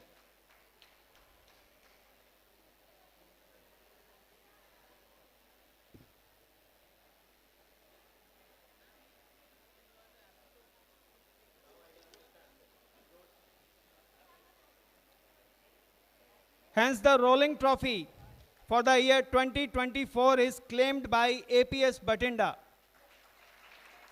And the winning team also gets a check of rupees 10,000. I am unable to hear the clapping sound.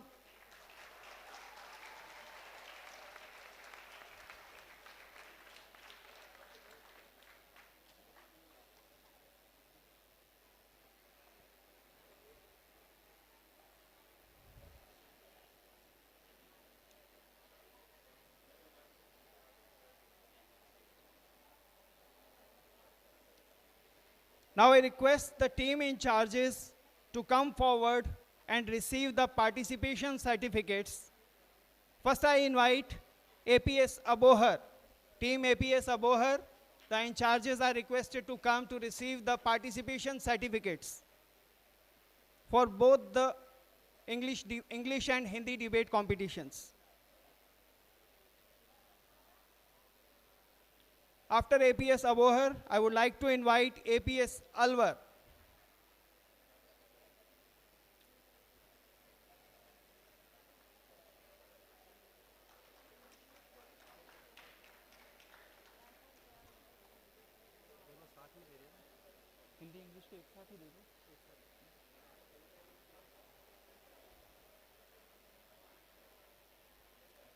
APS Abohar, the in charges are here to receive the participation certificates.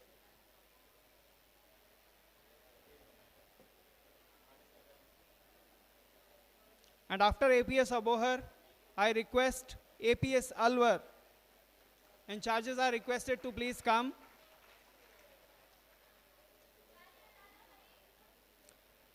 APS Alwar, and the next is APS Bikaner.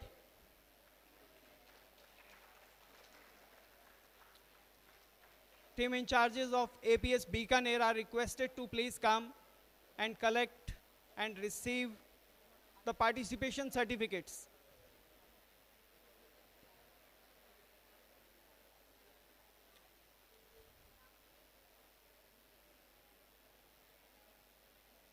APS Bikaner, and then APS Faridkot.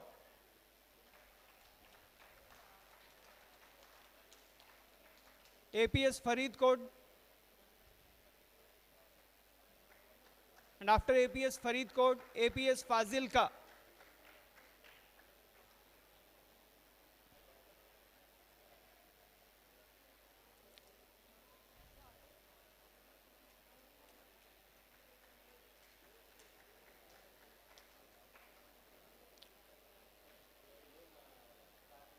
APS Fazilka,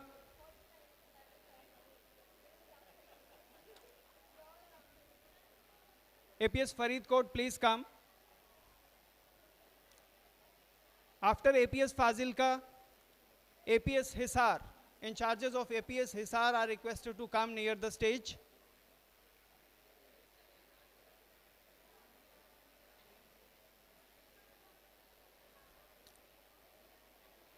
APS Fazilka.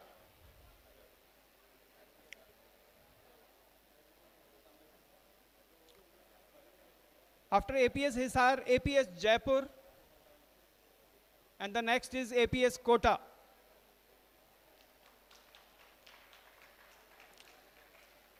APS Hisar,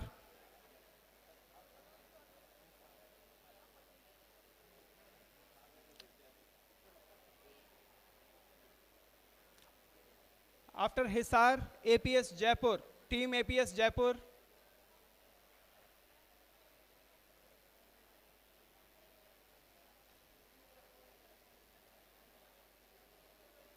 Team APS Jaipur, please.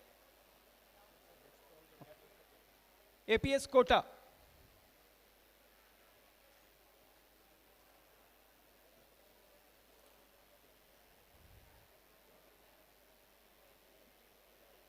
APS Lalgarh.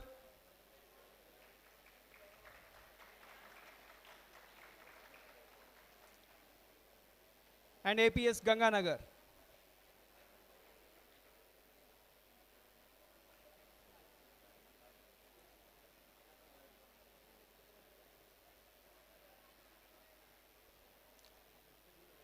In charges of APS Ganganagar,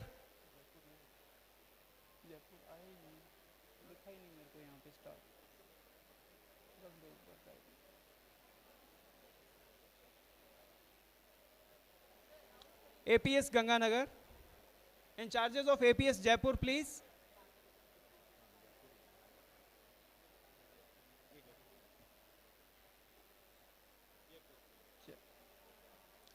APS Jaipur.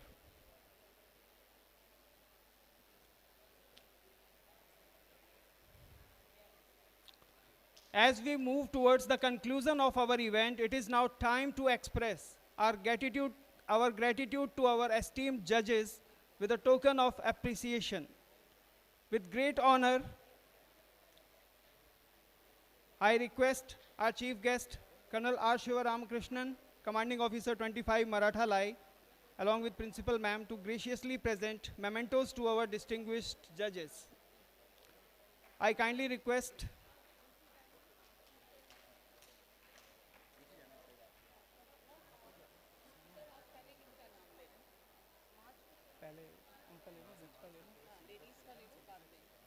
first, I would like to invite Dr. Parneet Jaggi, Professor of English at B.R. Ambedkar Government College, Sri Ganganagar. We are deeply grateful for your valuable contribution to this event.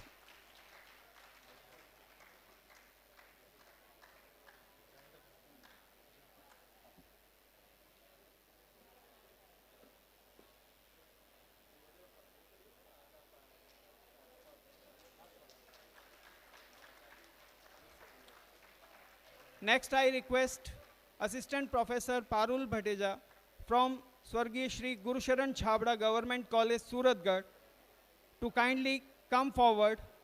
Your presence and judgment have been greatly appreciated.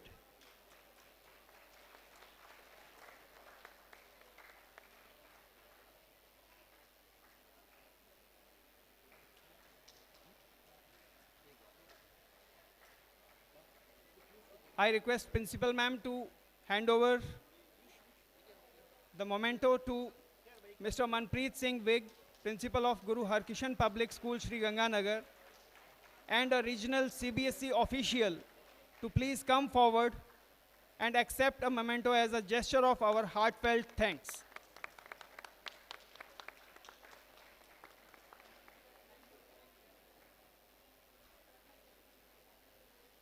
As we conclude the South,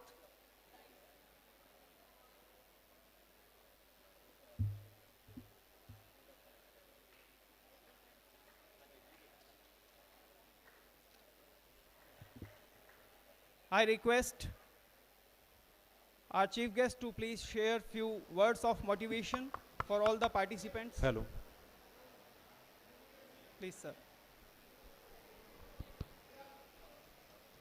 Principal APS Suratgarh, esteemed guests, all staff from the APS schools across Southwestern Command, and students, Jai Hind. Good afternoon to all of you. I think the last 2 days, what we have witnessed here, the kind of expression of speech that all of you have put across in both Hindi and English, it has been very amazing. All the students, you worked very hard for this moment. All the schools and their staff have put in a lot of hard work. And what ultimate moment to have this competition with the Independence Day coming across. So as the Independence Day stands for freedom of expression, I think this was the ultimate time to have this competition where all the students are expressing themselves. This is all about democracy, there's no doubt. Without taking so much time, and I would like to compliment all the teams who have participated in the competition, and also congratulations to the winning teams. I can see the spirits are very high. All the best. Thank you. Thank you, sir.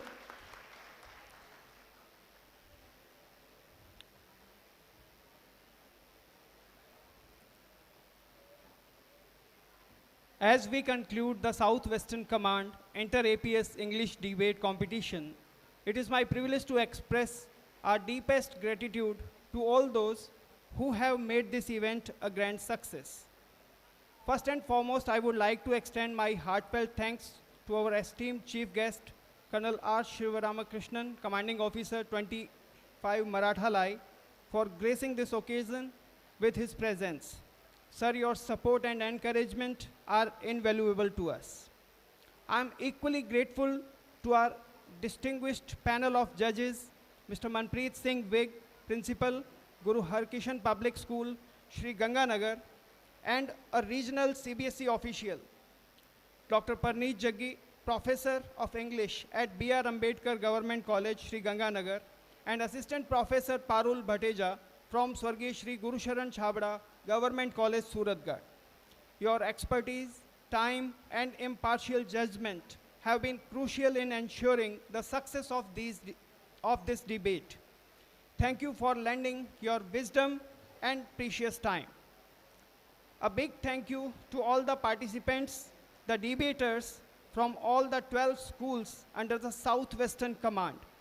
Your passionate arguments, critical thinking, and eloquence have made this competition both thrilling and enlightening. You are all winners today, for you have showcased not just your talent, but also your commitment to the art of debating. I would also like to acknowledge the tireless efforts of our school management committee and staff of Army Public Schools, Suratgarh. Your dedication, meticulous planning, and seamless execution have ensured that this event ran smoothly and successfully. To the parents, teachers, and well-wishers who have supported the participants throughout their journey, we thank you for your encouragement and for nurturing such bright minds. Lastly, a warm thank to our audience for your enthusiasm and for being such an attentive and supportive crowd. Your presence added greatly value to this event. As we bring this competition to a close, let us carry forward the spirit of healthy debate, mutual respect, and the pursuit of knowledge. Thank you once again, and have a wonderful day ahead. To conclude this memorable event, I request everyone to rise for the national anthem.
Wishing you all a safe journey back home.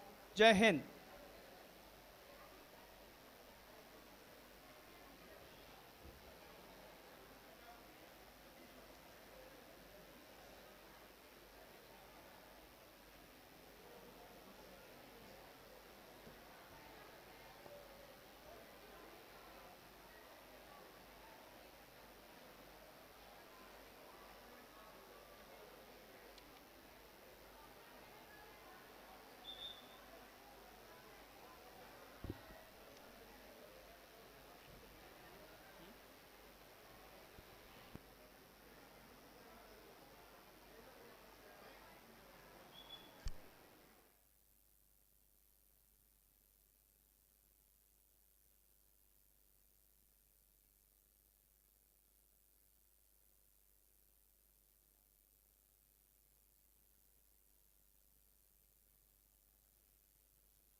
All the team in charges, please come near the stage and meet Mr. Rajiv Sharma. One of the team in charges, please come